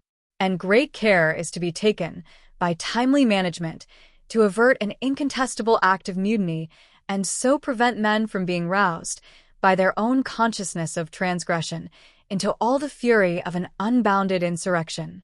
Then for the time, both soldiers and sailors are irresistible, as even the valor of Caesar was made to know, and the prudence of Germanicus, when their legions rebelled. And not all the concessions of Earl Spencer, as First Lord of the Admiralty, nor the threats and entreaties of Lord Bridport, the Admiral of the Fleet, no, nor His Gracious Majesty's plenary pardon in perspective, could prevail upon the Spithead mutineers, when at last fairly lashed up to the mark, to succumb until deserted by their own messmates, and a handful was left in the breach. Therefore, Mad Jack, you did right, and no one else could have acquitted himself better. By your crafty simplicity, good-natured daring, and off-handed air, as if nothing was happening, you perhaps quelled a very serious affair in the bud, and prevented the disgrace to the American Navy of a tragical mutiny, growing out of whiskers, soapsuds, and razors. Think of it, if future historians should devote a long chapter to the great rebellion of the beards on board the United States ship Neversink. Why, through all time thereafter, barbers would cut down their spiralized poles and substitute miniature mainmasts for the emblems of their calling. And here is ample scope for some pregnant instruction, how that events of vast magnitude in our man-of-war world may originate in the pettiest of trifles. But that is an old theme. We waive it and proceed. On the morning following, though it was not a regular shaving day, the gun-deck barbers were observed to have their shops open, their match-tub accommodations in readiness, and their razors displayed. With their brushes, raising a mighty lather in their tin pots, they stood eyeing the passing throng of seamen, silently inviting them to walk in and be served. In addition to their usual implements, they now flourished at intervals a huge pair of sheep shears, by way of more forcibly reminding the men of the edict which that day must be obeyed, or woe betide them. For some hours the seamen paced to and fro in no very good humor, vowing not to sacrifice a hair. Beforehand, they denounced that man who should abase himself by compliance. But habituation to discipline is magical, and ere long an old forecastleman was discovered elevated upon a match-tub, while, with a malicious grin, his barber, a fellow who, from his merciless rasping, was called Blueskin, seized him by his long beard, and at one fell stroke cut it off and tossed it out of the porthole behind him. This forecastleman was ever afterwards known by a significant title, in the main equivalent to that name of reproach fastened upon that Athenian who, in Alexander's time, previous to which all the Greeks sported beards, first submitted to the deprivation of his own. But, spite of all the contempt hurled on our forecastleman, so prudent an example was soon followed. Presently all the barbers were busy. Sad sight, at which anyone but a barber or a Tartar would have wept. Beards 3 years old, goatees that would have graced a chamois of the Alps, imperials that Count d'Orsay would have envied, and love curls and man-of-war ringlets that would have measured, inch for inch, with the longest tresses of the fair one with the golden locks. All went by the board. Captain Claret, how can you rest in your hammock? By this brown beard which now waves from my chin, the illustrious successor to that first, young, vigorous beard I yielded to your tyranny, by this manly beard, I swear, it was barbarous. My noble captain, Jack Chase, was indignant. Not even all the special favors he had received from Captain Claret and the plenary pardon extended to him for his desertion into the Peruvian service could restrain the expression of his feelings. But in his cooler moments, Jack was a wise man. He at last deemed it but wisdom to succumb. When he went to the barber, he almost drew tears from his eyes. Seating himself mournfully on the match-tub, he looked sideways and said to the barber, who was slithering his sheep shears in readiness to begin, "My friend, I trust your scissors are consecrated. Let them not touch this beard if they have yet to be dipped in holy water. Beards are sacred things, barber. Have you no feeling for beards, my friend? Think of it." And mournfully he laid his deep-dyed, russet cheek upon his hand. 2 summers have gone by since my chin has been reaped.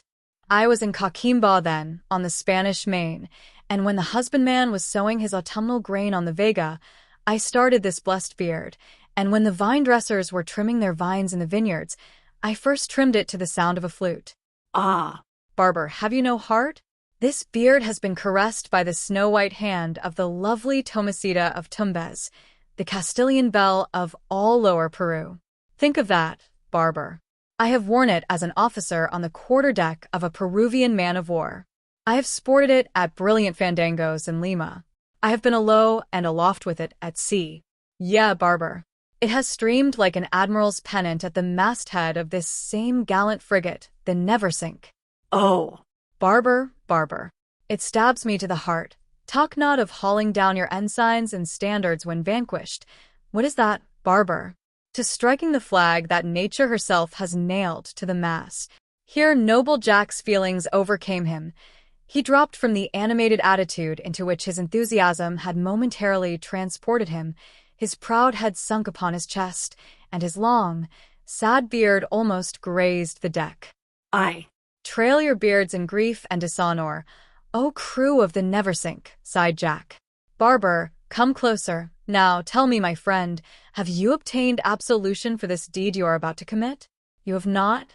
Then, barber, I will absolve you. Your hands shall be washed of this sin.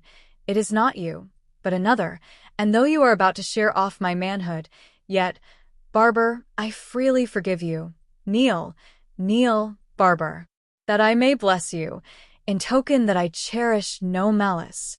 So when this barber, who was the only tender-hearted one of his tribe, had kneeled, been absolved, and then blessed, Jack gave up his beard into his hands, and the barber, clipping it off with a sigh, held it high aloft, and, parodying the style of the boatswain's mates, cried aloud, "D'ye hear, fore and aft?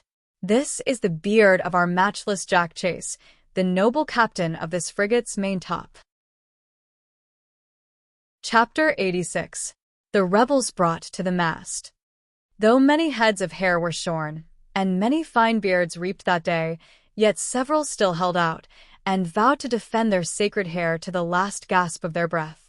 These were chiefly old sailors, some of them petty officers, who, presuming upon their age or rank, doubtless thought that, after so many had complied with the captain's commands, they, being but a handful, would be exempted from compliance and remain a monument of our master's clemency. That same evening, when the drum beat to quarters, the sailors went sullenly to their guns, and the old tars who still sported their beards stood up, grim, defying, and motionless, as the rows of sculptured Assyrian kings, who, with their magnificent beards, have recently been exhumed by Laird.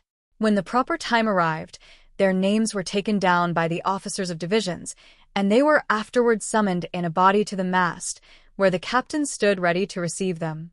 The whole ship's company crowded to the spot, and, amid the breathless multitude, the venerable rebels advanced and unhatted. It was an imposing display. They were old and venerable mariners. Their cheeks had been burned brown in all latitudes, wherever the sun sends a tropical ray. Reverend old tars, one and all.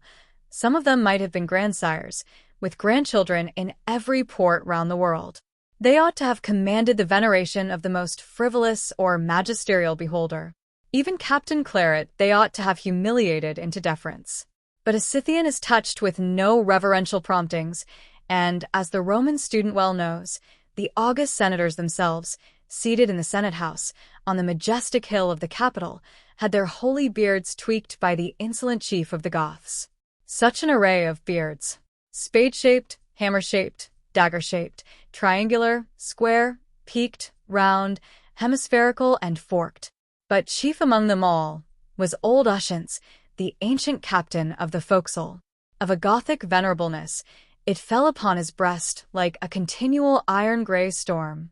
Ah, Old Ushant, Nestor of the crew, it promoted my longevity to behold you. He was a man-of-war's man of the old Benbow school. He wore a short queue, which the wags of the mizzen-top called his plug of pigtail. About his waist was a broad boarder's belt, which he wore, he said, to brace his mainmast, meaning his backbone, for at times he complained of rheumatic twinges in the spine, consequent upon sleeping on deck now and then, during the night watches of upward of half a century. His sheath knife was an antique, a sort of old-fashioned pruning hook. Its handle, a sperm whale's tooth, was carved all over with ships, cannon, and anchors. It was attached to his neck by a lanyard, elaborately worked into rose knots and Turks' heads by his own venerable fingers. Of all the crew, this Ushant was most beloved by my glorious captain, Jack Chase, who one day pointed him out to me as the old man was slowly coming down the rigging from the foretop. "There, White Jacket, isn't that old Chaucer shipman? A dagger hanging by a loss had he, about his neck, under his arm adown. The oat sommer had made his beard all brown. Hardy he is and wise, I undertake. With many a tempest has his beard be shake." From the Canterbury Tales, White Jacket. And must not old Ushant have been living in Chaucer's time, that Chaucer could draw his portraits so well? Chapter 87. Old Ushant at the Gangway. The rebel beards, headed by old Ushant, streaming like a commodore's bougie, now stood in silence at the mast. "You knew the order," said the captain, eyeing them severely. "What is that hair on your chins?"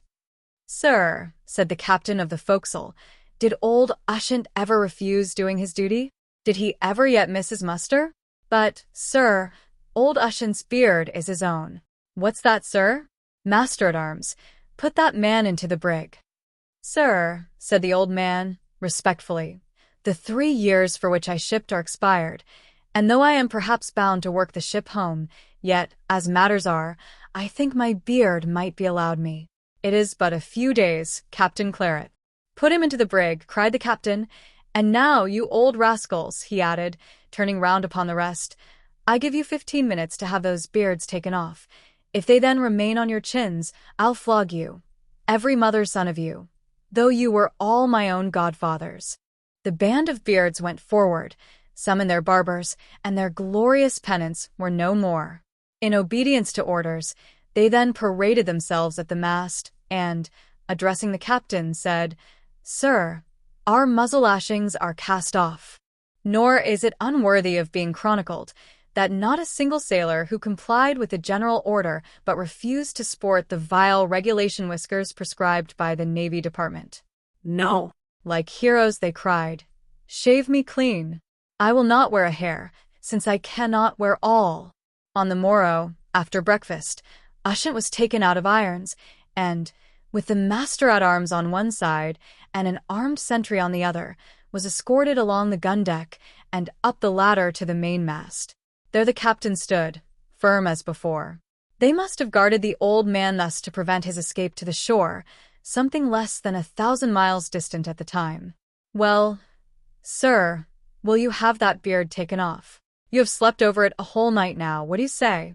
I don't want to flog an old man like you, Ushant. My beard is my own, sir, said the old man lowly. Will you take it off? It is mine, sir, said the old man, tremulously. Rig the gratings, roared the captain. Master-at-arms, strip him. Quartermasters, seize him up. Boatswain's mates, dear duty. While these executioners were employed, the captain's excitement had a little time to abate, and when, at last, old Ushant was tied up by the arms and legs and his venerable back was exposed, that back which had bowed at the guns of the frigate Constitution when she captured the Guerriere, the captain seemed to relent. You are a very old man, he said, and I am sorry to flog you, but my orders must be obeyed. I will give you one more chance. Will you have that beard taken off? Captain Claret, said the old man, turning round painfully in his bonds, you may flog me if you will, but, sir, in this one thing I cannot obey you. Lay on. I'll see his backbone, roared the captain in a sudden fury. By heaven, thrillingly whispered Jack Chase, who stood by, it's only a halter. I'll strike him. Better not, said a topmate. It's death, or worse punishment, remember. There goes the lash, cried Jack. Look at the old man. By G.D. I can't stand it. Let me go, men. And with moist eyes Jack forced his way to one side. You, boatswain's mate, cried the captain, you are favoring that man. Lay on soundly, sir, or I'll have your own cat laid soundly on you. 1, 2, 3, 4, 5, 6, 7, 8, 9, 10, 11, 12 lashes were laid on the back of that heroic old man. He only bowed over his head and stood as the dying gladiator lies. Cut him down, said the captain. And now go and cut your own throat, hoarsely whispered an old sheet-anchor man, a messmate of Ushant's. When the master-at-arms advanced with the prisoner's shirt, Ushant waved him off with the dignified air of a Brahim, saying, Do you think, master-at-arms, that I am hurt? I will put on my own garment. I am never the worse for it, man, and 'tis no dishonor when he who would dishonor you only dishonors himself. What says he? Cried the captain. What says that tarry old philosopher with a smoking back? Tell it to me, sir, if you dare. Sentry, take that man back to the brig. Stop. John Ushant, you have been captain of the forecastle. I break you. And now you go into the brig, there to remain till you consent to have that beard taken off. My beard is my own, said the old man, quietly. Sentry, I am ready. And back he went into durance between the guns. But after lying some 4 or 5 days in irons, an order came to remove them, but he was still kept confined. Books were allowed him, and he spent much time in reading. But he also spent many hours in braiding his beard, and interweaving with its strips of red bunting, as if he desired to dress out and adorn the thing which had triumphed over all opposition. He remained a prisoner till we arrived in America, but the very moment he heard the chain rattle out of the hawse-hole and the ship swing to her anchor, he started to his feet, dashed the sentry aside, and gaining the deck, exclaimed, At home, with my beard. His term of service having some months previous expired, and the ship being now in harbor, he was beyond the reach of naval law, and the officers durst not molest him. But without unduly availing himself of these circumstances, the old man merely got his bag and hammock together, hired a boat, and throwing himself into the stern, was rowed ashore, amid the unsuppressible cheers of all hands. It was a glorious conquest over the conqueror himself, as well worthy to be celebrated as the Battle of the Nile. Though, as I afterward learned, Ushant was earnestly entreated to put the case into some lawyer's hands, he firmly declined, saying, "I have won the battle, my friends, and I do not care for the prize money." But even had he complied with these entreaties, from precedents in similar cases, it is almost certain that not a sou's worth of satisfaction would have been received. "I know not in what frigate you sail now, old Ushant, but heaven protect your storied old beard, in whatever typhoon it may blow. And if ever it must be shorn, old man, may it fare like the royal beard of Henry I. of England, and be clipped by the right reverend hand of some Archbishop of Sees. As for Captain Claret, let it not be supposed that it is here sought to impale him before the world as a cruel, black-hearted man. Such he was not. Nor was he, upon the whole, regarded by his crew with anything like the feelings which man-of-war's men sometimes cherish towards signally tyrannical commanders. In truth, the majority of the Neversink's crew, in previous cruises habituated to flagrant misusage, deemed Captain Claret a lenient officer. In many things he certainly refrained from oppressing them. It has been related what privileges he accorded to the seamen respecting the free playing of checkers, a thing almost unheard of in most American men-of-war. In the matter of overseeing the men's clothing, also, he was remarkably indulgent, compared with the conduct of other Navy captains, who, by sumptuary regulations, obliged their sailors to run up large bills with the purser for clothes. In a word, of whatever acts Captain Claret might have been guilty in the Neversink, perhaps none of them proceeded from any personal, organic hard-heartedness. What he was, the usages of the Navy had made him. Had he been a mere landsman, a merchant, say, he would no doubt have been considered a kind-hearted man. There may be some who shall read of this Bartholomew massacre of beards who will yet marvel, perhaps, that the loss of a few hairs, more or less, should provoke such hostility from the sailors, lash them into so frothing a rage, indeed, come near breeding a mutiny. But these circumstances are not without precedent. Not to speak of the riots, attended with the loss of life, which once occurred in Madrid, in resistance to an arbitrary edict of the king's, seeking to suppress the cloaks of the cavaliers, and, not to make mention of other instances that might be quoted, it needs only to point out the rage of the Saxons in the time of William the Conqueror, when that despot commanded the hair on their upper lips to be shaven off, the hereditary mustaches which whole generations had sported. The multitude of the dispirited vanquished were obliged to acquiesce, but many Saxon franklins and gentlemen of spirit, choosing rather to lose their castles than their mustaches, voluntarily deserted their firesides, and went into exile. All this is indignantly related by the stout Saxon friar, Matthew Paris, in his Historia Major, beginning with the Norman Conquest.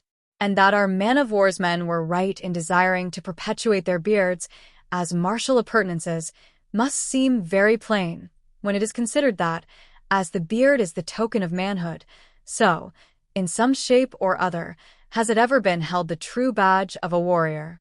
Bonaparte's grenadiers were stout whiskerandos, and perhaps, in a charge, those fierce whiskers of theirs did as much to appall the foe as the sheen of their bayonets. Most all fighting creatures sport either whiskers or beards. It seems a law of Dame Nature. Witness the boar, the tiger, the cougar, man, the leopard, the ram, the cat, all warriors and all whiskerandos, whereas the peace-loving tribes have mostly enameled chins. Chapter 88. Flogging through the fleet. The flogging of an old man like Ushant, most landsmen will probably regard with abhorrence. But though, from peculiar circumstances, his case occasioned a good deal of indignation among the people of the Neversink, yet, upon its own proper grounds, they did not denounce it. Man-of-war's men are so habituated to what landsmen would deem excessive cruelties that they are almost reconciled to inferior severities. And here, though the subject of punishment in the Navy has been canvassed in previous chapters, and though the thing is every way a most unpleasant and grievous one to enlarge upon, and though I painfully nerve myself to it while I write, a feeling of duty compels me to enter upon a branch of the subject till now undiscussed. I would not be like the man who, seeing an outcast perishing by the roadside, turned about to his friend, saying, "Let us cross the way. My soul so sickens at this sight that I cannot endure it." There are certain enormities in this man-of-war world that often secure impunity by their very excessiveness. Some ignorant people will refrain from permanently removing the cause of a deadly malaria for fear of the temporary spread of its offensiveness. Let us not be of such. The more repugnant and repelling, the greater the evil. Leaving our women and children behind, let us freely enter this Golgotha. Years ago, there was a punishment inflicted in the English, and I believe in the American Navy, called keel-hauling, a phrase still employed by man-of-war's men when they would express some signal vengeance upon a personal foe. The practice still remains in the French National Marine, though it is by no means resorted to so frequently as in times past. It consists of attaching tackles to the two extremities of the mainyard and passing the rope under the ship's bottom. To one end of this rope the culprit is secured. His own shipmates are then made to run him up and down, first on this side, then on that, now scraping the ship's hull under water, anon hoisted, stunned and breathless, into the air. But though this barbarity is now abolished from the English and American navies, there still remains another practice which, if anything, is even worse than keel-hauling. This remnant of the Middle Ages is known in the Navy as flogging through the fleet. It is never inflicted except by authority of a court-martial upon some trespasser deemed guilty of a flagrant offense. Never, that I know of, has it been inflicted by an American man-of-war on the home station. The reason, probably, is that the officers well know that such a spectacle would raise a mob in any American seaport. By XLI. Of the Articles of War, a court-martial shall not, for any one offense not capital, inflict a punishment beyond 100 lashes. In cases not capital, this law may be, and has been, quoted in judicial justification of the infliction of more than 100 lashes. Indeed, it would cover 1,000. Thus, one act of a sailor may be construed into the commission of 10 different transgressions, for each of which he may be legally condemned to 100 lashes, to be inflicted without intermission. It will be perceived that in any case deemed capital, a sailor under the above article may legally be flogged to the death. But neither by the Articles of War, nor by any other enactment of Congress, is there any direct warrant for the extraordinary cruelty of the mode in which punishment is inflicted in cases of flogging through the fleet. But as in numerous other instances, the incidental aggravations of this penalty are indirectly covered by other clauses in the Articles of War, one of which authorizes the authorities of a ship, in certain indefinite cases, to correct the guilty according to the usages of the sea service. One of these usages is the following: all hands being called to witness punishment in the ship to which the culprit belongs, the sentence of the court-martial condemning him is read, when, with the usual solemnities, a portion of the punishment is inflicted. In order that it shall not lose in severity by the slightest exhaustion in the arm of the executioner, a fresh boatswain's mate is called out at every dozen. As the leading idea is to strike terror into the beholders, the greatest number of lashes is inflicted on board the culprit's own ship, in order to render him the more shocking spectacle to the crews of the other vessels. The first infliction being concluded, the culprit's shirt is thrown over him, he is put into a boat, the rogue's march being played meanwhile, and rowed to the next ship of the squadron. All hands of that ship are then called to man the rigging, and another portion of the punishment is inflicted by the boatswain's mates of that ship. The bloody shirt is again thrown over the seaman, and thus he is carried through the fleet or squadron till the whole sentence is inflicted. In other cases, the launch, the largest of the boats, is rigged with a platform, like a headsman's scaffold, upon which halberds, something like those used in the English army, are erected. They consist of 2 stout poles, planted upright. Upon the platform stand a lieutenant, a surgeon, a master-at-arms, and the executioners with their cats. They are rowed through the fleet, stopping at each ship, till the whole sentence is inflicted, as before. In some cases, the attending surgeon has professionally interfered before the last lash has been given, alleging that immediate death must ensue if the remainder should be administered without a respite. But instead of humanely remitting the remaining lashes, in a case like this, the man is generally consigned to his cot for 10 or 12 days, and when the surgeon officially reports him capable of undergoing the rest of the sentence, it is forthwith inflicted. Shylock must have his pound of flesh. To say that after being flogged through the fleet, the prisoner's back is sometimes puffed up like a pillow, or to say that in other cases it looks as if burned black before a roasting fire, or to say that you may track him through the squadron by the blood on the bulwarks of every ship, would only be saying what many seamen have seen. Several weeks, sometimes whole months, elapse before the sailor is sufficiently recovered to resume his duties. During the greater part of that interval he lies in the sick bay, groaning out his days and nights, and unless he has the hide and constitution of a rhinoceros, he never is the man he was before, but, broken and shattered to the marrow of his bones, sinks into death before his time. Instances have occurred where he has expired the day after the punishment. No wonder that the Englishman, Dr. Granville, himself once a surgeon in the Navy, declares, in his work on Russia, that the barbarian knout itself is not a greater torture to undergo than the Navy cat o' nine tails. Some years ago, a fire broke out near the powder magazine in an American national ship, one of the squadron at anchor in the Bay of Naples. The utmost alarm prevailed. A cry went fore and aft that the ship was about to blow up. One of the seamen sprang overboard in a fright. At length the fire was got under, and the man was picked up. He was tried before a court-martial, found guilty of cowardice, and condemned to be flogged through the fleet. In due time the squadron made sail for Algiers, and in that harbor, once haunted by pirates, the punishment was inflicted. The Bay of Naples, though washing the shores of an absolute king, not being deemed a fit place for such an exhibition of American naval law. While the Neversink was in the Pacific, an American sailor, who had deposited a vote for General Harrison for President of the United States, was flogged through the fleet. Chapter 89. The Social State in a Man-o' War. For the floggings at the gangway and the floggings through the fleet, the stealings, highway robberies, swearings, gamblings, blasphemings, thimble-riggings, smugglings, and tipplings of a man-of-war, which throughout this narrative have been here and there sketched from the life, by no means comprise the whole catalogue of evil. One single feature is full of significance. All large ships of war carry soldiers, called marines. In the Neversink there was something less than 50, 2/3 of whom were Irishmen. They were officered by a lieutenant, an orderly sergeant, 2 sergeants, and 2 corporals, with a drummer and fifer.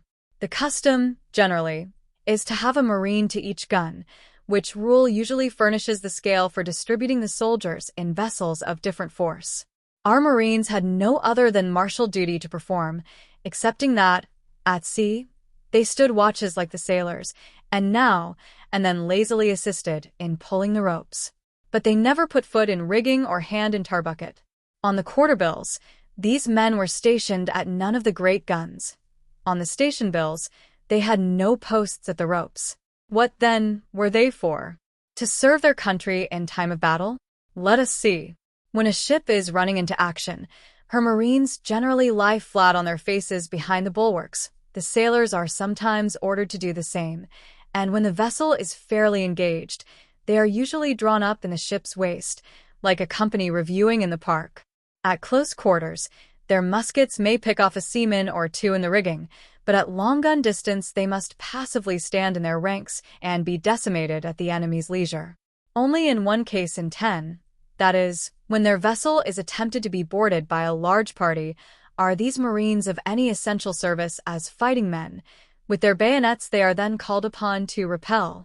If comparatively so useless as soldiers, why have marines at all in the Navy?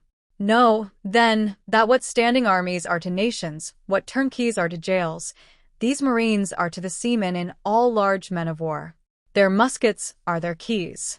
With those muskets they stand guard over the fresh water, over the grog, when doled, over the provisions, when being served out by the master's mate, over the brig or jail, at the commodore's and captain's cabin doors, and, in port, at both gangways and forecastle. Surely, the crowd of sailors, who besides having so many sea officers over them, are thus additionally guarded by soldiers, even when they quench their thirst, surely these man-of-war's men must be desperadoes indeed, or else the naval service must be so tyrannical that the worst is feared from their possible insubordination. Either reason holds good, or both, according to the character of the officers and crew.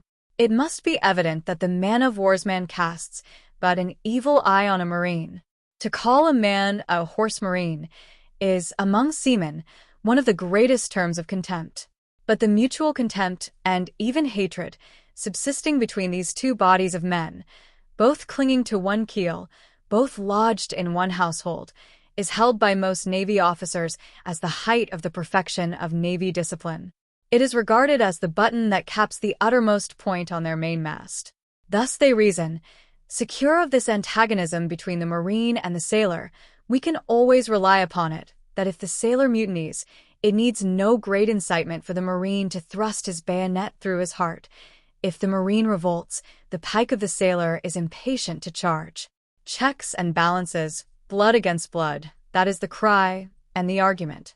What applies to the relation in which the marine and sailor stand toward each other, the mutual repulsion implied by a system of checks, will, in degree, apply to nearly the entire interior of a man-of-war's discipline. The whole body of this discipline is emphatically a system of cruel cogs and wheels, systematically grinding up in one common hopper all that might minister to the moral well-being of the crew. It is the same with both officers and men. If a captain have a grudge against a lieutenant, or a lieutenant against a midshipman, how easy to torture him by official treatment, which shall not lay open the superior officer to legal rebuke.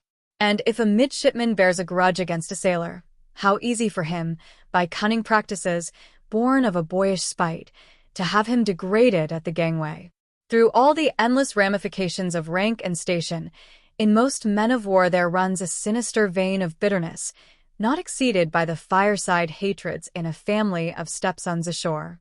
It were sickening to detail all the paltry irritabilities, jealousies, and cabals, the spiteful detractions and animosities, that lurk far down, and cling to the very kelson of the ship. It is unmanning to think of. The immutable ceremonies and iron etiquette of a man-of-war, the spiked barriers separating the various grades of rank, the delegated absolutism of authority on all hands, the impossibility, on the part of the common seaman, of appeal from incidental abuses, and many more things that might be enumerated, all tend to beget in most armed ships a general social condition which is the precise reverse of what any Christian could desire.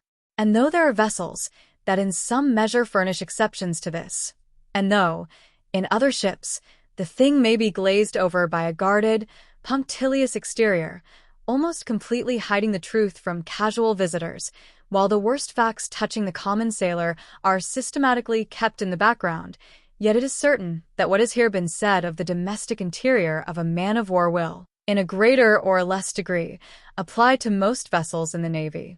It is not that the officers are so malevolent, nor, altogether, that the man-of-war's man is so vicious. Some of these evils are unavoidably generated through the operation of the naval code. Others are absolutely organic to a Navy establishment, and, like other organic evils, are incurable, except when they dissolve with the body they live in. Chapter 90. The Manning of Navies. The gallows and the sea refuse nothing is a very old sea saying, and, among all the wondrous prints of Hogarth, there is none remaining more true at the present day than that dramatic boat scene, where after consorting with harlots and gambling on tombstones, the idle apprentice, with the villainous low forehead, is at last represented as being pushed off to sea, with a ship and a gallows in the distance. But Hogarth should have converted the ship's masts themselves into Tyburn trees, and thus, with the ocean for a background, closed the career of his hero. It would then have had all the dramatic force of the opera of Don Juan, who, after running his impious courses, is swept from our sight in a tornado of devils. For the sea is the true Tophet and bottomless pit of many workers of iniquity, and, as the German mystics feign Gehennas within Gehennas, even so are men of war familiarly known among sailors as floating hells. And as the sea, according to old Fuller, is the stable of brute monsters, gliding hither and thither in unspeakable swarms, even so is it the home of many moral monsters, who fitly divide its empire with the snake, the shark, and the worm. Nor are sailors and man-of-war's men especially at all blind to a true sense of these things. Purser rigged and perish damned, is the sailor saying in the American Navy when the tyro first mounts the lined frock and blue jacket, aptly manufactured for him in a state prison ashore. No wonder that, lured by some crimp into a service so galling and, perhaps, persecuted by a vindictive lieutenant, some repentant sailors have actually jumped into the sea to escape from their fate, or set themselves adrift on the wide ocean on the gratings without compass or rudder. In one case, a young man, after being nearly cut into dog's meat at the gangway, loaded his pockets with shot and walked overboard. Some years ago, I was in a whaling ship lying in a harbor of the Pacific, with 3 French men-of-war alongside. One dark, moody night, a suppressed cry was heard from the face of the waters, and, thinking it was someone drowning, a boat was lowered, when 2 French sailors were picked up, half dead from exhaustion, and nearly throttled by a bundle of their clothes tied fast to their shoulders. In this manner they had attempted their escape from their vessel. When the French officers came in pursuit, these sailors, rallying from their exhaustion, fought like tigers to resist being captured. Though this story concerns a French armed ship, it is not the less applicable, in degree, to those of other nations. Mix with the men in an American armed ship, mark how many foreigners there are, though it is against the law to enlist them. Nearly 1/3 of the petty officers of the Neversink were born east of the Atlantic. Why is this? Because the same principle that operates in hindering Americans from hiring themselves out as menial domestics also restrains them, in a great measure, from voluntarily assuming a far worse servitude in the Navy. "Sailors wanted for the Navy" is a common announcement along the wharves of our seaports. They are always wanted.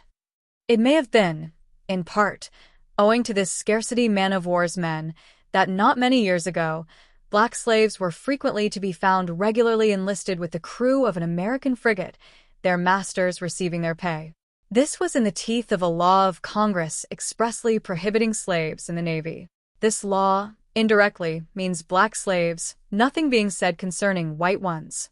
But in view of what John Randolph of Roanoke said about the frigate that carried him to Russia, and in view of what most armed vessels actually are at present, the American Navy is not altogether an inappropriate place for hereditary bondmen. Still, the circumstance of their being found in it is of such a nature that to some it may hardly appear credible. The incredulity of such persons, nevertheless, must yield to the fact that on board of the United States ship Neversink, during the present cruise, there was a Virginian slave regularly shipped as a seaman, his owner receiving his wages. Guinea, such was his name among the crew, belonged to the purser, who was a Southern gentleman. He was employed as his body servant.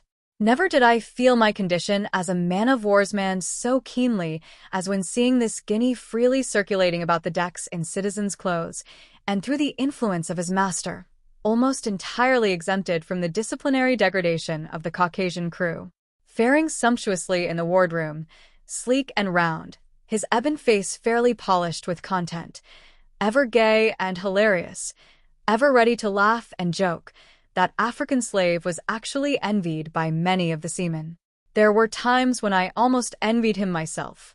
Lemsford once envied him outright. "Ah, Guinea," he sighed, "you have peaceful times.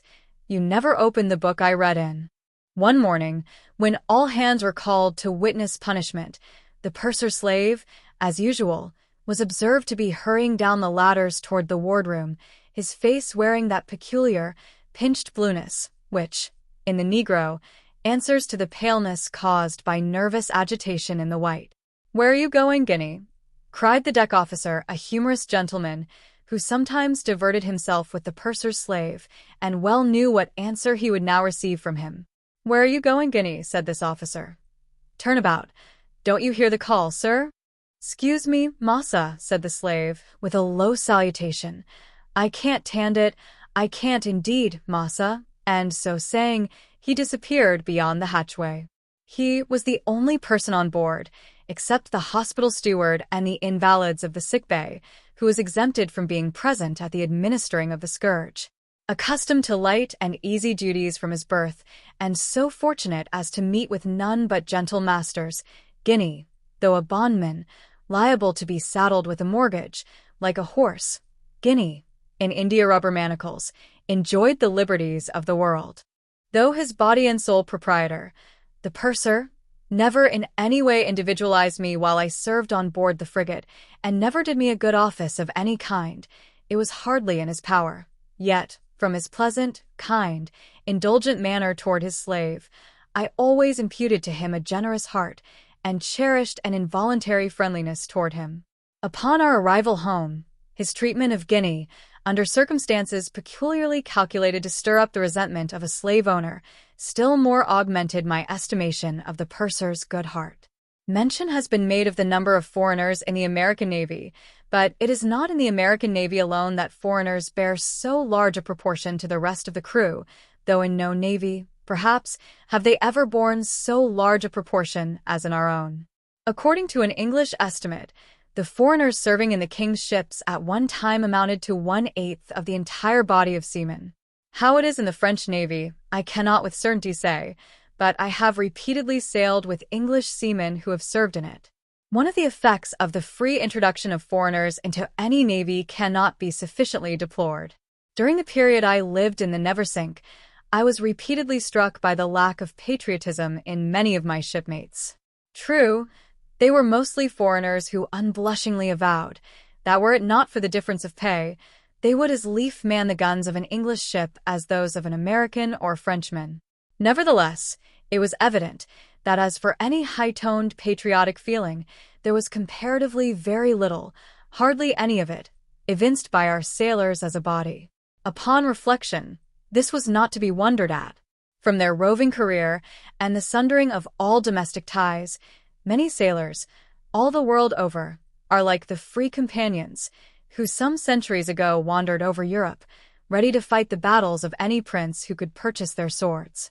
The only patriotism is born and nurtured in a stationary home, and upon an immovable hearthstone, but the man-of-war's man, though in his voyagings he weds the two poles and brings both Indies together, yet, let him wander where he will, he carries his one only home along with him.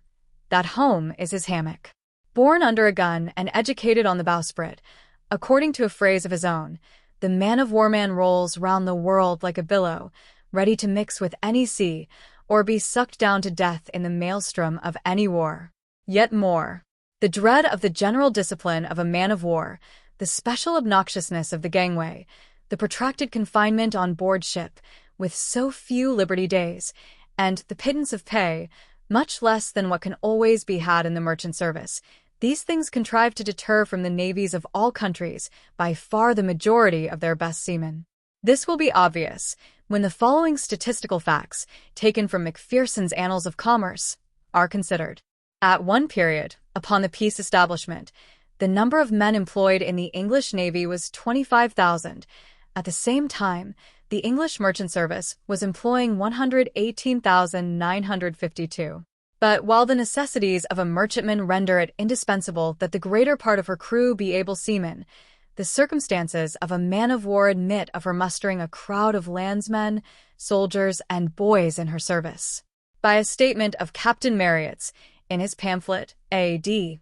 1822, on the abolition of impressment, it appears that, at the close of the Bonaparte Wars, a full third of all the crews of His Majesty's fleets consisted of landsmen and boys.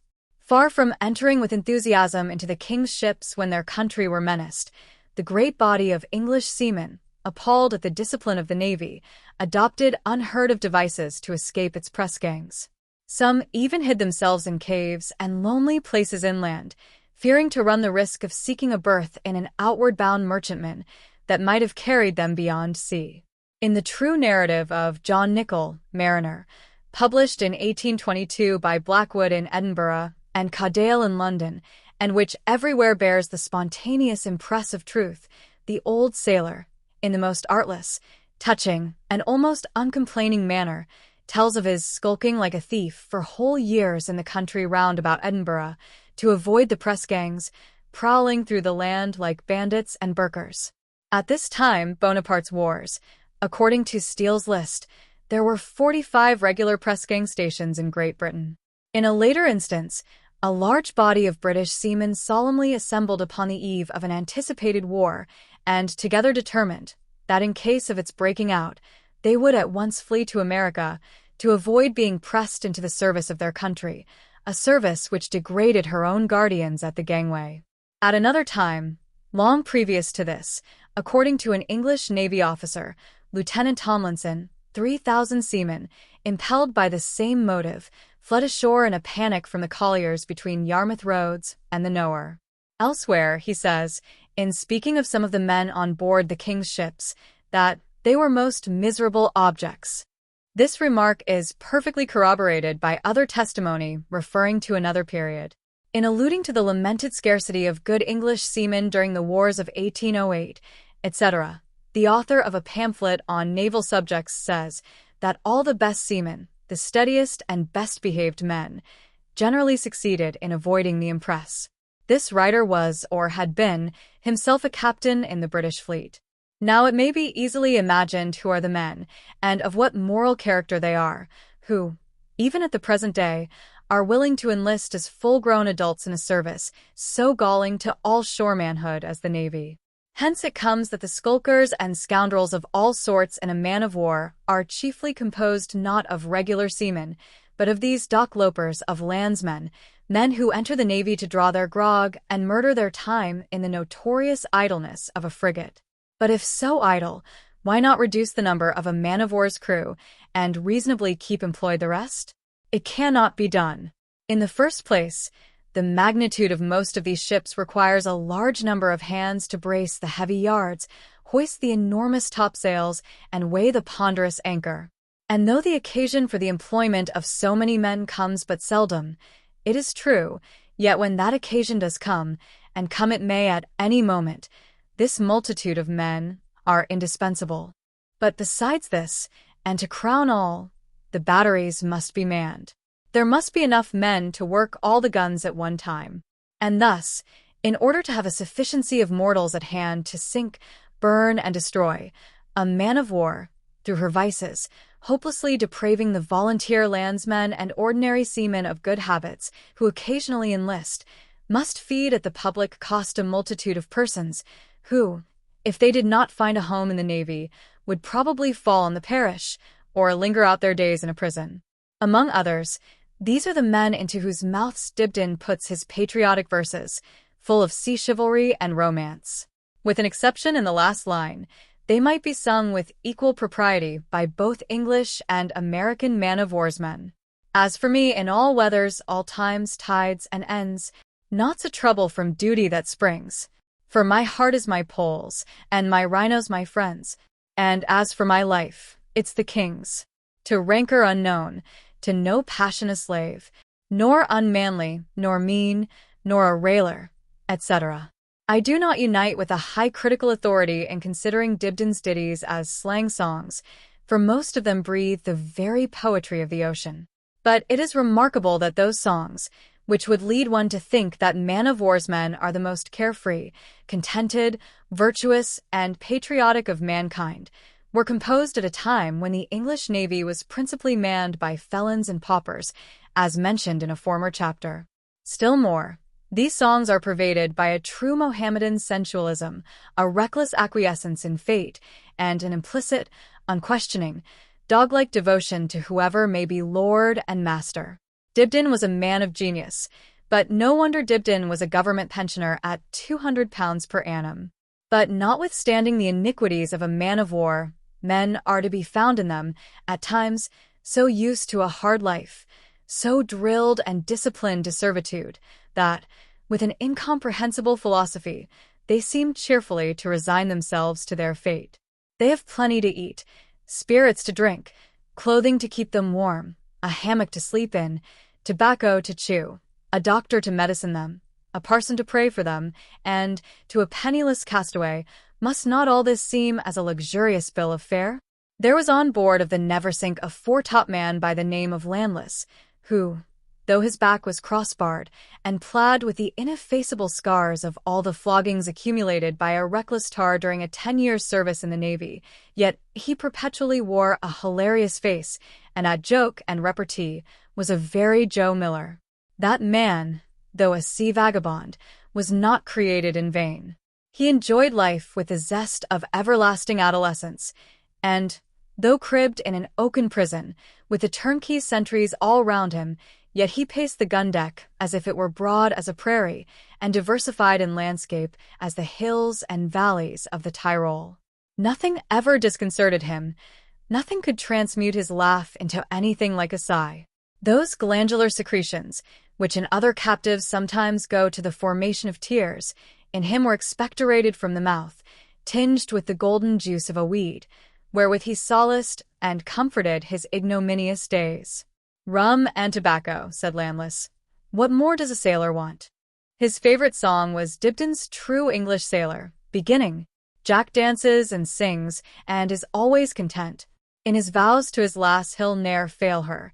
His anchor's a trip when his money's all spent, and this is the life of a sailor." But poor Landless danced quite as often at the gangway, under the lash, as in the sailor dance-houses ashore. Another of his songs, also set to the significant tune of the King, God bless him, mustered the following lines among many similar ones. "Oh, when safely landed in Boston or York, oh, how I will tipple and jig it, and toss off my glass while my rhino holds out, in drinking success to our frigate." During the many idle hours when our frigate was lying in harbor, this man was either merrily playing at checkers, or mending his clothes, or snoring like a trumpeter under the lee of the booms. When fast asleep, a national salute from our batteries could hardly move him. Whether ordered to the main truck in a gale, or rolled by the drum to the grog-tub, or commanded to walk up to the gratings and be lashed, Landless always obeyed with the same invincible indifference.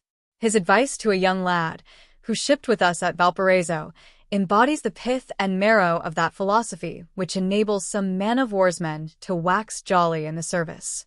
"Shippy," said Landless, taking the pale lad by his neckerchief, as if he had him by the halter. "Shippy, I've seen sarvice with Uncle Sam, I've sailed in many Andrew Millers. Now take my advice, and steer clear of all trouble. D'ye see, touch your tile whenever a swab officer speaks to you. And never mind how much they rope's end you. Keep your red rag belayed, for you must know as how they don't fancy sea lawyers, and when the surveying out of slops comes round, stand up to it stiffly. It's only an oh Lord, or two, and a few oh my gods, that's all. And what then? Why, you sleeps it off in a few nights, and turn out at last all ready for your grog." This Landless was a favorite with the officers, among whom he went by the name of Happy Jack. And it is just such Happy Jacks as Landless that most sea officers profess to admire, a fellow without shame, without a soul, so dead to the least dignity of manhood that he could hardly be called a man. Whereas, a seaman who exhibits traits of moral sensitiveness, whose demeanor shows some dignity within, this is the man they, in many cases, instinctively dislike.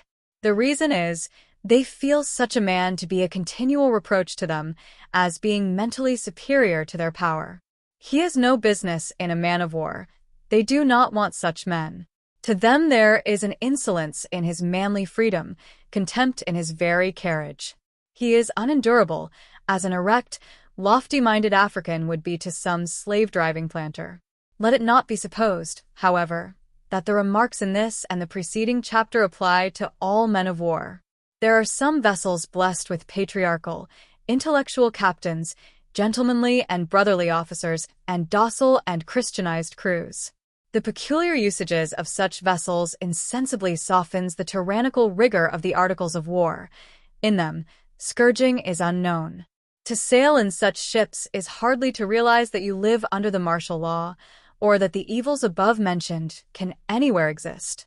And Jack Chase, Old Ushant, and several more fine tars that might be added sufficiently attest that in the Neversink at least, there was more than one noble man-of-war's man who almost redeemed all the rest. Wherever, throughout this narrative, the American Navy, in any of its bearings, has formed the theme of a general discussion, hardly one syllable of admiration for what is accounted illustrious in its achievements has been permitted to escape me. The reason is this. I consider that so far as what is called military renown is concerned, the American Navy needs no eulogist but history. It were superfluous for White Jacket to tell the world what it knows already. The office imposed upon me is of another caste, and, though I foresee and feel that it may subject me to the pillory in the hard thoughts of some men, yet, supported by what God has given me, I tranquilly abide the event, whatever it may prove. Chapter 91.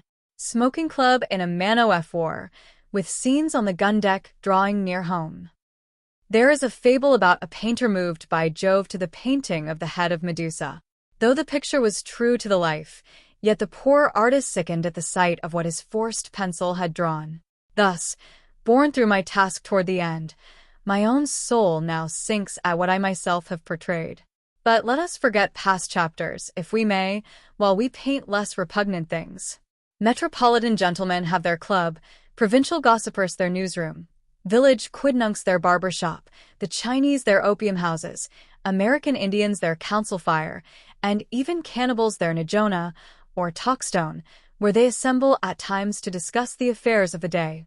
Nor is there any government, however despotic, that ventures to deny to the least of its subjects the privilege of a sociable chat. Not the 30 tyrants even, the clubbed post-captains of old Athens, could stop the wagging tongues at the street corners. For chat man must, and by our immortal Bill of Rights, that guarantees to us liberty of speech, chat we Yankees will, whether on board a frigate, or on board our own terra firma plantations. In men of war, the galley, or cookery on the gun deck, is the grand center of gossip and news among the sailors. Here crowds assemble to chat away the half-hour elapsing after every meal. The reason why this place and these hours are selected rather than others is this. In the neighborhood of the galley alone, and only after meals, is the man-of-war's man permitted to regale himself with a smoke. A sumptuary edict, truly, that deprived White Jacket, for one, of a luxury to which he had long been attached. For how can the mystical motives, the capricious impulses of a luxurious smoker go and come at the beck of a commodore's command? No. When I smoke, be it because of my sovereign good pleasure I choose so to do, though at so unseasonable an hour that I send round the town for brazier of coals. What? Smoke by a sundial? Smoke on compulsion? Make a trade, a business, a vile recurring calling of smoking? And, perhaps, when those sedative fumes have steeped you in the grandest of reveries, and, circle over circle, solemnly rises some immeasurable dome in your soul, far away, swelling and heaving into the vapor you raise, as if from one Mozart's grandest marches of a temple were rising, like Venus from the sea, at such a time, to have your whole Parthenon tumbled about your ears by the knell of the ship's bell announcing the expiration of the half-hour for smoking. Whip me, ye furies. Toast me in saltpetre. Smite me, some thunderbolt. Charge upon me, endless squadrons of Mamelukes. Devour me, Fijis. But preserve me from a tyranny like this. No. Though I smoked like an Indian summer ere I entered the Neversink, so abhorrent was this sumptuary law that I altogether abandoned the luxury rather than enslave it to a time and a place. Herein did I not write, ancient and honorable old guard of smokers all round the world? But there were others of the crew not so fastidious as myself. After every meal, they hied to the galley and solaced their souls with a whiff. Now a bunch of cigars, all banded together, is a type and a symbol of the brotherly love between smokers. Likewise, for the time, in a community of pipes is a community of hearts. Nor was it an ill thing for the Indian sachems to circulate their calumet tobacco bowl, even as our own forefathers circulated their punch bowl, in token of peace, charity, and goodwill, friendly feelings, and sympathizing souls. And this it was that made the gossipers of the galley so loving a club, so long as the vapory bond united them. It was a pleasant sight to behold them. Grouped in the recesses between the guns, they chatted and laughed like rows of convivialists in the boxes of some vast dining saloon. Take a Flemish kitchen full of good fellows from Teniers, add a fireside group from Wilkie, throw in a naval sketch from Cruikshank, and then stick a short pipe into every mother's son's mouth, and you have the smoking scene at the galley of the Neversink. Not a few were politicians, and, as there were some thoughts of a war with England at the time, their discussions waxed warm. "I tell you what it is, shippies," cried the old captain of gun number 1 on the forecastle, "if that 'ere president of Orne don't luff up into the wind, by the Battle of the Nile, he'll be getting us into a grand fleet engagement afore the Yankee nation has rammed home her cartridges, let alone blowing the match." "Who talks of luffing?" roared a roistering foretopman. "Keep our Yankee nation large before the wind, say I, till you come plump on the enemy's bows, and then board him in the smoke." And with that, there came forth a mighty blast from his pipe. "Who says the old man at the helm of the Yankee nation can't steer his trick as well as George Washington himself?" cried a sheet-inker man. "But they say he's a cold-water customer, Bill," cried another. "And sometimes o' nights I somehow has a presentation that he's goin' to stop our grog." "D'ye hear there, fore and aft?" roared the boatswain's mate at the gangway. "All hands tumble up and 'bout ship." "That's the talk," cried the captain of gun number 1, as, in obedience to the summons, all hands dropped their pipes and crowded toward the ladders.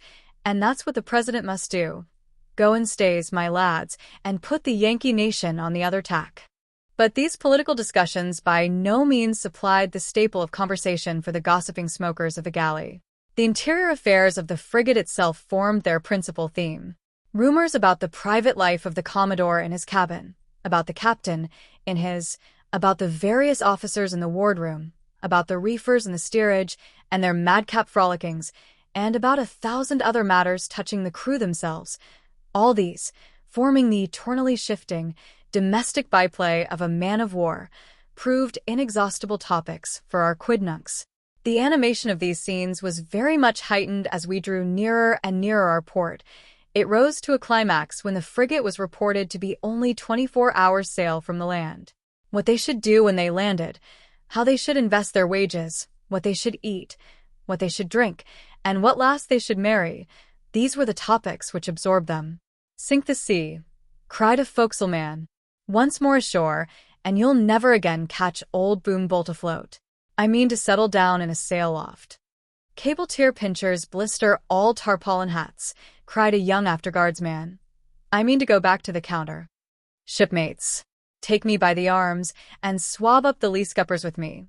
But I mean to steer a clam cart before I go again to a ship's wheel. Let the navy go by the board.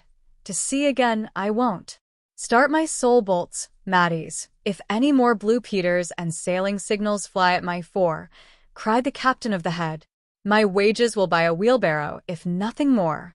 "I've taken my last dose of salts," said the captain of the waist, "and after this mean to stick to fresh water. Aye, Maddies, 10 of us wasters mean to club together and buy a serving mallet boat, D.C., and if ever we drown, it will be in the raging canal. Blast the sea, shipmates, say I." "Profane not the holy element," said Lemsford, the poet of the gun-deck, leaning over a cannon.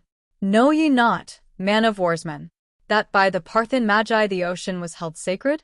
Did not Tiridates, the Eastern monarch, take an immense land circuit to avoid desecrating the Mediterranean, in order to reach his imperial master, Nero, and do homage for his crown?" "What lingo is that?" cried the captain of the waist. "Who's Commodore Titterii?" cried the forecastle man. "Hear me out," resumed Lemsford. "Like Tiridates, I venerate the sea, and venerate it so highly, shipmates, that evermore I shall abstain from crossing it. In that sense, captain of the waist, I echo your cry."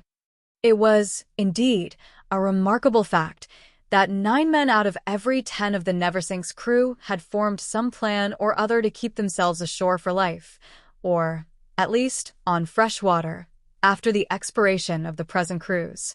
With all the experiences of that cruise accumulated in one intense recollection of a moment, with the smell of tar in their nostrils, out of sight of land, with a stout ship underfoot and snuffing the ocean air, with all the things of the sea surrounding them, in their cool, sober moments of reflection, in the silence and solitude of the deep, during the long night watches, when all their holy home associations were thronging round their hearts, in the spontaneous piety and devotion of the last hours of so long a voyage, in the fullness and the frankness of their souls, when there was naught to jar the well-poised equilibrium of their judgment. Under all these circumstances, at least 9/10 of a crew of 500 man-of-war's-men resolved forever to turn their backs on the sea. But do men ever hate the thing they love? Do men forswear the hearth and the homestead? What then must the navy be? But, alas for the man-of-war's man, who, though he may take a Hannibal oath against the service, yet, cruise after cruise, and after forswearing it again and again, he is driven back to the spirit tub and the gun deck by his old hereditary foe, the ever-devilish god of grog. On this point, let some of the crew of the Neversink be called to the stand. You, captain of the waist, and you, seaman of the foretop, and you, afterguardsmen and others. How came you here at the guns of the North Carolina, after registering your solemn vows at the galley of the Neversink?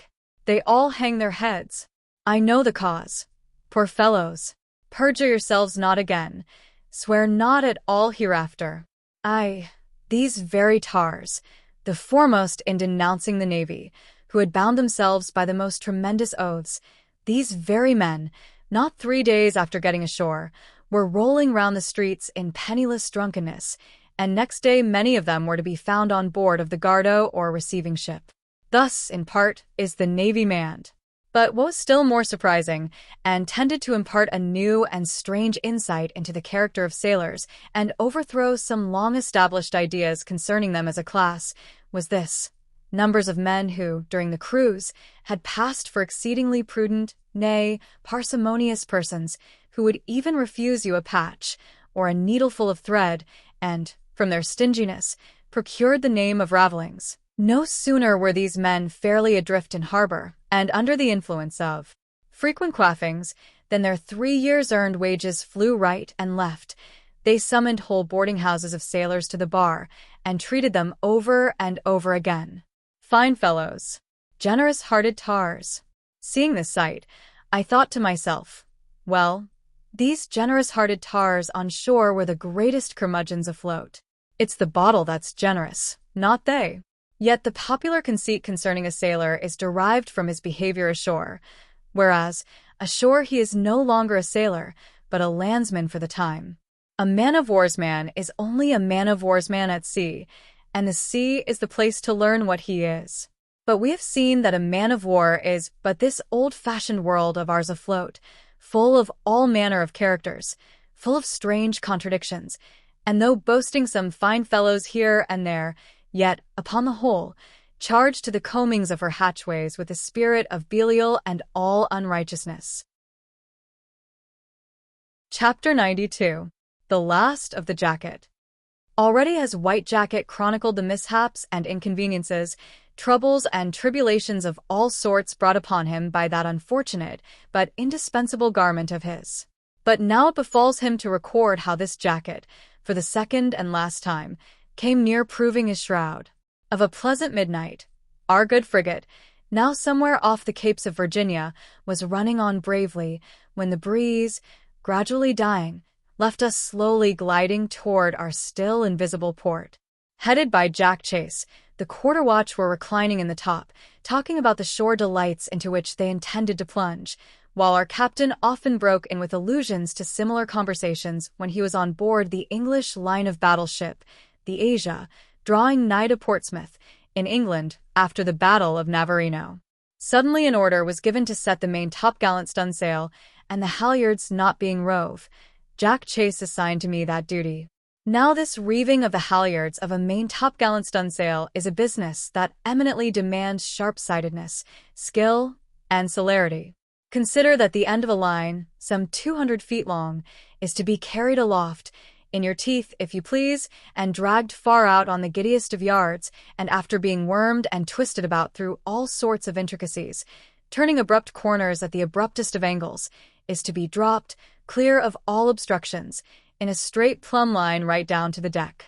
In the course of this business, there is a multitude of sheave-holes and blocks, through which you must pass it.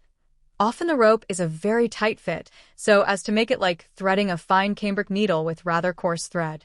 Indeed, it is a thing only deftly to be done, even by day. Judge, then, what it must be to be threading cambric needles by night, and at sea, upward of 100 feet aloft in the air. With the end of the line in one hand, I was mounting the topmast shrouds, when our captain of the top told me that I had better off jacket, but though it was not a very cold night, I had been reclining so long in the top that I had become somewhat chilly, so I thought best not to comply with the hint. Having reeved the line through all the inferior blocks, I went out with it to the end of the weather topgallant yard arm, and was in the act of leaning over and passing it through the suspended jewel block there, when the ship gave a plunge in the sudden swells of the calm sea, and pitching me still further over the yard, threw the heavy skirts of my jacket right over my head, completely muffling me. Somehow I thought it was the sail that had flapped, and, under that impression, threw up my hands to drag it from my head, relying upon the sail itself to support me meanwhile. Just then the ship gave another sudden jerk, and, head foremost, I pitched from the yard. I knew where I was, from the rush of the air by my ears, but all else was a nightmare. A bloody film was before my eyes, through which, ghost-like, passed and repassed my father, mother, and sisters. An utterable nausea oppressed me. I was conscious of gasping. There seemed no breath in my body. It was over 100 feet that I fell, down, with lungs collapsed as in death. 10,000 pounds of shot seemed tied to my head, as the irresistible law of gravitation dragged me, head foremost and straight as a die, toward the infallible center of this terraqueous globe. All I had seen and read and heard, and all I had thought and felt in my life, seemed intensified in one fixed idea in my soul.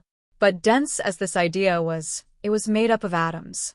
Having fallen from the projecting yardarm end, I was conscious of a collected satisfaction in feeling that I should not be dashed on the deck, but would sink into the speechless profound of the sea. With a bloody, blind film before my eyes, there was a still stranger hum in my head, as if a hornet were there, and I thought to myself, "Great God, this is death." Yet these thoughts were unmixed with alarm. Like frostwork that flashes and shifts its scared hues in the sun, all my braided, blended emotions were in themselves icy cold and calm. So protracted did my fall seem, that I can even now recall the feeling of wondering how much longer it would be, ere all was over and I struck. Time seemed to stand still, and all the world seemed poised on their poles, as I fell, soul becalmed, through the eddying whirl and swirl of the maelstrom air. At first, as I've said, I must have been precipitated head foremost, but I was conscious, at length, of a swift, flinging motion of my limbs, which involuntarily threw themselves out, so that at last I must have fallen in a heap. This is more likely from the circumstance that when I struck the sea, I felt as if someone had smote me slantingly across the shoulder and along part of my right side. As I gushed into the sea, a thunderboom sounded in my ear. My soul seemed flying from my mouth. The feeling of death flooded over me with the billows. The blow from the sea must have turned me, so that I sank almost feet foremost through a soft, seething foamy lull. Some current seemed hurrying me away. In a trance I yielded, and sank deeper down with a glide. Purple and pathless was the deep calm now around me, flecked by summer lightnings in an azure afar. The horrible nausea was gone. The bloody, blind film turned a pale green. I wondered whether I was yet dead, or still dying. But of a sudden some fashionless form brushed my side, some inert, coiled fish of the sea. The thrill of being alive again tingled in my nerves, and the strong shunning of death shocked me through. For one instant an agonizing revulsion came over me as I found myself utterly sinking. Next moment the force of my fall was expanded, and there I hung, vibrating in the mid-deep. What wild sounds then rang in my ear! One was a soft moaning, as of low waves on the beach, the other wild and heartlessly jubilant, as of the sea in the height of a tempest. O soul, thou then heardest life and death, as he who stands upon the Corinthian shore hears both the Ionian and the Aegean waves.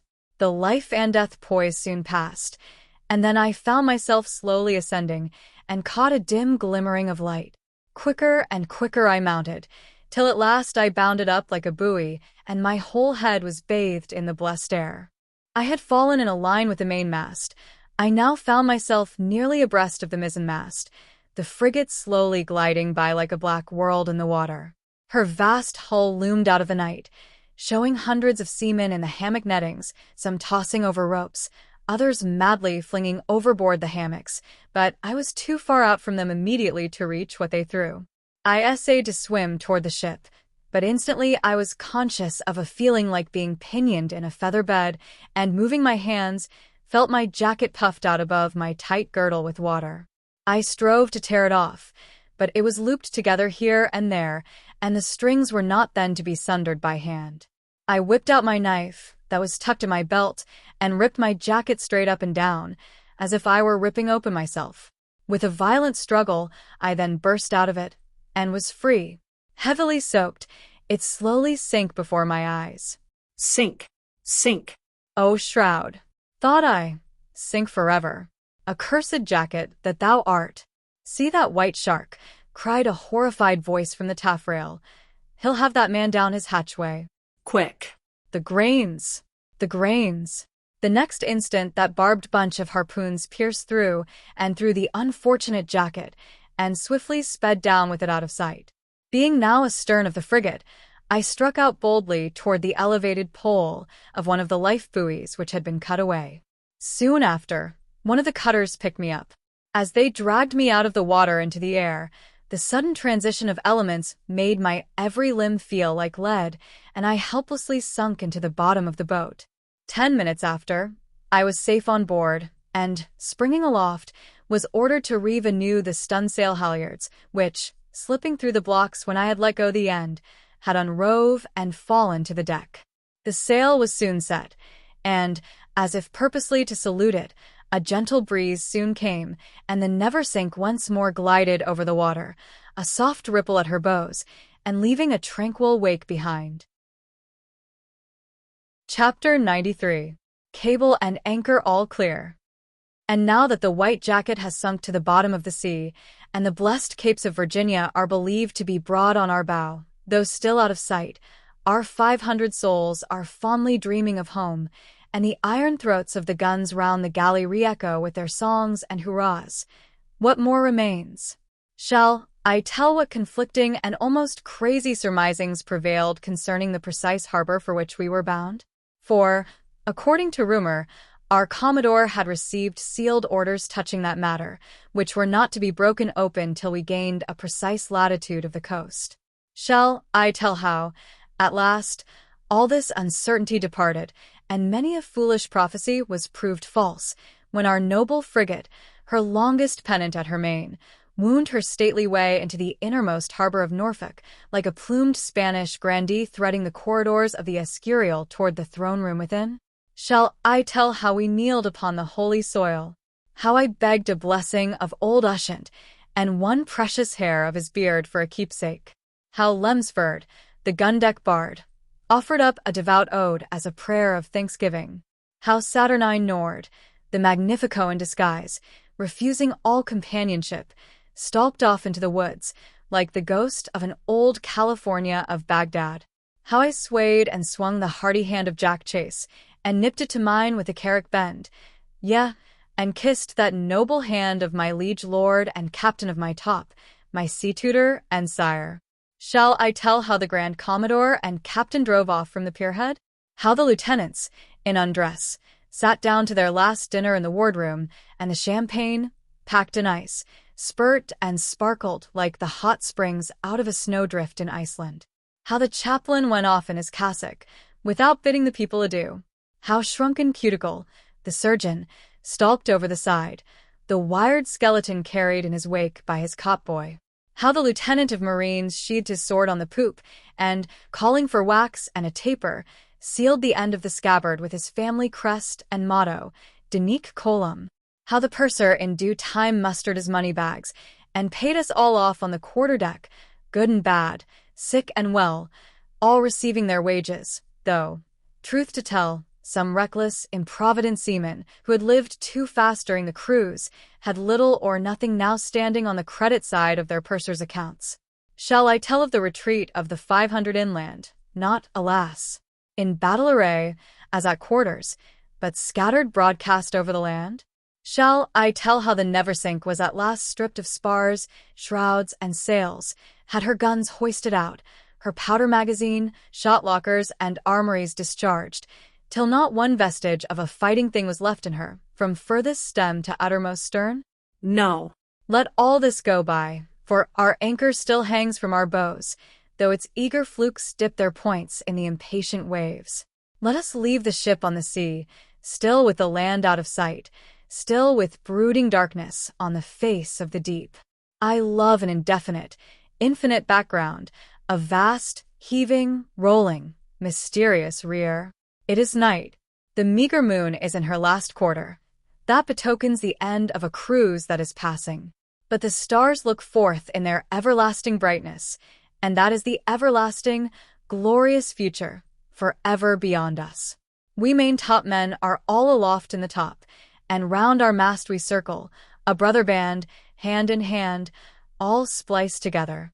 We have reefed the last topsail, trained the last gun, blown the last match, bowed to the last blast, been tranced in the last calm. We have mustered our last round the capstan, been rolled to grog the last time, for the last time swung in our hammocks, for the last time turned out at the seagull call of the watch. We have seen our last man scourged at the gangway, our last man gasp out the ghost in the stifling sick-bay, our last man tossed to the sharks. Our last death-denouncing article of war has been read, and far inland, in that blessed clime whitherward our frigate now glides, the last wrong in our frigate will be remembered no more, when down from our mainmast comes our Commodore's pennant, when down sinks its shooting stars from the sky. By the mark, 9, sings the hoary old leadsman in the chains.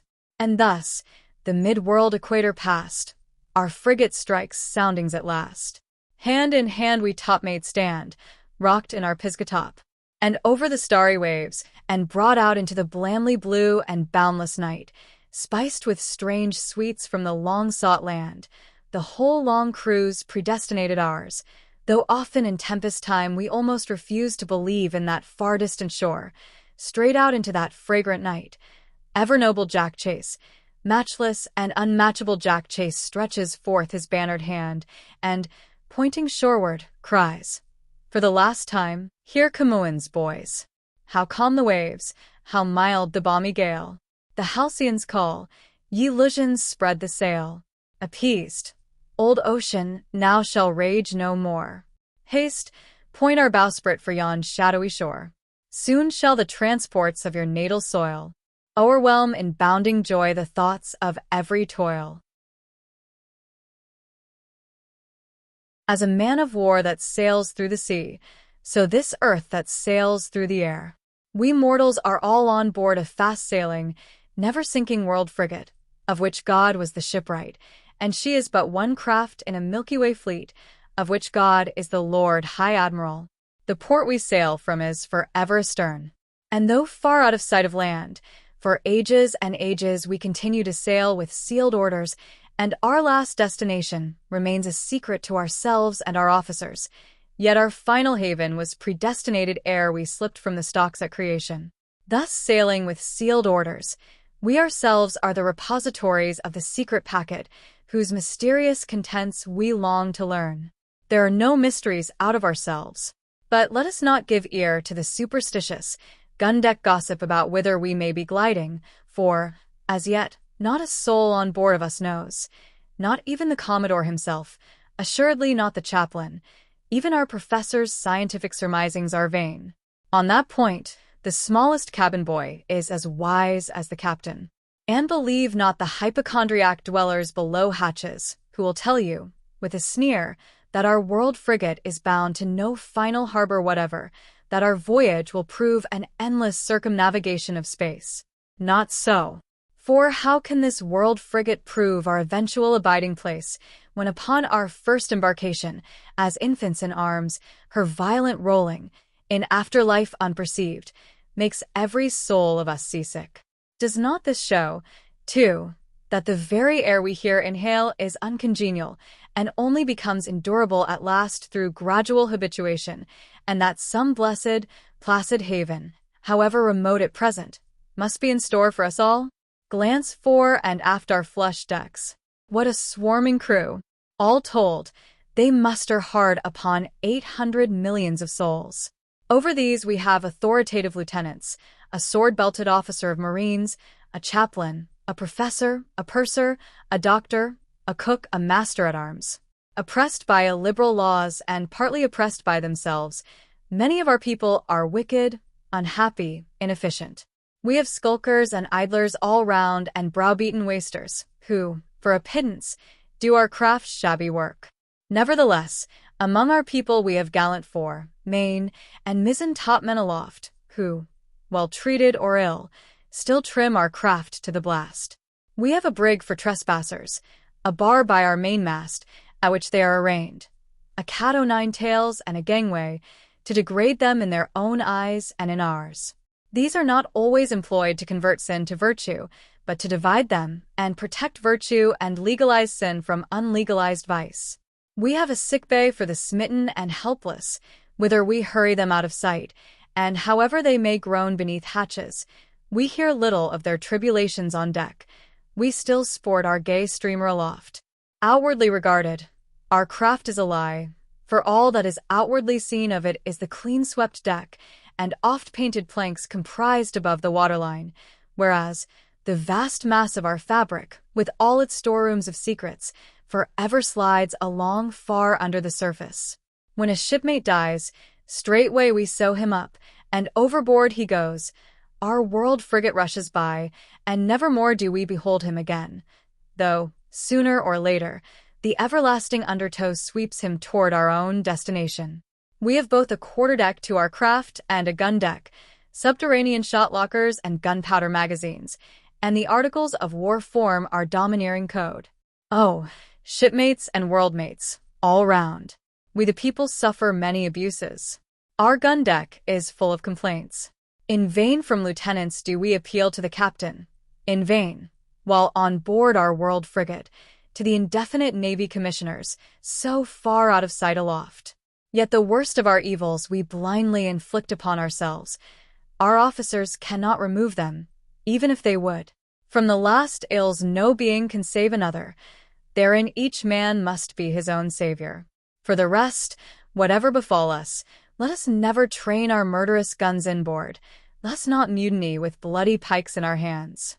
Our Lord High Admiral will yet interpose, and though long ages should elapse, and leave our wrongs unredressed, yet, shipmates and worldmates, let us never forget that, whoever afflict us, whatever surround, life is a voyage that's homeward bound.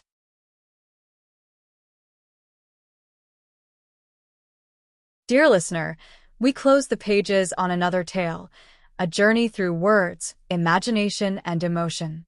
Here at the Falls Audiobook, where stories flow like a river's current, carrying you to distant worlds and uncharted depths, we thank you for joining us. As always, we invite you to linger a little longer. Subscribe to our channel to discover more stories waiting to be heard, each a cascade of voices, ideas, and artistry. And remember, every great story begins with a single word. Perhaps the next one will begin with you. Until our voices meet again, may your days be filled with quiet moments, rich pages, and the soothing sound of a story well told. This is the Falls Audiobook, signing off.